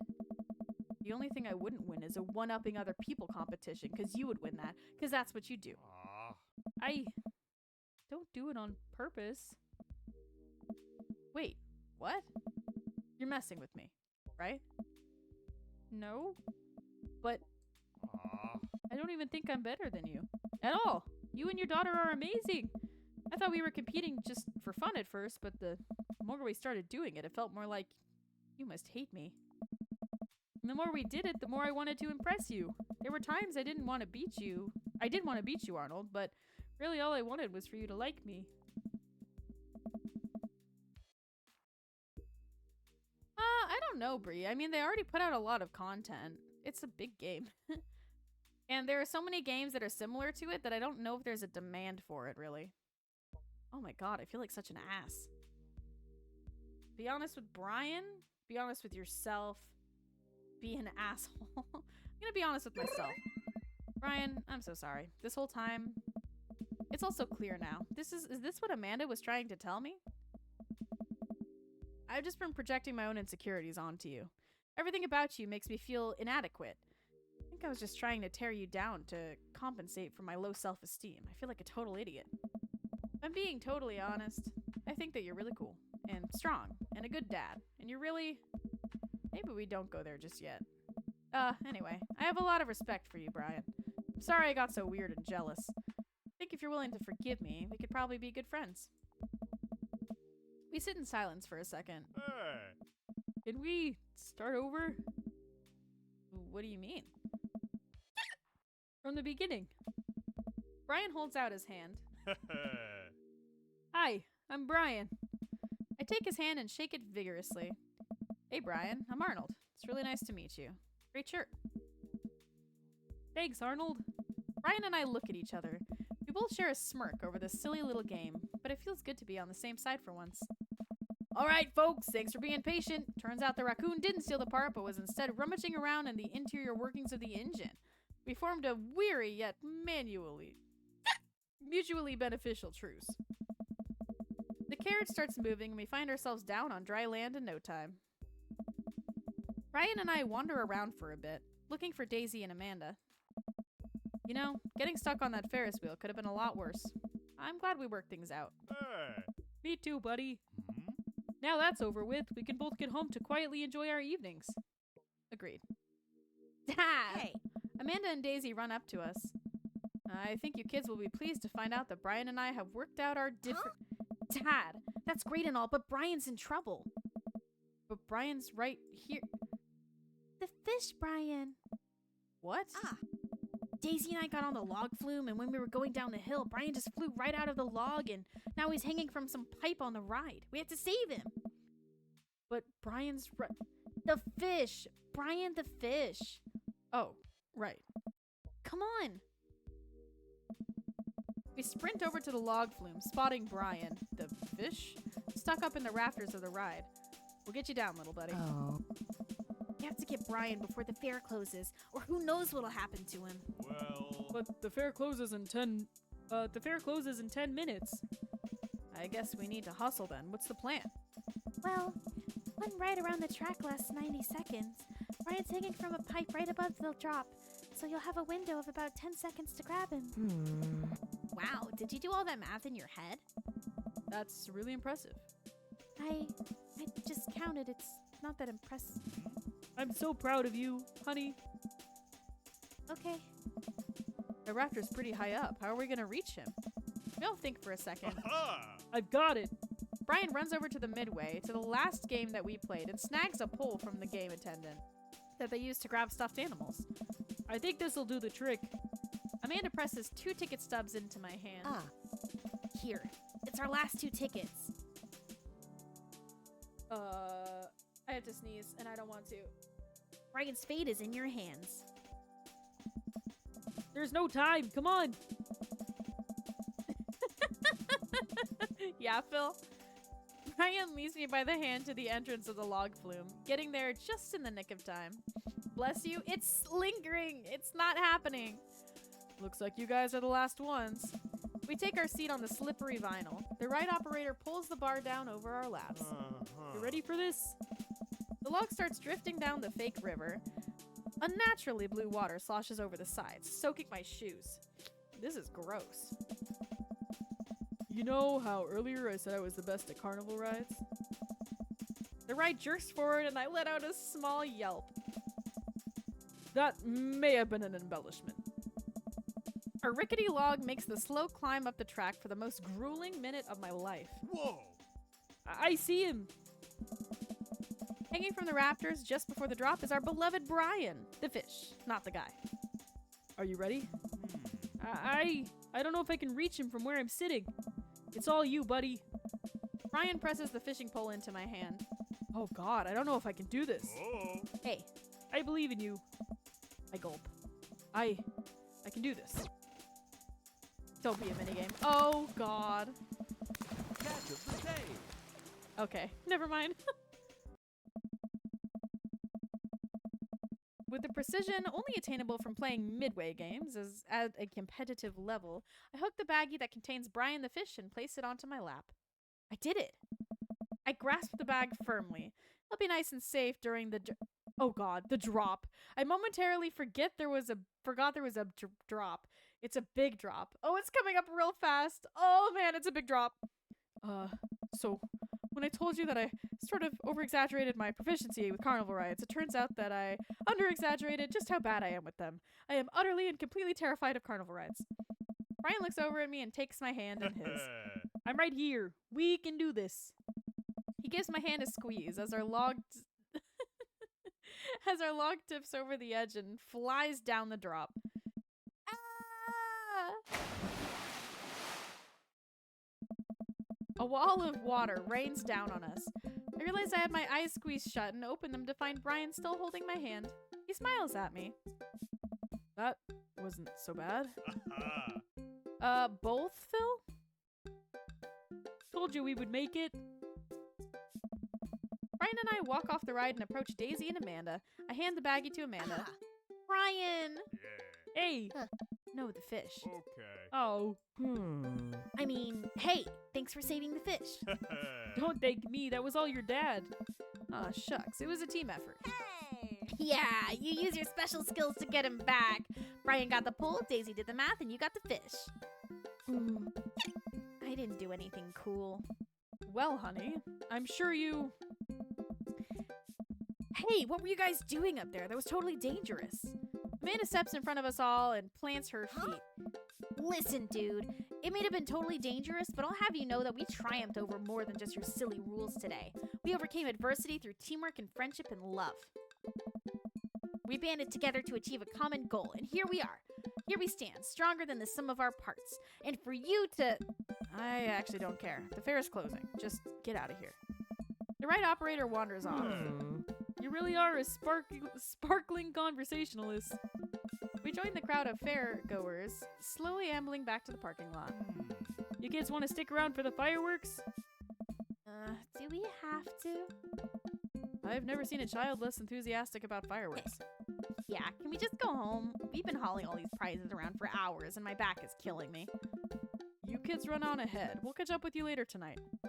Amanda and Daisy skip along. We'll probably find them later, curled up on my couch and watching long-haul paranormal ice road ghost truckers. Ryan and I sit down on a bench a little further away from the rest of the crowd, who have all gathered to catch the fireworks. Hell of a day, huh? You can say that again. Hell of a day, huh? This is the one time I'll let you out-dad me. I'll take it. I breathe in the cool night air as the first firework launches and explodes in the sky over the fair. They're gonna smoosh? I hope so. I'm glad we talked about all that stuff. Me too. It's good to have a friend like you, Brian. The fireworks launch into full swing, bursting around us in a rainbow of reds, greens, blues, and whites. I don't think they're gonna smash. He seems too wholesome to smash. There's one more thing I have to admit, though. I don't know about that. What's that? I don't know anything about fishing. Brian bursts out laughing. Oh, buddy. I know. What? You knew this whole time? Oh. I mean, you weren't exactly subtle about it. I can feel myself blushing. He laughs again. It's okay. It was cute. If you're interested, maybe I could teach you sometime. That's what friends do, right? Ha! The laughter dies down, and we watch the fireworks a little longer. I can tell he wants to say something, but he's having trouble getting it out. True, Phil. Ah. You know, it's kind of funny. What is? Uh-oh. We're not fighting anymore, but Oh. I still feel like we've left some stuff, unresolved. Oh, lawn mowing is still happening. We're cool now, but don't think I forgot about that. Brian laughs. No, it's not that. Don't you feel like there's maybe something else here? Or is it just me? Looking at Brian, his smile illuminated by the crackling embers falling through the night sky, I suddenly understand what he's talking about. Oh. This whole time, with emotions running so high, I realized what I've really been feeling. What I thought was jealousy was actually... It's not just you. Brian inches toward me. Hey. You know, it's hard paying attention to the fireworks when you're right here. He and I, This one feels more out of the blue. He and I lean in and our lips touch. He places one hand on my shoulder, then another at the base of my neck. The base of my neck? On the back or the front? Is he choking me out or like holding the back of my neck? One hand on my shoulder, then another at the base of my... Oh, never mind. I can picture that. It's probably the back of the neck. Gently pulling me... The base is the back? Well, no. The base is just the bottom of your neck. So if it's the front base of your neck, you're being choked out. If it's the back base of your neck, then it's just resting it on your... Anyway. Gently pulling me closer to him in a warm embrace. I feel... safe. Brian pulls away from me for a moment and smiles. I guess now we get to compare over who's better at kissing. Brian stifles a laugh and pulls me in for another. I'll accept that challenge. Sure enough, when I get home, Amanda and Daisy are passed out on the sofa, surrounded by giant stuffed animals. Amanda's snoring drowns out the Paranormal Ice Road Truckers still playing on TV. I turn everything off and throw a couple of blankets over the kids before heading to bed myself. Ooh.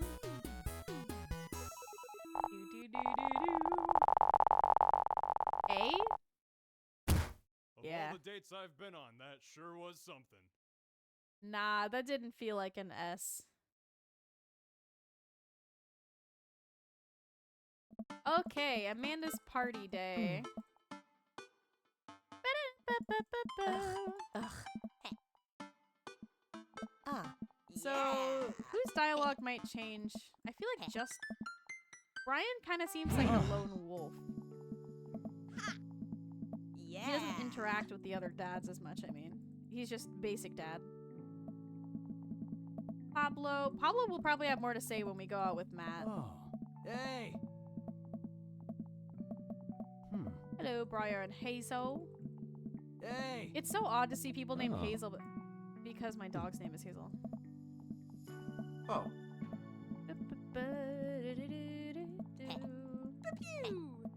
oh. Thank you, Amanda. Ah. I'm gonna get ice Oh. cream. What flavor? Wait, what flavor? Hey. Let me know when Amanda leaves for college. I'll have a fresh batch of banana bread Kennedys. Oh. I'm so excited to go out with Damien again. Oh, wait. I mean, nothing's stopping you. But Daisy, I hear you. I know you're stoked on college and skipping grades and taking over the world with science, but you gotta enjoy being a kid first. Growing up is weird and scary, and eventually you'll be able to rent a car, but you gotta get through middle school in one piece first. You know how you wish you were going to college? I wish I was in 5th grade. I want recess and snack time back. Cherish it while it lasts, girl. Rookie dough? Is that like brownie cookie dough? Got a big future ahead of you, but I don't want you growing up too fast on us, alright? Alright. Thanks, Amanda. I ease away slowly. Amanda seems like she has a handle on the situation. As the party starts to wind down, I take a seat on our back porch step. The sun is setting and everyone seems to have eaten their fill. Amanda wanders over and sits down next to me. Thank you, Phil. There were 2. Could you count another one, please?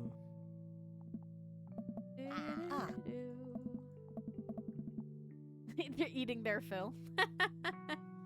Ugh. Pew. I take a seat next to Brian as the last guest makes their way out of the party. Hey. Nice job. I couldn't have thrown a better party myself. I smile.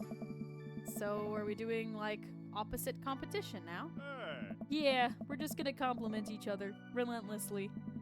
I bet you could do more push-ups than me. Oh. I bet you're better with computers than I am. I bet you could trim a tree faster than I could. Oh. I bet you could de-ice a sidewalk more thoroughly than me. I like this a lot better. Brian blushes. I nestle myself into the soft space between Brian's shoulder and chest. No matter how many times he washes that shirt, I bet he'll never get the smell of campfire out of it. Not that I mind. Got a long summer coming. Interested in some more fishing trips with me, Daisy, and Amanda? Yeah, I bet you'll come first. As long as you save me again if I fall into the water. Hey. I'd be happy to. Gotta sneak in as much father-daughter time as possible before Amanda heads out. Also, be careful. She's probably gonna try to steal your dog and take him with her to college. I also get the feeling Daisy might try to stow away in her suitcase, so watch out for that. The sun casts a pink glow over everything, and a quiet calm seems to descend upon the backyard. Reminds me of the lake. I'm glad we're not rivals anymore. Me too. Although I don't think I've ever been more productive than I was when I was trying to one-up you. Ha! Maybe a little friendly competition is what we both needed. I sigh and nuzzle against Brian a little harder. Hey. I am the cuddle champion. Ah. We'll see about that.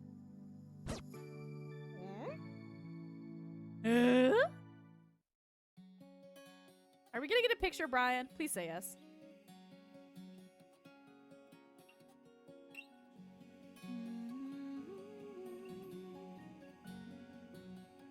If I had a picture of Brian, what would it be? By like a campfire? Probably something outdoors. Give me a picture, Brian. Give me a picture, Brian. Yeah! Look at him go! W's.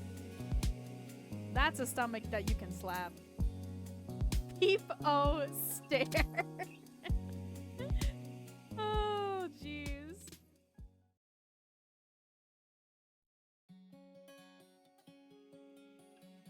All right, 2 dadular dads left. Oh, wait. Ah, shit, I didn't want to go to the epilogue. No, no, no. No, no, no, no, no, no. Load. Well, now I'm in the credits. So I think we will take out Matt first and then end with Damien.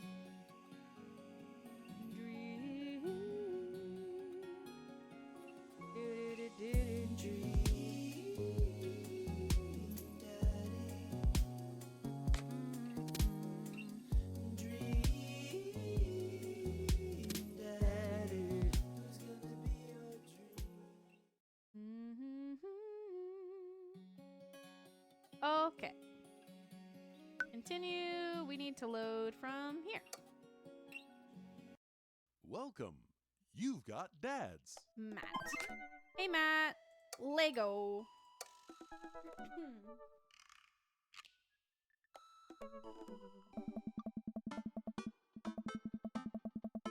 Matt and I have spent a lot of time together lately. After we went record shopping the first time, it sort of became a weekly tradition for us to scope out Final Fantasy VII for new releases. On quieter days, I'll go to the Coffee Spoon to just hang out with him. We finished so many dads. So many dads have finished on us. He's been trying to get me to branch out from my usual black coffee to try new drinks, and they're always delicious. Since I've been spending so much time with Matt, Carmencita and Amanda have become really close friends. Amanda's taken Carmencita under her wing, teaching her about photography, helping her with homework, and introducing her to music that's not just boy bands. Well, she did end up taking her to one of those scream-cry dancing boy concerts so Matt wouldn't have to. A truly heroic move.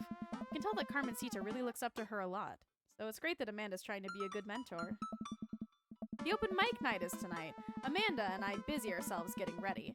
I try to pick out a nicer outfit than usual and pace around the room. A bunch of really cool bands are going to be playing, and I'm excited to see them. I haven't been I haven't been to a show since the first time Matt and I hung out. It's weird. Ever since Matt played piano for me that one time, I've never been able to convince him to do it again. He told me that he also plays guitar, drums, and even the trumpet. He still won't play any of them. Someone so passionate about music, it's strange that he doesn't want to actually play it. Ready to go, Pops? I can hear Amanda in the hallway as she approaches my room. Yup. Amanda pops her head in and looks me over. She pinches the bridge of her nose. Dad, we talked about this. What? The sandals. They're older than I am. Vintage, some would argue. I thought you threw them out. Amanda, since when did you enroll in the Fashion Police Academy? I got kicked out because I was a loose cannon who didn't play by the rules. For example, you're not allowed to mix florals, but you totally can if you have a good eye for color. You're out of your jurisdiction, rookie. Amanda guards the door until I pick out a better outfit. Stop. Those sandals are going directly in the evidence locker. What's the... It's the trash. I propose a compromise. I keep the sandals, but won't wear them tonight. Then we have to have this exact same argument next time I try to pull them out. Dad. Ugh, I guess. Yes. Come on, Dad, we gotta go. Eh? I've never seen the coffee spoon so packed. I spot familiar faces from Pup Concert, all sipping on their caffeinated beverages of choice. A couple of people are setting up on stage. I don't see Matt, but I'm sure he's busy in the back. Amanda and Carmencita find each other immediately and do their secret handshake. Some complicated clapping with their hands, and then a big hug. Arnold. I turn to see Hugo sitting at the table with none other than Damien. Fancy seeing you two here. As you know, I am, as you know, a dedicated patron of the arts. Ah, Yeah, what an odd pairing, right, Phil? It's a bit of a tradition between Damien and I now. Matt's open mic nights always seem to bring out the best talent in town. Sometimes it does get a bit odd, even for my admittedly eclectic. There we go. Jesus Christ. Sometimes it gets a bit odd, even for my admittedly eclectic tastes. You guys seen Matt around? Yeah, he was just helping that Pablo kid get some equipment out of his van. Whoa, Fake and Veil is playing a set? oh. What? It's, Witch House. Damien's ears perk. What is that? I just wasn't expecting the other dads at a final date. Well, Robert showed up to our date with Joseph. I don't know. Well, it sounds delightful.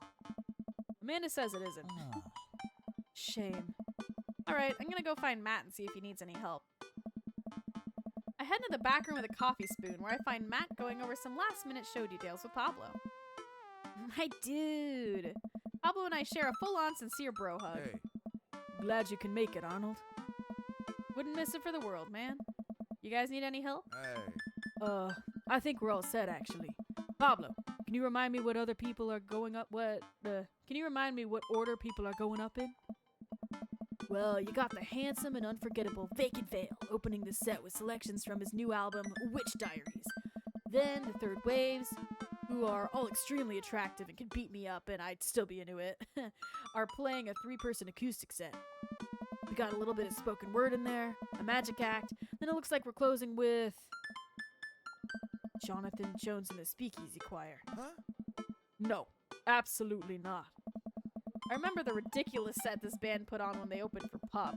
Sometimes when it's quiet, I can still hear the sounds of an accordion being violently thrown against the wall over and over. They weren't that bad. No, you don't understand. The last time they played open mic night, they lit their bassist on fire and the fire marshal had to shut us down. They also refused to pay for their drinks. Yikes. What? They are not playing tonight. Well, they're outside. All 17 of them. Hey, Tell them we're full. And who's feeling their spot? Oh, I'll do it. I'll play. What are you doing? hey. what? What would you even do? Stop talking. Close your mouth. The Communist Manifesto is making a comeback solo show. Staple cash tips to his body? God damn, Phil. I thought you didn't know how to play anymore. You don't know how to play anything anymore. Skull comes to you in the hour when you need it most. Without fail. Stop being so desperate to please your hot friend, Arnold! Hey. Is there a keyboard around? Your unending thirst will be your ultimate downfall. Yeah, I have one right here. Then it's settled. Dude, are you sure? No, I'm not! As sure as ska is generally played with staccato notes on the upbeat. Oh, man. Well, as long as nothing gets set on fire, it can't possibly be worse than Jonathan Jones and the Speakeasy Choir. Matt grabs me by the shoulders and stares into my eyes. Hey. Thank you, Arnold. I owe you, big time. I settle back into my seat with Amanda and watch the show start. The house is packed now. With oh no, Damien and Hugo are gonna see it. Oh. With a few people even standing outside to watch. What have I gotten myself into? Amanda, I may have made a mistake. Tad, if you bought a brand new pair of those sandals in hopes that I'd be okay with you wearing them, I swear to... I agreed to pull out my ska. No. Hey. Absolutely not. I had to help Matt. Huh? Dad, I love you and I support you, but we left ska behind for a reason. Look, it's either this or we're in the splash zone for a group of 20 musicians all crying at the same time for the sake of art. And I'm not being hyperbolic about the splash zone thing. They literally hand out ponchos. Somehow this is the preferable option. I just have to play the thing. Play what thing? You don't know how to play any instruments. Just promise me you'll still love me after this. I promise. But I may have to change my last name, and I hope you'll understand. Damn, Phil. Of course. My new last name is going to be Fireblast. A Wizard 101 odd name. Amanda. Or maybe Cold Steel. Matt takes the stage to a roar of applause from the crowd. He grabs the mic and addresses us all. Thank you everyone for coming out tonight. Matt's so nervous. And I'm so nervous. I can't stop staring at his mouth, and that makes me even more nervous. Oh. We have a jam-packed roster of amazing local talent who you might already know, or maybe have seen but would like to see again. And I know I'm rambling now, sorry. Oh, Matt. Hey. So, let me just bring on a dear friend of mine who's making his live show debut. Please welcome to the stage, Hey. Vacant Veil. The crowd cheers again, and Pablo bounds up to the stage, beaming. He sets up his 2 laptops and keyboard and launches into his set. Thank you, everyone. This one's called Witch House Never Dies, and you're next.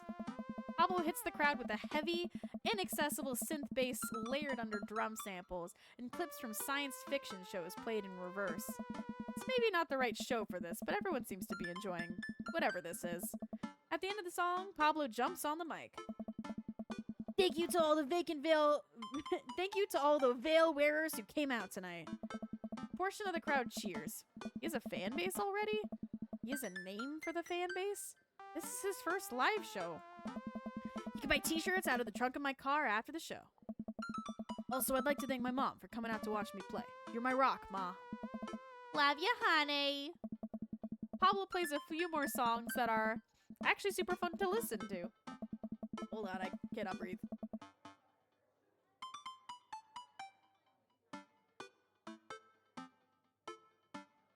Nah, your hair is pretty short, Gene.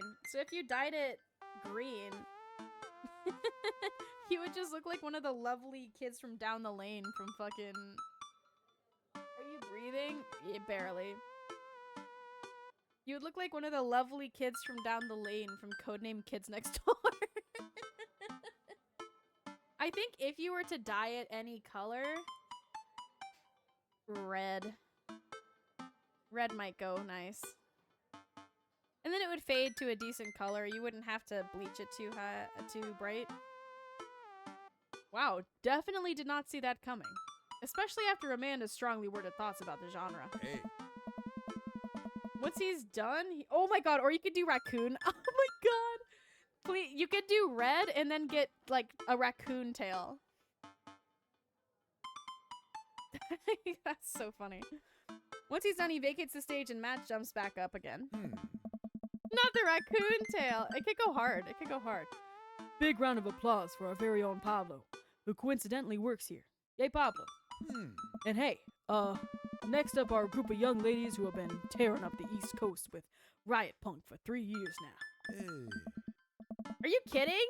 They would be like, oh my god, your hair matches mine. Years. Maybe not an e-girl, but you could get a scene girl for sure. You already stick your tongue out in every other photo I've seen, so like... You got the pose down, where you like tilt your chin down and you look up past your eyelashes and you stick out your tongue and do a peace sign. Yeah, you got it. I want a uwu girl. I don't know if there's anything you could do to achieve that. Sorry, Gene. Years. I mean years. 3 years. Sorry. The writing on my hand smudged because I'm sweating. Hey. I shouldn't have told you all I'm sweating. I'm sorry. Wow, he seems just as visibly nervous as I feel right now. Hey. What's that supposed to mean? I pulled uwu girls. How did that go for you, Gene? Put your hands together for the third waves. Yeah, that's what I fucking thought, Gene. Buzzcut Molly from Final Fantasy VII takes the stage, followed by 2 girls with colorful hair and fishnet stockings. All of them are wearing combat boots and all of them look mad about something. Not well. As bad as Hello Kitty girls. That's what I'm fucking saying. Gene, I found out like a year ago. I lost a bet with my buddy Dino. And I had to send him a voice note in Discord DMs of me doing like the uwu in the uwu voice. And it was so disgustingly accurate that it caught me so off guard. Like, I can do it well. And I have not attempted it since I did it for my friend like a year ago. But I fucking nailed it to the point where you would not know it was me that did it. I can look for it. Hold on. If I go to DMs with Dino, can I look for voice notes?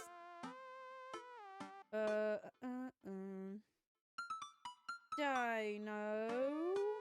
What was the last thing I DM'd Dino? It was pretty recent, I thought.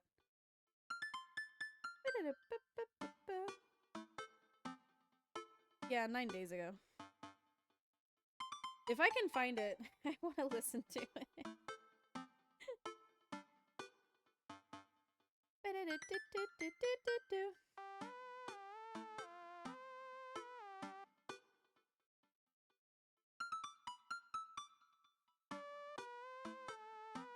Last ooh, I gave you mine. I don't know if I can find it because I don't know how long ago it was, but I'm pretty sure it was at least a year. Did it? Oh, I know what I can look up. We were talking about socks.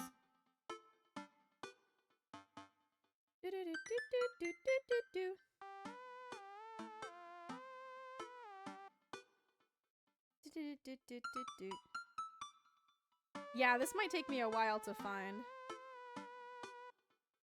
So I might have to do this later.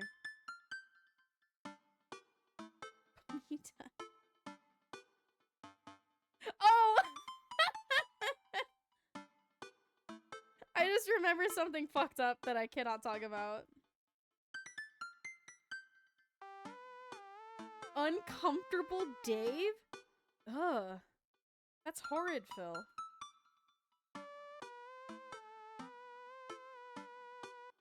Oh my god, Here are voice notes of him doing ara ara. Yikes. I kind of just want to reply to them so he is reminded that he did that. Because that's hilarious.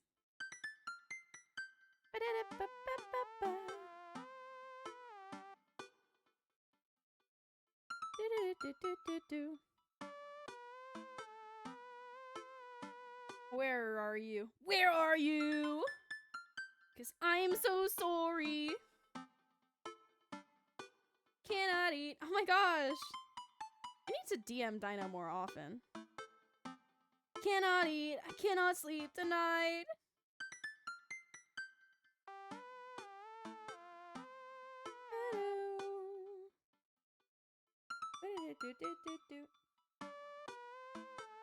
Could it be this? Nope. Gene, I can look for it off stream and see if I can find it. Why is there a picture of Finster here? Oh my god, what were Dino and I talking about, bro? What the hell? Nah, and then this is PC stuff, so it was definitely way before that.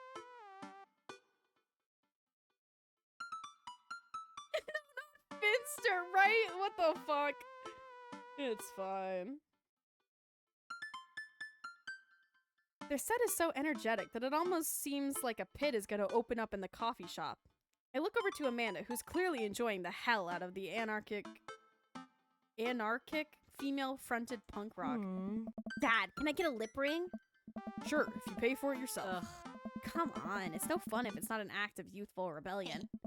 After the third wave closed their set, a variety of acts play to the delight and sometimes horror of the crowd. The magician tries to turn a cup of coffee into a cup of coins, but ends up just spilling hot coffee all over himself and dropping the coins. Each act leaves a strain. As each act leaves the stage, I get more and more nervous. There are so many people here. I don't know anything about how to play piano other than it has keys and you have to touch the keys to make sounds. Also, I almost spilled the flat white stripes in my hand because it's trembling so much. No joke, Dad. I'm rooting for you. You're gonna knock him dead. Thanks, Manda Panda. An improv comedy group takes the stage. They take suggestions from the crowd and end up doing a scene that was supposed to be about coffee, but it turns into a 5-minute turns into 5 minutes of dick jokes. Classic. I have a hard time laughing. My stomach is tying itself into knots. Oh, because he's nervous. Not just regular knots either. Like the kind of knots you get when you throw your phone charger, headphones, and laptop charger into the same bag. Out of nowhere, Matt sits down next to me. Hey, are you doing okay? Yeah, nothing is wrong. I want to reassure him that I'm okay, but I just can't get the words out. I'm here. Oh. Alright, just making sure. I know you're gonna do great, Arnold. Matt squeezes my shoulder and jogs back up the stage. Everybody, we're down to the last act of the night. Hey. Now this person, who is my friend, is making their return to the stage after a long hiatus. Please welcome, formally of the Communist Manifesto, Arnold Palmer. Everyone cheers as I take the stage. Damien and Hugo are staring at me in shock. Hey everybody. Good to be here. Thanks for having me on. Ooh, great crowd. My name is Arnold, but you could call me by my stage name. Thomas Kalnoki. The crowd claps politely. I sit down at the piano. It's a lot of keys. That's so many keys. Sorry, Phil. Do pianos usually have this many keys? Oh, God. These lights are really bright. Someone coughs. I guess, I guess... I'm sorry!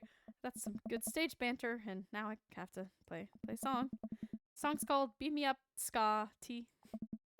Deep breath. How hard can it be? Oh, God. No matter how disastrous this is, I just gotta make it through the whole song, and I'll have saved the day. Here goes nothing. Tickle that ivory.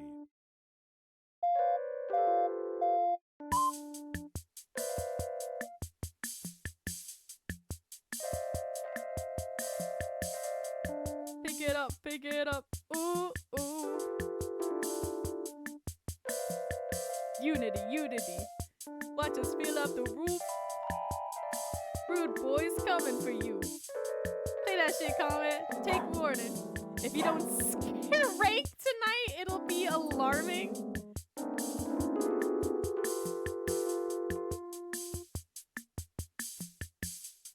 Everybody ska.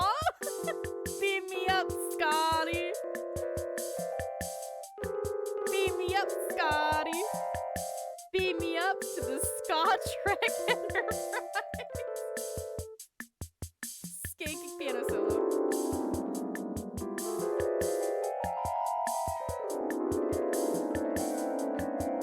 Go for it, bitch.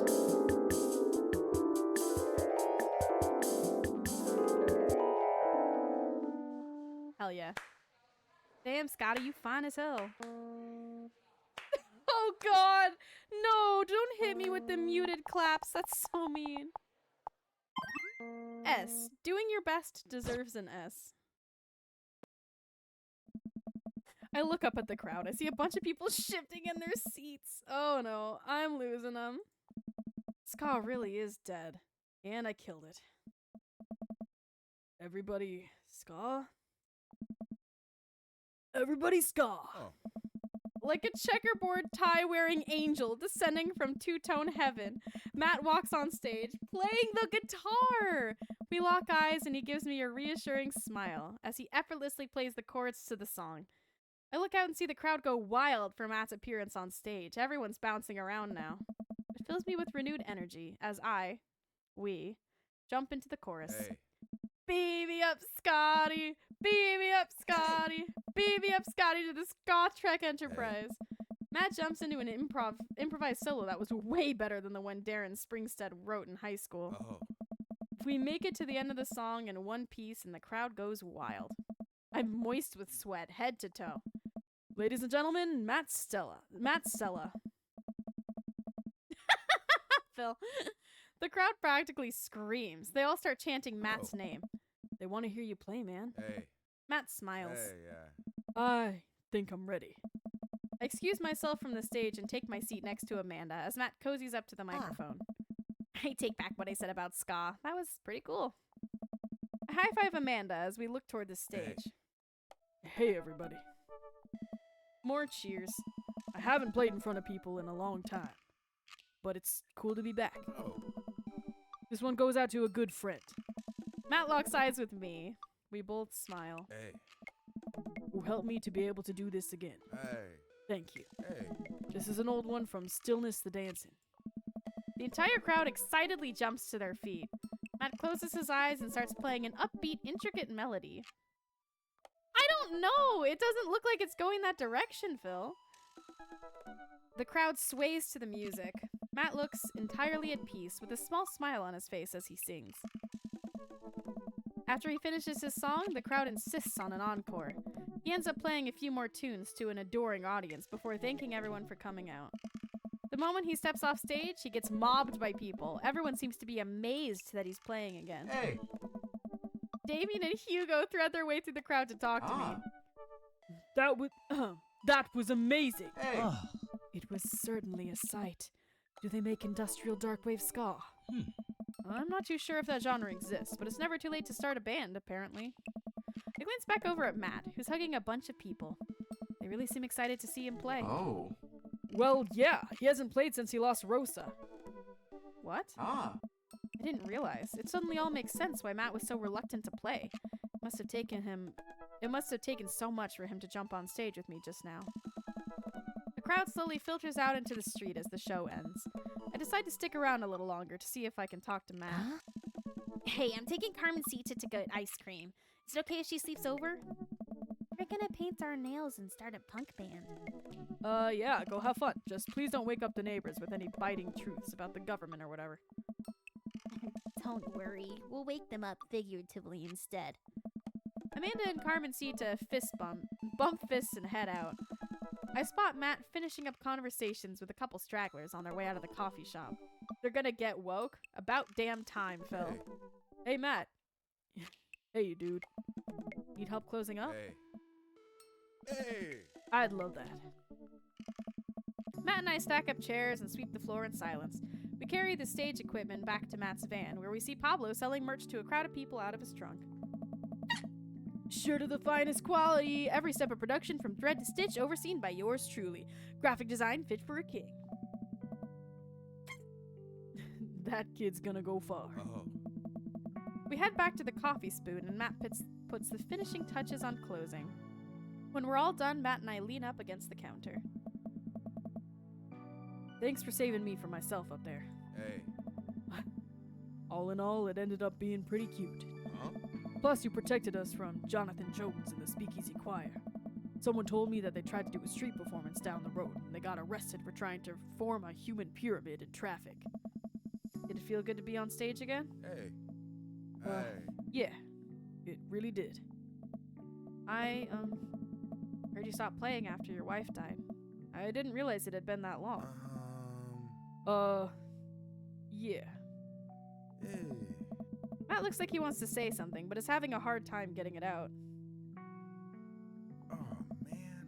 He takes a deep breath. I'm not really I don't know if a we should. people person. Obviously. Crowds make me nervous as hell, which is, not exactly the best for performing live music. Oh, man. But when I was with Rosa, she lit up the room. I could follow her lead. After she passed, I was lost. Even touching a guitar hurt too much. I tried playing for people over and over, but the music would never come out, so I just gave up.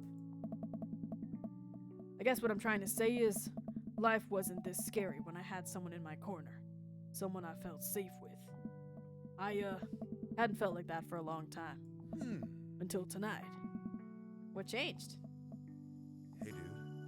You. Blood rushes to my face. Hey, yeah. When I saw you looking so scared on stage, you reminded me of myself. I don't want anyone to have to feel that bad. Hey. But when I got up there and started playing for the first time in forever, I felt comfortable. I was having fun. I'd spent all this time being so afraid of performing that I forgot how much I loved it. But what about seeing what you're doing, Phil? Your strength gave me strength. Whether you were trying to or not, you got me out of my comfort zone, so thank you. Oh. Thank you for helping me realize I can do this. Okay, Phil. Can you play a woman like you play a bass? I'm glad I could help. You coming on stage, I didn't think you would stick your neck out for me like that, especially considering all of this. That really means a lot to me. Hey. Well, you mean a lot to me. You're literally John Dream Daddy.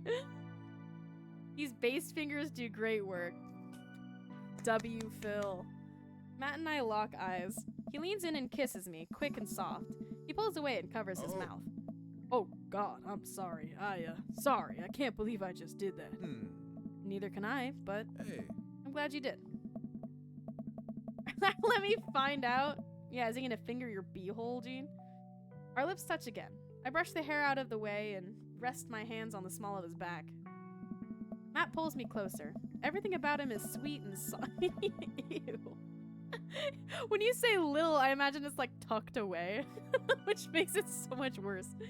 Everything about him is sweet and soft. His lips taste like vanilla. He smells like coffee cake. Not tucked away.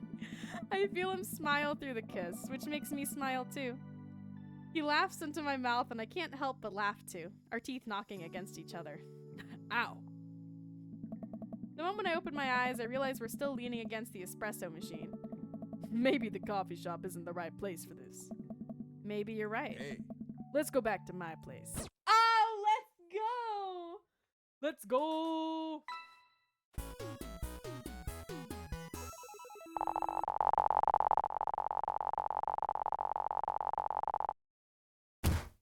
Never underestimate the power of a dream, Daddy. Yeah, buddy. We didn't get to get... Well, did we get a picture? We might get a picture after the credits. Ugh. Refund the game right now. That, truthfully, that is one of the main dads I would have want to see the Smash scene for. Because he's probably the hottest dad up here.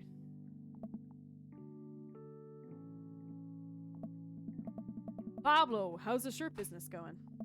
My butt. I got men's shirts, got women's shirts, got tank tops. But more specifically out of the trunk of my car, I'm also selling my world's famous apple butter. He's only smashed one dad, and it was Joseph of all people. We smashed fucking Joseph. And we kind of were romantic with Craig, but he cut me off.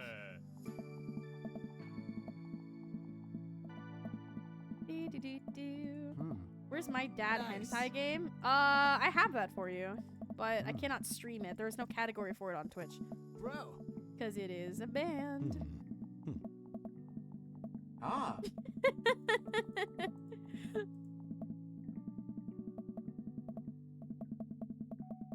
As a straight man, I want to see the dads in the dad dating game go smash at the end. When am I playing Honey Pop for you two? when am I playing Honey Pop for the three of us? Not Honey Pop. Gene, have you played Honey Pop? Be honest with me. Be fucking honest with me right now. Oh. Yes. I haven't. I'm calling bullshit. I'm calling bullshit.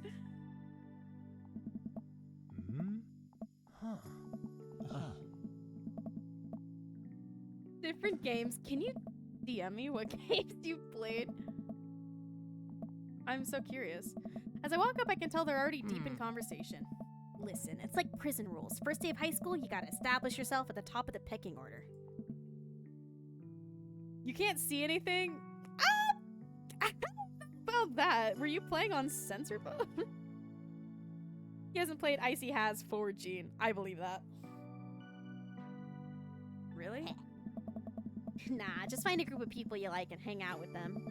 Be yourself. Don't worry about being cool. You'll find friends. Try not to kiss anyone who has braces. You get stuck, kiddo. Hey, guys. Hey, Amanda's dad. Carmencita here's getting ready for high school. Got any advice? You see things, but like, I don't want to puzzle game to see the nudes. It's hotter if you have to work for it, Gene. When you join a band, pick the easiest instrument to carry. I'm still walking a little sideways from my sousaphone days. Flute it is. All right, I'll leave you guys to it. Carmencita, me and Amanda still on for dinner with you and your pops tomorrow. Work for it. Yeah, we're already planning a carrot cake for you guys. Better keep making rounds. I leave the two to keep conspiring. Bobs and Vagine. Ooples and Banunos. Popos and Vagine. As the party starts to wind down, I take a seat on our back porch step. The sun is setting and everyone seems to have eaten their fill. Sorry, Phil.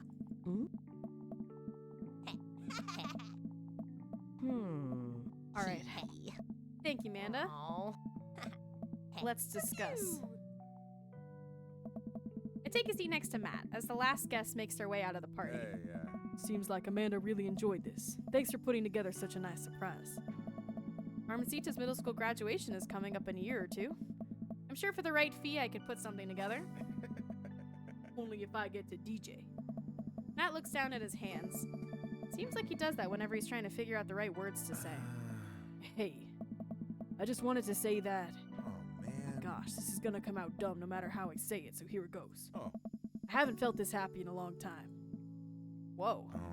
You brought out the best in me. And it wasn't just because of the ska. Although, that was really cute. Hey. Every moment that we've gotten to spend together since we've met has been an adventure, and I just hope we get to keep doing that. We make a pretty good team, you know? I mean, I'll let you handle the music anything. The music playing. The music playing. The music singing, and actually pretty much everything related to music. But I can organize a pretty party. I can my Lanta, I cannot read and order. I can organize a party pretty well. I'm also good at kissing, so that's a big plus. Oh! That's true. You are very nice to kiss. I slide my arm around Matt and run my fingers through his hair, giving him a small kiss on the cheek. He giggles. See? That was a good one. And hey, I've actually been working on some new stuff. It feels really great to be writing again. Aw man, Matt, that's amazing. I'd love to listen to it sometime. If you were comfortable sharing it with me. Maybe I could show you some new tunes I'm working on in the studio later. You know, I'm going to insist that we add a horn section. Matt rests his head on my shoulder and sighs happily. You know what? I'd actually like that.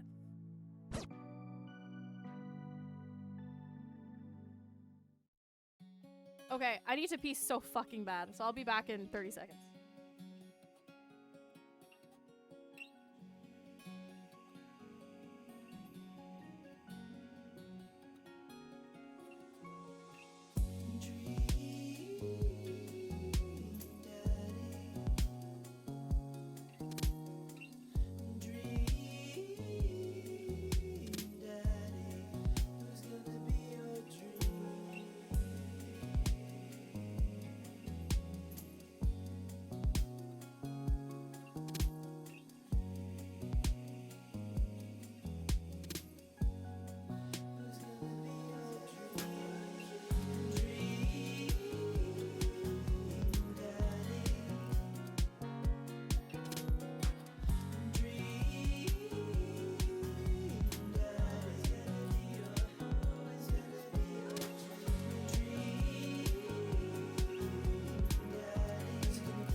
you guys ready to romance Damien?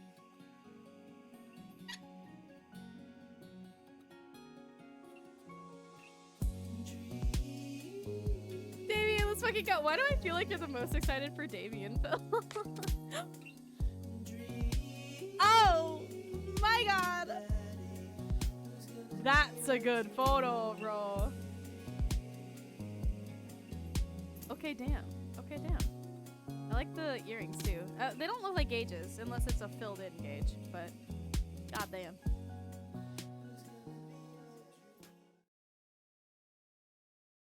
All right, Damien time.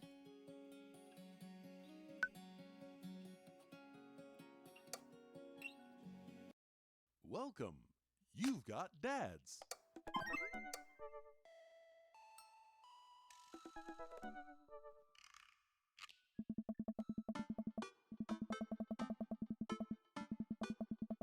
Ever since we had that picnic in the graveyard, Damien and I have been spending a lot of time together. We go on nighttime strolls pretty regularly. They need to smash. Who, me and Damien? That would be... I would probably top in that scenario. I cannot see Damien not bottoming. He was so impressed with the first letter I wrote him that he insisted we only communicate by post instead of through dad book. I initially protested, but he gave me one of his old signet rings to use as a seal for my letters, and I couldn't say no. You hanging out with that goth dad again? Please, Amanda. You know his name. And yes. Be honest with me here, Pops. Is he actually a vampire?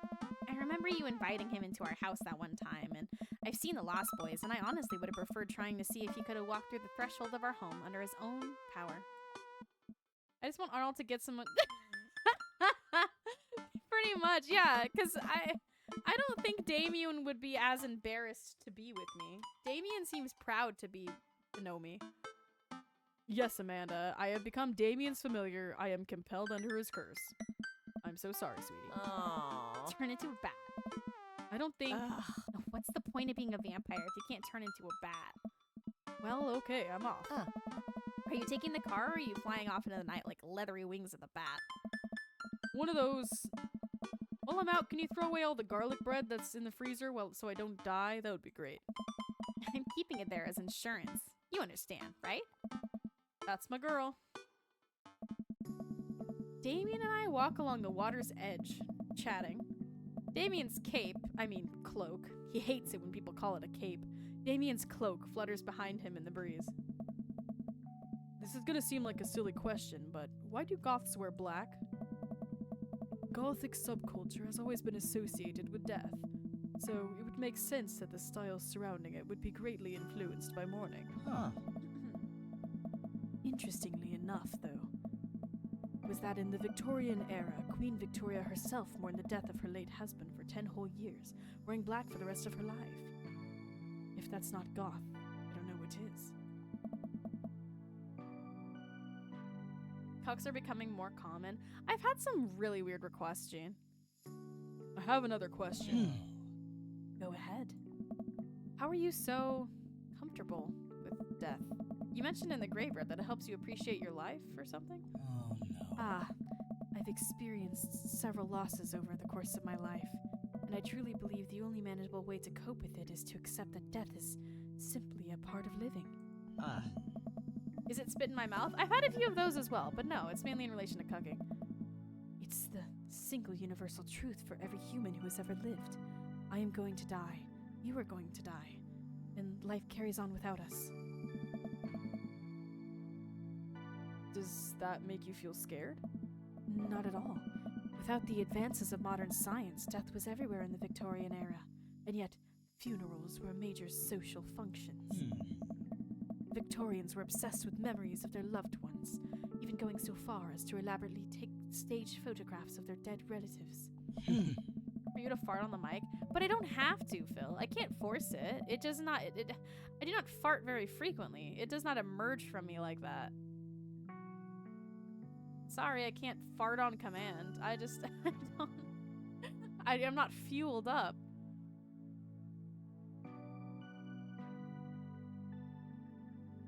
The minutiae of mourning was so complex that there were set periods of grieving that were deemed accessible based on who in your life had passed. Now, we don't have any of that. If you lose someone, you end up feeling lost because we have no modern equivalent of those formalities. We need to allow ourselves to grieve, to feel that loss fully, but not allow it to consume us. So, no, I'm not afraid of death. I believe it is a waste to spend your life dreading the end of it. The time we have here is brief and fleeting and occasionally cruel, but it is at all times precious. To stare death in the face and live despite that, I think, is a noble existence. Let's save the morning for the dead. Wow, that's beautiful. I can see the moonlight in the bay glinting off Damien's eyes. He smiles. We turn to the harbor to watch ships pass, breathing in the salty air. You can fart on command? Why even go live? You're right, Loose Nut. I do it for the love of the game, not the not the money of it. I look to Damien again and can't help but be entranced by his charm, his mystery. I find everything about him so fascinating. I lean in closer to Damien, closing my eyes as I do so. I'm sorry, I have to take this. Damien steps away from me to answer his phone. Oh no, I hope it isn't Lucian again. After speaking in hushed tones for a few moments, Damien returns to me. Everything okay? What? There's an emergency. Lucian? Huh. No, thankfully, but I must take my leave. Oh, okay. Is there anything I can do to help? Dads do have to stick together, right? You know it. Then come, there isn't time to waste. Oh, after a short drive in silence, we arrive at a rundown building on the outskirts of town. Where are we? How many subs, though? Phil, I would be incapable of doing that. So 0. No, wait. So, no deal.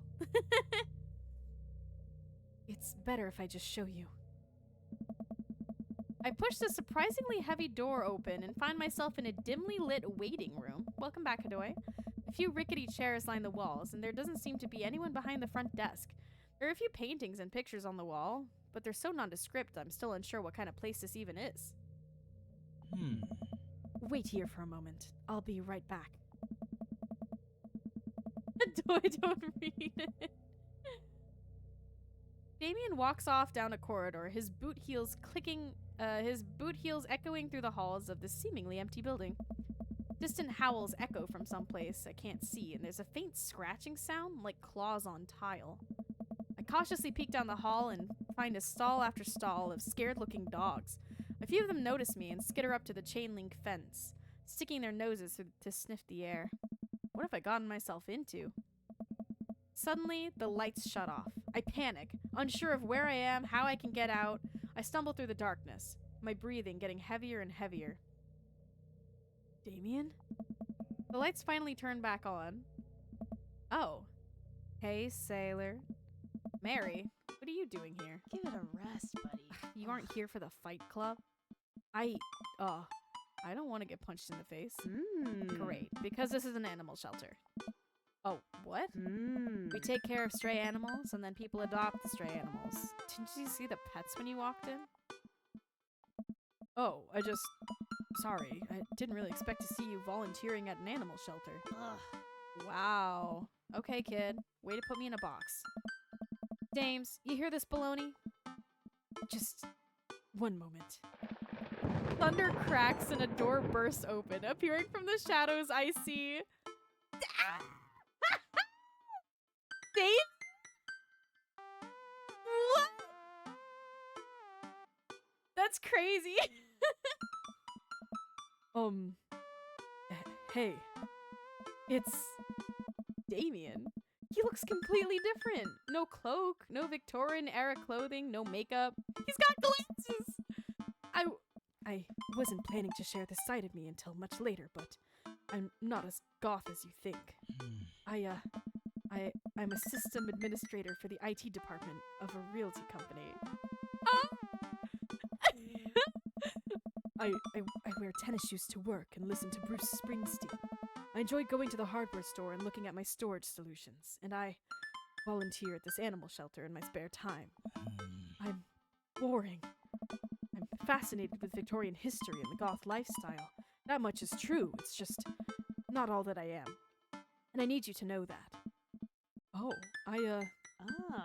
Hate to kill the moment here, but there's some pressing business that needs attending to. Oh my. Oh, right. It's Duchess Cordelia. Again? Who's Duchess Cordelia? She's one of the pups. Gets out all the time. She somehow learned how to open doors and now she's unstoppable. When did she get out? This morning, I went to go sing sea shanties to the cats, and when I came, what the fuck? I went to go sing sea shanties to the cats, and when I came back, she'd already bolted. I have to stay here with the pets, so I need you two to go and find her. Of course. Where could she be? She always ends up running off to the same places. Here, let me draw you a map. Mary starts scribbling on the back of a pet adoption form. She's very smart, ruthless even. You need to stay on your toes. He would have wanted her anyway, Phil. From the... Hi! I was just about to say homewrecker, but now I feel like I should be on better behavior. Welcome in, everybody! How are you? Hi, Raiders. You were playing Date Everything. Well, welcome to Dream Daddy. We are playing, it's a dad dating simulator, and today we are getting all of the endings. So we are on a final ending out of all of the dads that we are dating. This is Damien and Mary. Hoorah! We have romanced 6 dads already, and we are on our last one. And out of the 6 dads, we have not had much luck. One of them, slam dunk, we banged, and I think we're still going out with Matt. We made out with Brian. We slept with Joseph, and then he told me that he was staying with his wife and that he wasn't going to divorce her. So we got used and slept with a cheater, which I don't condone. Robert was not ready to commit yet, so we have a strong bro relationship with him. Joseph was a pastor. True, Joseph is a Mary is Joseph's wife. Mary was really mad that we slept with her husband. So there's a lot of drama going on, but our goth boy, Damien, is showing a new side to us where he works at the animal shelter. And everyone is shocked. Everyone is shocked that he's not all goth all the time. So welcome in, everyone. If anyone needs to raid and run, please do what you need to do. Otherwise, I will finish my last date with Damien, and I'll probably raid out myself in, I don't know, half an hour or so? OMG, he's hotter than ever. I like seeing another side of him. The vulnerability is delightful. But for anyone else raiding in from Eevees, hiya! I'm Comet. I stream about 5 days a week, and right now we're playing Dream Daddy, which I'm going to finish today. Tomorrow, I'm going to stream some Club Penguin. When was the last time you've played Club Penguin, dog? I'm playing it tomorrow, and I'm so excited. I want to do some of the secret missions from back in the day. IT nerd, Club Penguin, yes. I managed to get onto a private Club Penguin server. So I'm gonna do all of the spy missions tomorrow, and then maybe do some dojo stuff. You can't play Club Penguin, you're banned. Nah, dog. I can. I made an account like 2 days ago. So that'll be very fun. Other than that, we played some Jump King. I've been playing Grounded 1 with Shuttle Bus. I'll probably start Batman Arkham City pretty soon. And that's kind of the gist of what we're doing. But welcome in, get some food, and it's nice to see you. She's very smart, ruthless even. You need to stay on your toes to get her back by sundown, or else she turns into a werewolf and starts eating people. What? You're a perfect little peach, Arnold. We just don't want her to be stuck outside when it's cold. Oh. I'll grab some treats and we can hit the road. I got banned last year? For what, swearing? Damien and I look over the map Mary created for us. Oh man, I'm Nerd's house? Aw. Coffee Dad? That's Matt. Kale has to be fucking, Craig. Mario Batali? I don't know who Mario Batali would be. Nerd's House is me. Mary Sick Pad is Mary. Smalls has to be Robert. Dames is Damien. Other Nerd's House? Okay, who do we have left? One of them is Brian. And one of them is Hugo?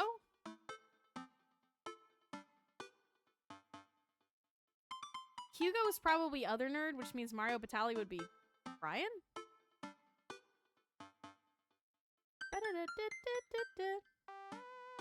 Coffee Dad. I don't have enough game for that, sorry.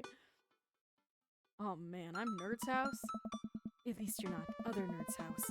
Looks like you're moving up in the pecking order. Congrats, kiddo. Where should we head first? Let's go to the cul-de-sac first. Bum, bum, bum, don't. Holy fuck, that's a lot. Take that dog. No. Can I take that dog? No, Can I take that dog? Let me do some quick French. It's a video game one, so it should go by pretty quickly. I'm sorry, make rainy day plans. Okay. Salut Zari, quel temps fait-il dehors? How do you say that? Dehors. I stand by the fact that when I learn a new word in French, it sounds like I just kind of I open my mouth and let vowels fall out. Salut Zari, quel temps il fait dehors? Il fait très chaud. Oh wait, it's raining outside, my bad. Il pleut beaucoup. C'est dommage. Tu vas faire quoi aujourd'hui? Je ne sais pas. Il va pleuvoir toute la journée. Je suis triste. What are you gonna do? I don't know. What's the word? Yeah, outside. Achète un gâteau. Manger un gâteau me rend toujours... Alright, he wants a cake. Salut Zari. Il fait un temps pour rester à l'intérieur. N'est-ce pas?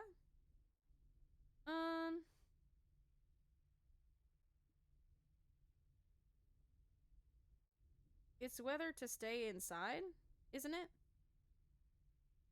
J'ai besoin de quelque chose à faire aujourd'hui.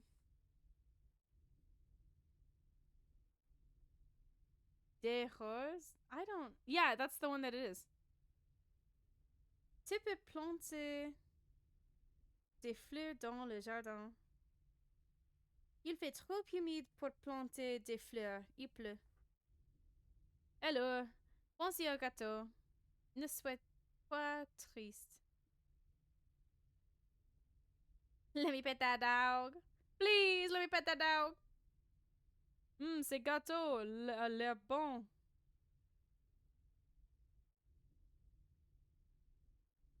Salut Zari. Le ciel est très gris aujourd'hui. The sky is very gray today. Je suis triste, Junior. I am sad, Junior. Pourquoi? Il pleut et je n'ai rien à faire aujourd'hui. Tu adores lire, Zari. C'est parfait pour le jour de pluie. You love reading, Zari. It's perfect for rainy days. C'est une bonne idée. As-tu un livre? It's a good idea. Do you have a book?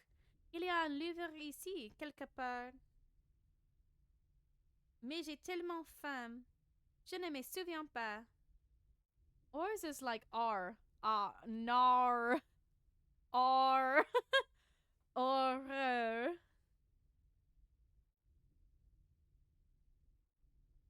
J'aime ton appartement.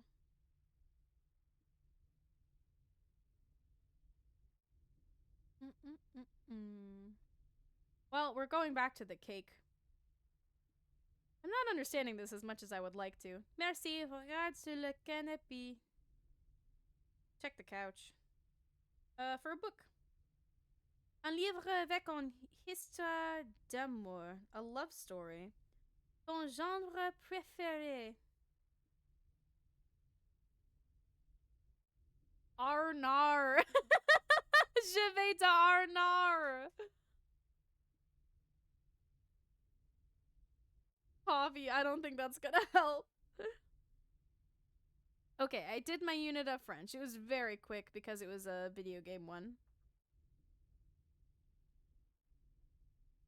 I don't even know why I'm still learning French. Realistically, I could just stop. I'm not gonna be able to stay in the country anyhow, so I don't know why I try so hard. Okay, Damien and I exit the parking lot and start driving toward town. I look over to him. He seems concerned. Hey, if you say it without the nar. Really? R? Or R? I feel like a seal right now. R?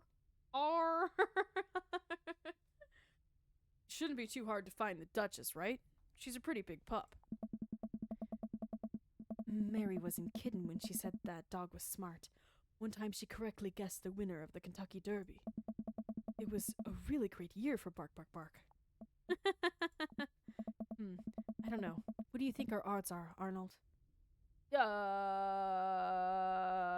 feel like we should probably stay positive, right? Oh, obviously. Abandon all hope, ye who enter here. W. But lo, look upon God's creation and retched with horror at what he hath forsaken. Hell is empty and the devils are all here. Nice. I thought that would cheer you up. You thought reciting... Well, what the fuck is that from? Dante's Inferno? You thought reciting Dante's Inferno would improve his mood? Let's just hope for the best. We got this. We drive through the cul-de-sac and everything seems to be pretty normal. Looks like Brian's doing some yard work. Hey, Brian. Pull into Brian's driveway and hop out. I don't know about that. Hey, don't step on the grass. I just mowed. Have you seen any unusual activity in the area today? Aside from your underwater lawn? Oh, here we go. How dare you? I take my lawn care very seriously. Arnold, please. You haven't seen a dog run through here, have you? I don't know. Well, a little while ago I heard Maxwell barking at something. When I came outside, my garden had been torn to shreds. It's gonna take me forever to retill the soil. That could be a dog, or a rather feisty raccoon. Whatever it was, must have been hungry. Ate all of my tomatoes. I'm very sorry about your garden.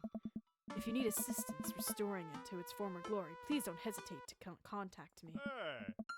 Will do, buddy. Good luck finding the dog. Probably still hungry. I wonder if she's looking for food elsewhere? Rising ranks fast? Gene, I don't know if you'll have much luck there, bub. Let me go to the leaderboard. Gunning for your place, Phil? Yeah, about that. Let's just let's just peek for a second. Where are you? Let's just keep scrolling a little bit down, a little bit down, a little bit down. A little more. Hey, there you are. There you go. Are you sure? You sure about that, Gene? Yeah, you got it. In due time.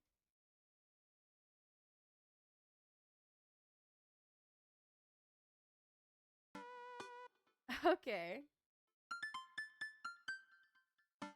Cul-de-sac. Let's just make our way down. Coffee spoon. We park in front of Matt's coffee shop and walk inside. Seems like a slow day. Matt sits behind the counter reading a book. I own this pond? You kinda do, Phil. Hey, Matt. Hey, yeah. Didn't expect to see you two today. What's up? Have you seen any stray dogs around? Actually, yeah. Caught one digging through the trash earlier. Ran away when I tried to get closer, though. Did you see what direction it ran in? Matt thinks for a second. Might have been running east, I think. That pup tore through 3 pans of old banana bread Kennedys. Want to take some for the road? Just in case? Sure thing. Matt packages up a slice. Thanks for the slice. The road slice. This banana bread's gonna be so good. I think he meant to give it to you for the dog. Right. I meant it's gonna be so good for the dog to eat. Feels like we're on the right track. You think? If we keep this up, we'll find the Duchess in no time. Hey, if you like dogs so much, why don't you have any? Lucian is severely allergic. I wouldn't put him through that. But there are still dogs in my life, so for that I'm grateful. This is about to be one more dog in your life, buddy. Splendid attitude. Let's not waste any more time. What are you saving up for, Phil? Verily. Okay, well, if you went east from the coffee spoon... Or north. Wait. East from the coffee spoon, as in... do I go back to the cul-de-sac? Nah, fuck you. I want to go to the softball field. We'll just make our way all around this way. So, well, yeah, we'll just make a full round. So, softball field. Wait, I didn't see the compass on the fucking thing that it was drawn.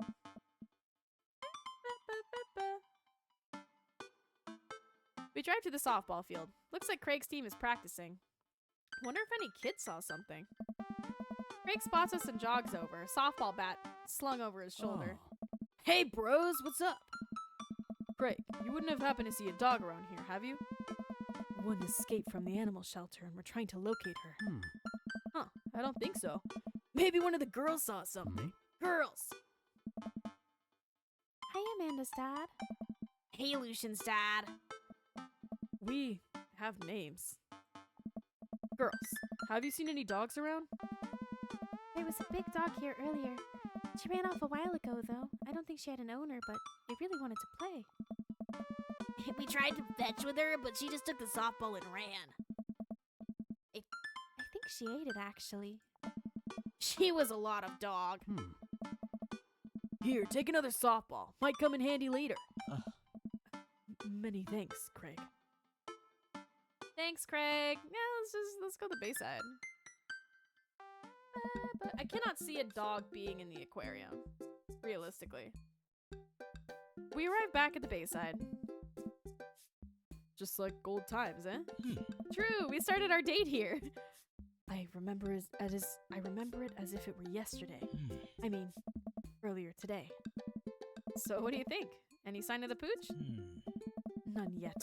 Although who knows if she made it to any of these ships. The Duchess would do that? I wouldn't put it past her to know how to navigate in rough seas and without a compass. Very smart. Ops? Damien and I turned to see my daughter. Amanda, what are you doing here?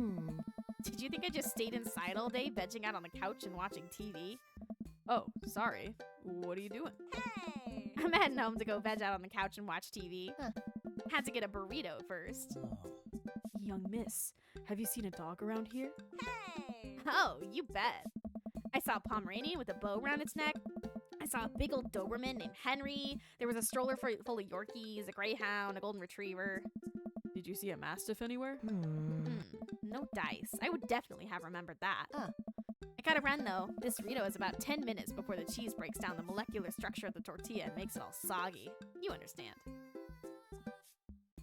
I just like the vulnerability, Ken's. It's so cute to see him, like, out of his element.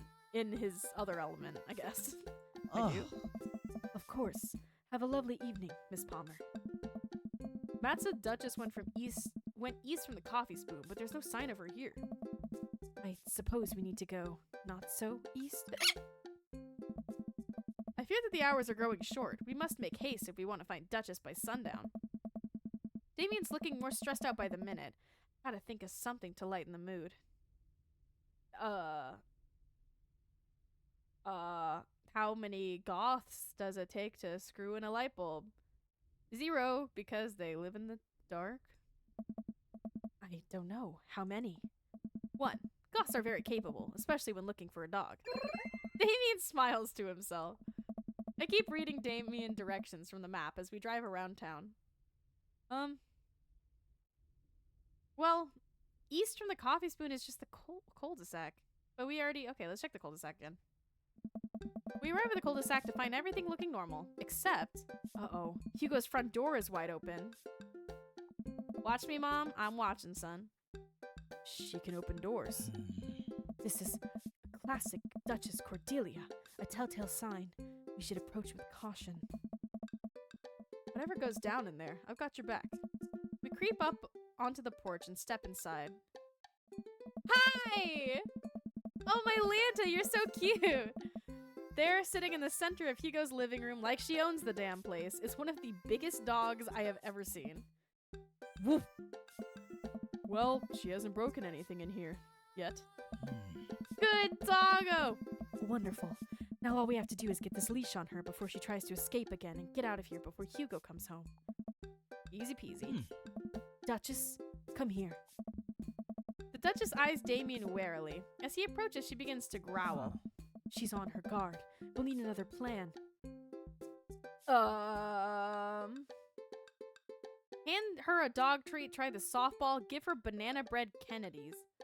I feel like banana bread's gotta do it, right? Because softball's just gonna make her want to play. Dog treat, why would I do that when I have banana bread? I'm gonna get banana bread. I reach into my pocket and pull out the slice of banana bread Matt gave me. Duchess sniffs the air and hones in on the bread. Come here, girl. Nice and easy. I've got some yummy homemade vegan and possibly gluten-free banana bread if that's what you're into. Duchess cautiously approaches me and gives the bread a good sniff before gently taking it from my hand and dropping it on the ground, like dogs always do for some reason. She curls up and starts munching on the bread. Success! Damien walks up behind the Duchess and attaches a leash to her collar. She immediately notices and starts whining. It's time to go home now, Duchess. Damien gives a tug on the leash. She won't move. Duchess, what happened to our rapport? You and I used to be bosom buddies. Oh, don't call it bosom buddies. She still doesn't move. She's huge, and there's no way we could even try to lift her. Well, this is a weird situation to be in. I think we're literally trespassing in our friend's house with this large dog. What are you nerds doing? Ernest stands in the doorway with a plate of pizza rolls. Don't tell your dad about this. I'm definitely telling Hugo about this. Hey man, be cool. I am cool. Cool enough to not tell your dad? You're good. Get shit on, Ernest. The Duchess notices Ernest and starts pulling against the leash. Why is this dog in my house? It's so long. The Duchess suddenly breaks free from Damien's grip and hurtles toward Ernest. Ah! Ernest and the Duchess fall to the ground. Pizza rolls fly everywhere. This is bad. Ernest, are you okay? Ernest feeds the Duchess a pizza roll. Hey, she likes pizza rolls. Ernest sits up, but the dog keeps licking his face. Oh, he looks happy. Oh, hey. Hugo stands at the door, looking like he's at a loss for words. Sweet Manchego. Why are you guys... Whose dog is this? It's a long story, but it involves a large dog who knows how to open doors. Boof. Hugo, may I present to you Duchess Cordelia? How do you do? Boof. We're friends. The Duchess looks at Ernest's face. She's from the local animal shelter. Again, cats? God damn. You never gave me the vibe for the first one, so I just have it in the bank waiting for you for whenever we do listen to music. She got out and we've been chasing her all around town. Your house was her final stop. Dad, can we keep her? Ernest, I don't know if we're set up to take care of her. Whoa! Wait, did you just call me Dad? Come on, please. Look how cute she is. Hugo sighs. We had been talking about adopting a dog for a while, but you have to promise me you'll take care of her. Yeah, I'll give her all the pizza rolls her little heart desires. I suddenly remember what's on the back of the map and pull a pen out of my pocket. I got the forms ready for you if you're interested. I'll even waive the adoption fee since, we technically broke into your household. Hey! Well, alright. It's a deal. Hugo steps onto the porch with us and signs the form while Ernest plays with Duchess inside. He sure seems to be happy with his new friend. Oh! I know. He called me Dad. Can you believe it? Damien places a hand on Hugo's shoulder. I certainly can. This will be really good for Ernest. It should teach him some responsibility. You should probably look into getting better locks on your doors, though. The Duchess is a wily one, but do right by her and she'll love you two forever.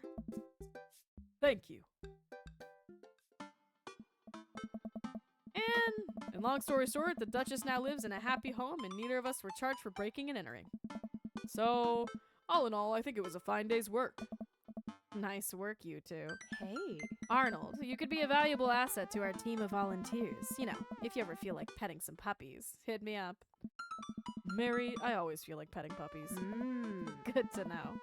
Well, I'll catch you fellas later. Mary starts to leave. And one last thing. Damien's been telling me about you. That he finally brought you around. Oh, yeah. Come on. Damien's my special boy. I love him. We go way back, and I got a vested interest in his health, success, and well-being. If you ever hurt him... Mary. Hey. You can fill in the blanks. Okay, so Damien is definitely bottoming. I gulp. Yes, ma'am. Mary leaves me alone with Damien. So, about the whole goth thing. I, completely understand if you aren't interested in me anymore. What? Am I missing something here? I'm not a cool goth prince. I'm boring. I own 5 pairs of tennis shoes. I wear dumb glasses. Don't you care? No, ain't no way, Kens. Ain't no fucking way. He is bottoming for sure. He looks so nervous. Damien, do you really think I only like you because of all the goth stuff? That's all cool, but the best thing about you is how passionate you are about the things you love. History, art, Victorian fashion, dogs, storage solutions. Doesn't matter what it is, you care. And that's awesome. And also, the glasses are very cute. You don't think I'm boring at all? If you're boring, then I don't know what that makes me. He would be a freak. Even if he was a freak, though, he's not the one initiating. He would, like, whisper it in my ear and have me do it. I spend too much time online shopping for flashlights. I get excited to mow my lawn on Saturdays. I get cranky about commercials being too loud. I've even been thinking about making my own peanut butter. Then maybe we can be boring together? It would never be boring if it was with you. Damien suddenly closes the gap between us and pulls me into a hug. He buries his face in my shoulder. His hair smells like lavender and rosemary. I was so scared you wouldn't like me. Quite the opposite. Damien pulls away for a second and looks me in the eyes. Without the colored contacts, his eyes are so dark and soulful. May I kiss you? Thou art welcome. Verily, you may take it upon yourself You know what? Just kiss me. He smiles slightly and leans in, giving me a gentle kiss. Damien pulls away and gives me an intense look. Do you want to help me take care of the puppies? Yes! Damien and oh my god, it's so jarring to see him back in his normal getup. Damien and I arrive back in the cul-de-sac, our fingers intertwined. Like a proper gentleman, he walks me to my doorstep. Thank you, Damien. This was lovely. Thank you for understanding. Thank you for everything. I'm very happy I can be myself around you. I'm glad, but I have one request. What's that? Can we keep sending each other letters? But of course. Damien kisses me one last time before turning around and heading home. Comic, can you bless me with the best fish? I'll tell you what, I cannot bless you with the best fish, so I will hook up trash, that way you don't have to, and then whatever you hook up after is gonna be even better. Let's see if it's trash. Imagine I get a fucking whale.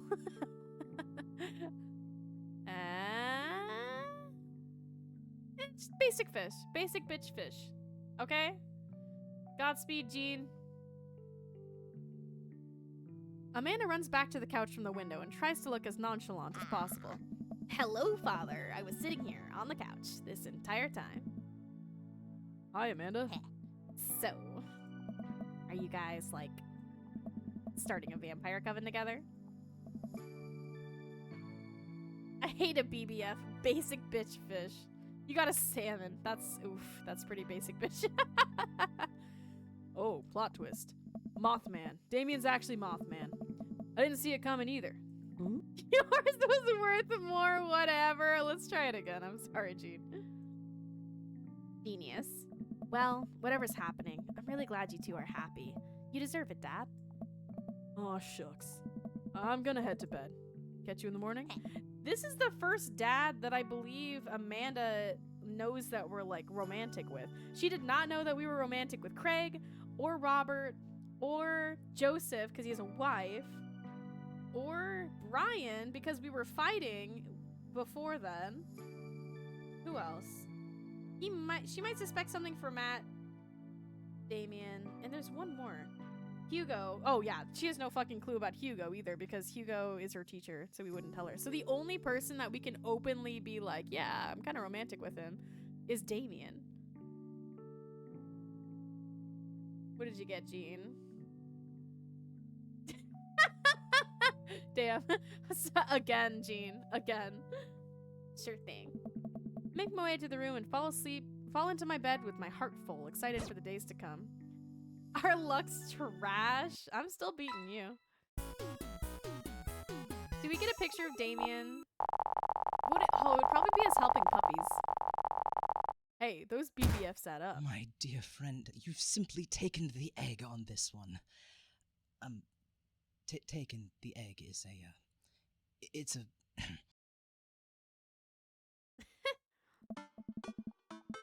All right, are you guys ready for the final conclusion? Our final talk with Damien, and then we'll let the credits roll.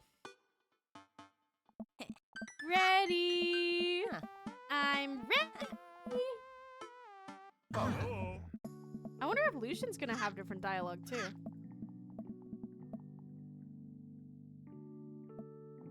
Pablo. Hi, Pablo. I'm glad your business is doing well. Mary. Hey. Oh, what? Hold the phone. Load. Here.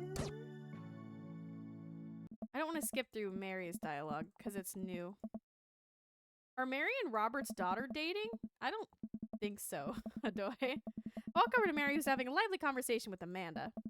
We have a real fluffy Samoyed right now. His name's Harold. Loves belly rubs. He always tries to lick your face if you get too close. Mrs. Christensen, thank you so much for telling me in great detail about every single dog currently at the animal shelter. Please tell me about the Afghan with 3 legs again. I got a motherfucking Marlin. Let's go. I beat you. Congratulations. Good job, Gene. Sure, Quadro, we call him. He's one of those ironic nicknames. You know, if you're really interested, you could probably steal one for you. Really? Nah, but I could get you in to meet all of them. We could always use extra hands around the shelter. And if those extra hands also happen to steal a dog. I'm glad you two are able to bond over cute dogs. Really warms my heart. Dad, we're having a moment. Hey, Sailor. Your kid's a good egg. Where's your goth prince? You two are usually attached at the hip these days. He's around. Stellar. Mary turns her attention to Amanda. It's not too hard to sneak a dog into college. Trust me, I did it plenty back in the day. At one point, I had 3 cats living in my dorm. I decide to leave them to it. All of a sudden, a huge dog leaps into my arms. Duchess! Hugo and Ernest run up to me. The Duchess gives my face a few broad licks and hops down. We're working on that. Got her in a disciplinary class. She's a wild spirit who runs where she may. I don't mind at all. Looks like the 3 of you are getting along nicely. She's a valuable addition to the clan. If I hold up my homework in front of her, she'll eat it. Cool. We'll deal with that later. Duchess Cordelia spots a squirrel and darts across the yard. Ernest follows her, laughing. Hadoy, did you get to see the picture? The end picture for Hugo? God damn. He's actually been a lot more manageable lately. I think taking care of the dog is good for him. Thanks for breaking into my house, I guess. Anytime. Arnold! Ryan, you made it. Ha! I don't pass up on good Mac. What do you think of the party? It's not so bad. It is very fine, Hadoy. Hey. This dialect should all be the same. Oh, Hey. where is my goth prince? Damien, come Hey. here. Da-da-da-da-da-do. Ah. Dream Daddy. Yes. Joseph's is diabolical. We didn't get a photo for Joseph. I don't know what it looks Hello? like, Hadoy. Hey. Raw. Matt's is good too. Matt's and Hugo's. Want me to DM it? Yes, please. Like the picture someone sends to their husband in war. I turned to spot Lucian walking up to me. Yes, Lucian? Thanks for inviting me to your party. Anytime, bud. I know we had a rocky start, but I'm glad to know you. I hope you know how much your dad cares about you. Yeah. My dad's had a rough couple of years, and I know it must not have been easy to raise me alone. He's kind of a weird guy, but I love him a lot. He seems to— Ew. I don't like that, Hadoy. Ew, what did they do to his face? What the fuck did they do to his face? It seems like you make him happy. So, you're cool in my book. Thank you, Lucian. That means a lot to me. Sure. And let me know if you want me to give you a stick and poke sometime. Oh, fuck yeah. Also, sorry about the oregano thing. Thanks for coming by, Lucian. See you around, Arnold. As the party starts to wind down, I take a seat in the back porch. Huh? Gift time! Huh. Thank you, Amanda. Nah. Oh. Where's my dashing man? Oh my god! He's in his volunteer uniform. That's crazy. I take a seat next to Damien as the last guests makes their way out of the party. Oh. Did you know that in the Victorian era they would call benches seedy boys? What? Huh. I'm kidding, Arnold. But what if? It's good to see you in your civvies again. Thank you. I had a revelation the other day, Arnold, and I think it was largely due to your continued influence upon me. There was a version of myself that may have been embarrassed to show you. My true form. My information technology form. But what you said about me, about how my passion was what you truly admired, would embolden me to feel like myself regardless of how I choose to dress and act. Instead of separate entities, they are simply different facets of myself. A three-dimensional human being with his own thoughts, wants, and needs. Who else did you not get an end picture from? I didn't get one from... I got one... Okay, who did I get one from? I didn't get one from Craig. I got one from Matt. I got one from Brian. I got one from Hugo. I might get one from Damien. I got one from Robert. So yeah, the only people I didn't get was Joseph and Craig. I love dressing that way, I do. But feeling constricted by what I thought was my own personal brand made me lose sight of why I did this in the first place. Make myself happy. I place my hand on Damien's and feel a slight squeeze. Looking up, I'm greeted by Damien's warm smile. I'm trying to be more comfortable with who I am, rather than dwelling on who I could be to other people. I don't care if Joseph spins up, he can suffer. Wait! Okay, I don't mind. What did they do to the face on both of them? Craig's photo is nice, but they, like, fucked up his nose. Poor guy. Can't stop smiling. I'm so proud of him. Damien, I'm so happy you realized you could be a dog-loving goth. Me too, Arnold. Me too. I feel myself inching closer and closer to Damien.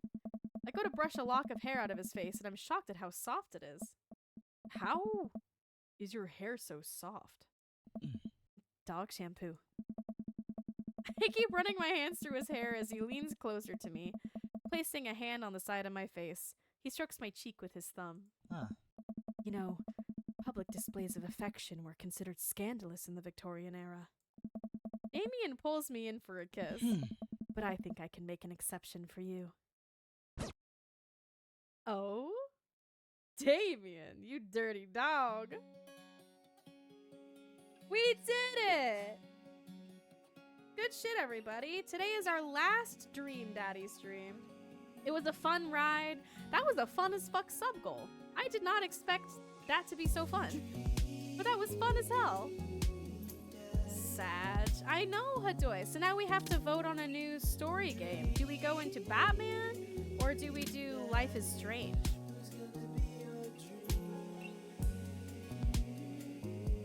Batman? I know Phil and Songbird have been foaming at the mouth for Batman.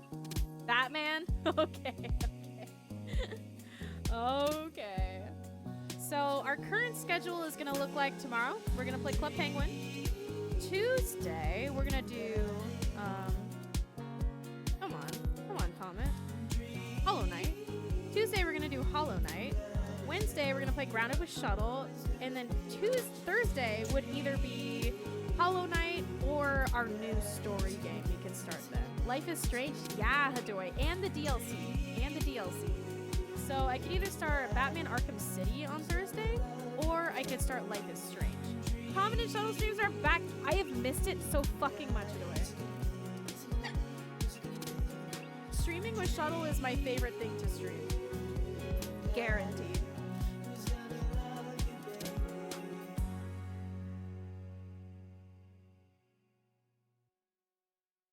Do we get a photo? Do we get a photo?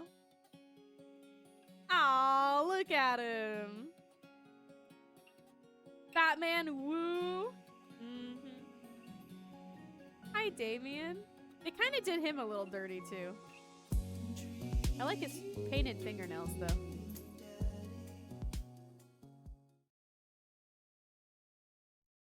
Do you guys agree with the casting for the Zelda movie?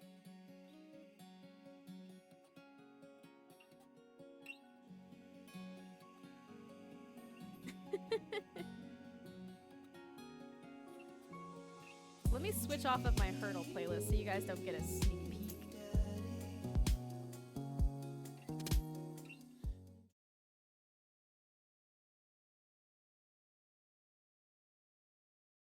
I can also turn on Spotify now that we're not hurdling. Almost top 10? No fucking way. Hold on, I'm going to my transition screen so I can look at the how close Gene is.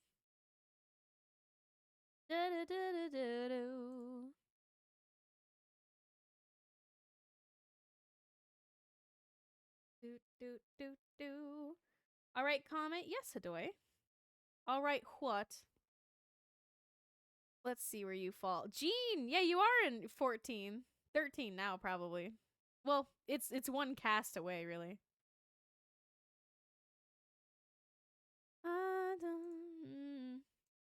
Rate each character you went on a date with 1 to 10. Oh, God. This is hard.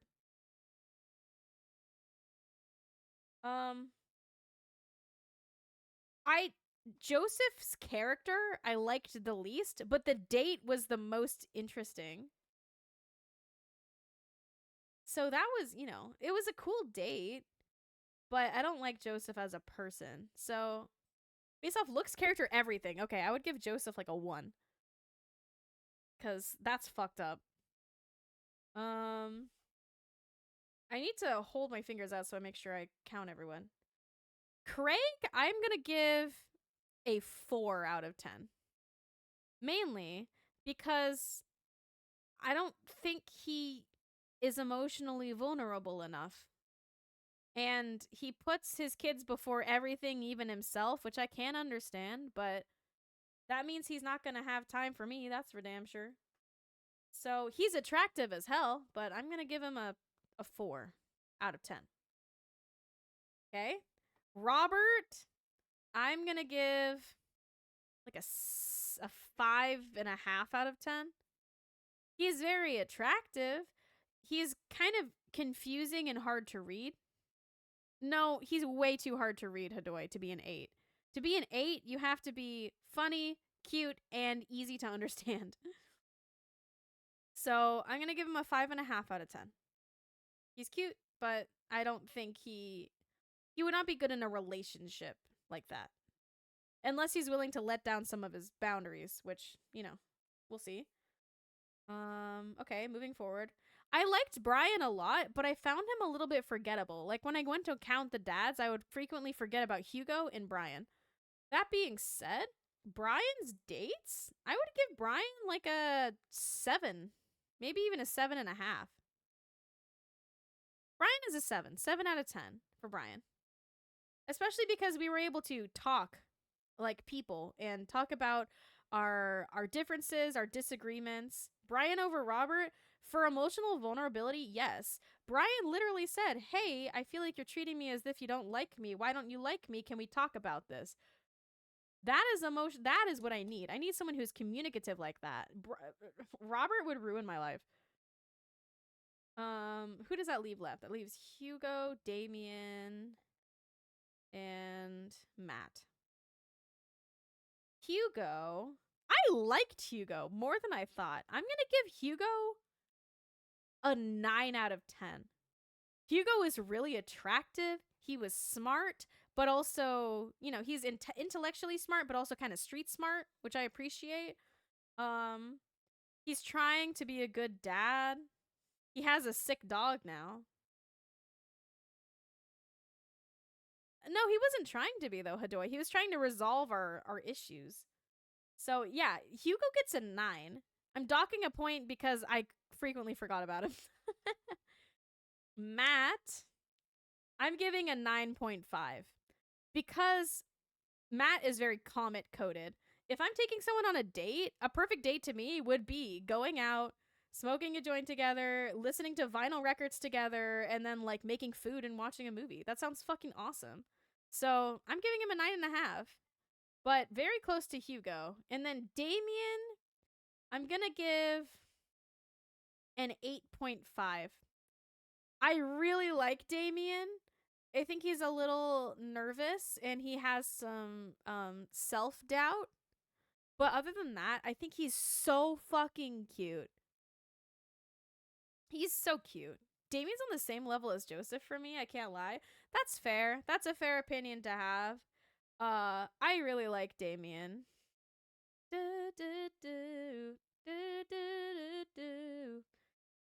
You would tease someone that's new to your life to smoke with? Wait, whoa. Ken's in English, please?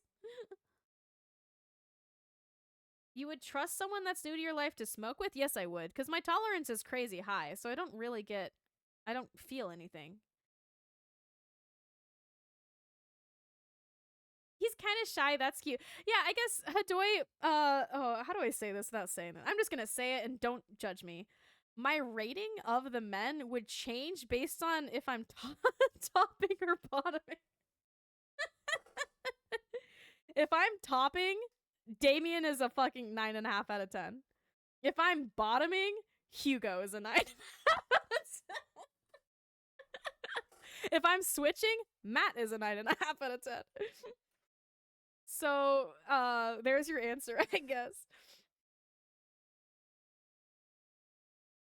Oh, oh, oh, oh, oh, oh, oh. So yeah, I feel like that's pretty fair. Yeah?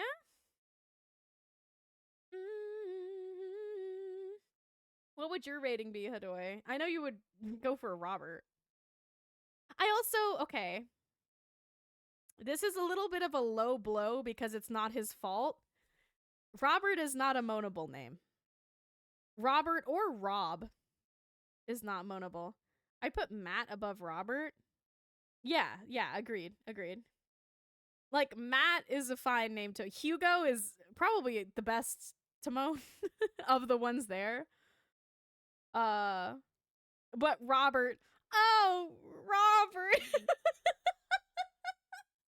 It's just, I don't know, man.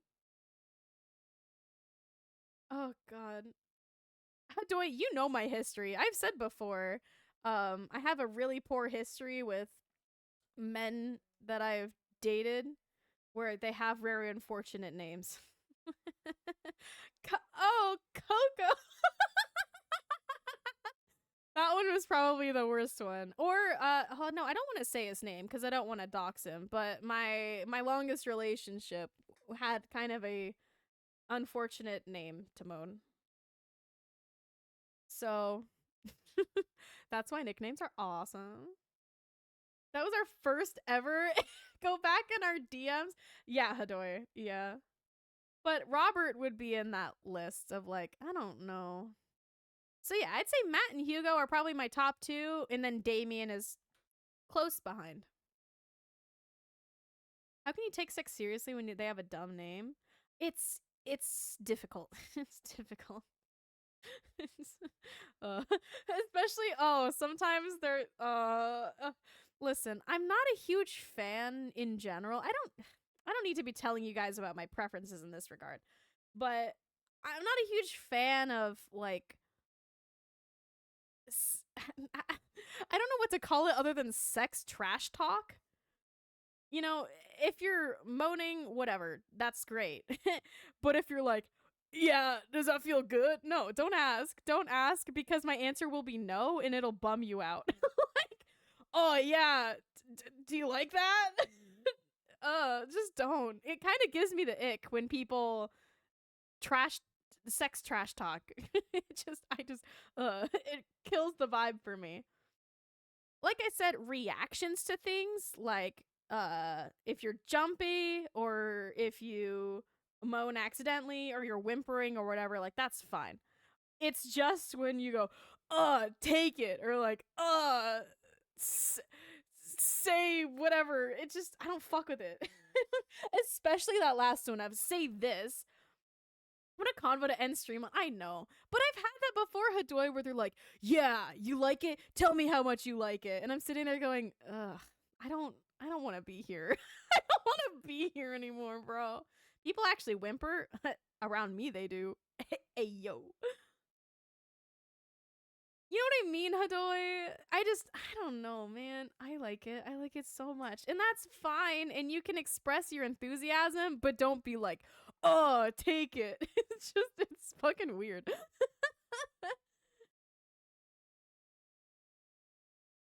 Like, shut up. What if they're making a weird face and have to keep asking if they're into it? I feel as though if you're to the point where you're having sex with someone, they should know you well enough that they can tell whether you're in pain or not in pain. I understand that some people it's questionable, but you can tell if they say stop, they're in pain. If they don't say stop, they're either a trooper or they're probably enjoying it. But yeah, just I don't need you cheerleading me during sex. That's fucking weird. That's weird as hell. Especially when they try to get you to say their name as like yeah, you like this dick? Whose dick? I don't need a call and response, please. It's fucking weird. Whose dick? Whose dick do you like? Your dick? That's right. Ugh. That's so awkward. Why? What guys do that? So many. I would say the majority of guys do that, Kens. Oh my god. Joseph wouldn't. Craig would. Do you like that, bro? Do you like that, bro? Right there, bro? Bro. Oh, man. Yeah, so if somebody... is that just me? I hope stream went well. Crack, you just waltzed in at a very interesting conversation. Whose blank is this? Lol, I would never. At least it's so awkward. I never know what to say because I don't want to play into it, but I also don't want to kill the vibe. So it's just awkward. It's just awkward. How are you doing, Crack?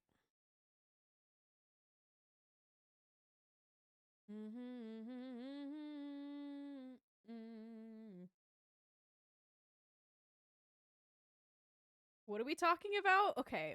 Well, I don't mean to make you uncomfortable, Crack.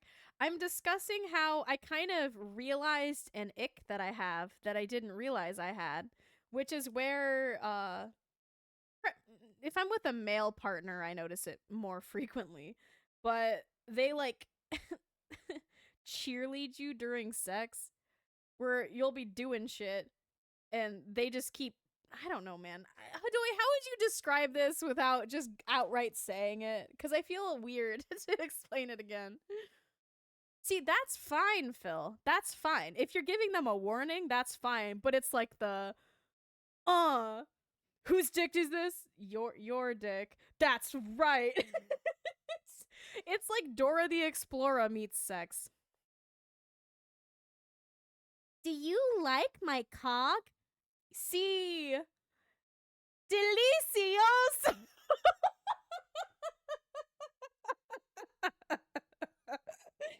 Like, don't talk to me. Just get this shit done. Ugh. I'd be sounding like a fucking ape. Whatever you need to do, Phil. Thank y'all for watching. Doy's like, comment, stop talking. Comment, you said enough. Yeah. Okay, let's find someone to raid out to. I know my boy Zeekles is playing Grounded too, but it looks like he's a bit further. Oh, maybe not. No, I'm definitely further than he is. Do you know where the G is? Do you know where the G spot is? All right, go through those double doors, take a left, go down the stairs, and ring the front doorbell. They'll let you in. Say Comet sent you.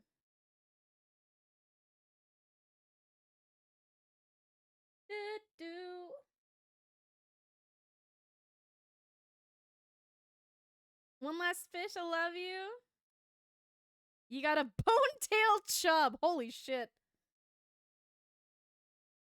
Let me look, Kens. I don't typically take requests.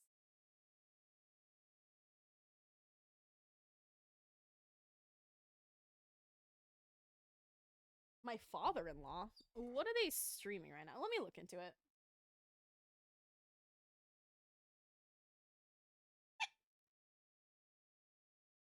Doesn't look like my typical category. When I'm choosing raid victims, I like to choose people that I think have like-minded content.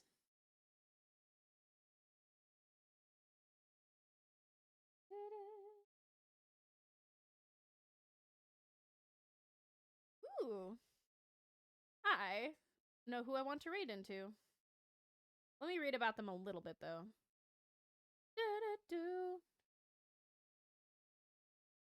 Ooh, they've played Alice. They played A Short Hike, Beyond Two Souls, Celeste, Cult of the Lamb, Dave the Diver. Yeah, this is our person. All right, I found someone. Zeke, we raided into Zeke last week, and I think he's already been going for a few hours. Yeah, he's already been going for almost 4 hours.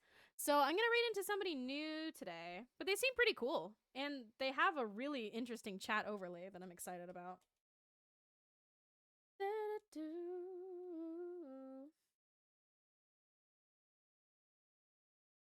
let's go here today. And let's get our raid messages ready. I will see y'all tomorrow to hopefully try to stream some Club Penguin. Psst. Yes, Hadoy. Don't forget to stay hydrated and take care of yourself. No. No. I don't wanna.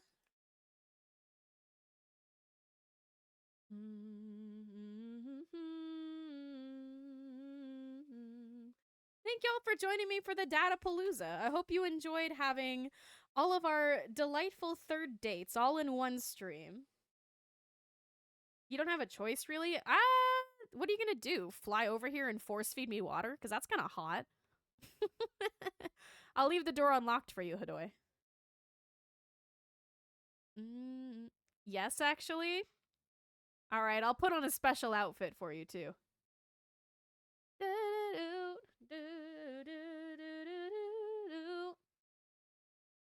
water are you drinking? My water? Can I watch? No, but you can sit downstairs and borrow my TV while Hadoy and I are upstairs. Comment, whose water are you drinking? Hadoy's. Damn, okay. No, that's so gross, Kens.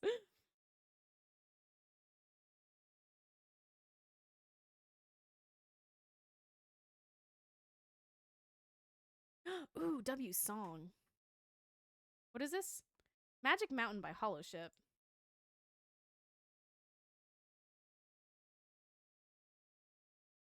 Howdy.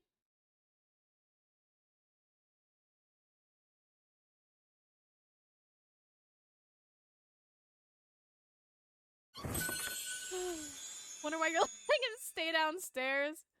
I don't know. He could use a relaxing evening. How many hiccups did we get to? 52. God damn.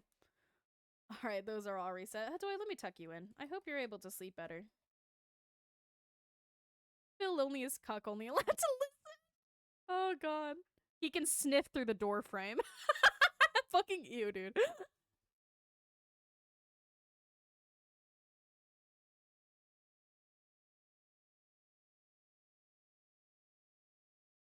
Can't sleep. I have an appointment. Oh, rip Hadoy. Well, goodbye. Have a good day. Thank you, lurkers. Thank you, Phil and Hadoy. I know Songbird was here earlier. Alex and Bad, Crack, Jean, Green. Hi, Souls, Kens, Lisa. Mel was listening. Thank you, Mel. Sunny, Emily, Coffee, Star. I know Gojo was here earlier. Zeki's lurking me. Thank you, Zeki. Runner and Jazz. Evie, thank you so much for the raid earlier. It was delightful to see you. And thank you for still lurking. Vaughn, Undead Man Gaming, Daz, Maiden, Shack Star, and Coffee. Whose names are you reading? I'm thanking all of my people who were lurking for me. So I'm looking in my Mix It Up to see everyone that's there. Oh yeah, say their names? Yeah, I like to give them credit.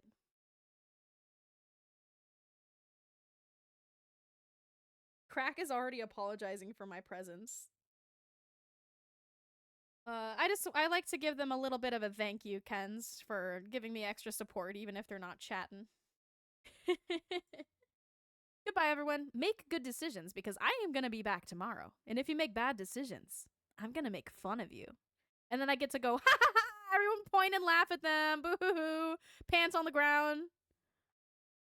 But it's okay, because you can laugh at me too. But I'll see you tomorrow for Club Penguin. If anybody wants to play Club Penguin with me, set up an account tonight. Or you can if it's Hadoy, you can DM me. If it's Ken's, you can ask in gaming chat.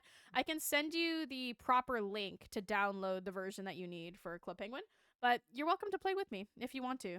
I'm banned? I mean, Club Penguin doesn't exist anymore. This is something different. Would you still be banned?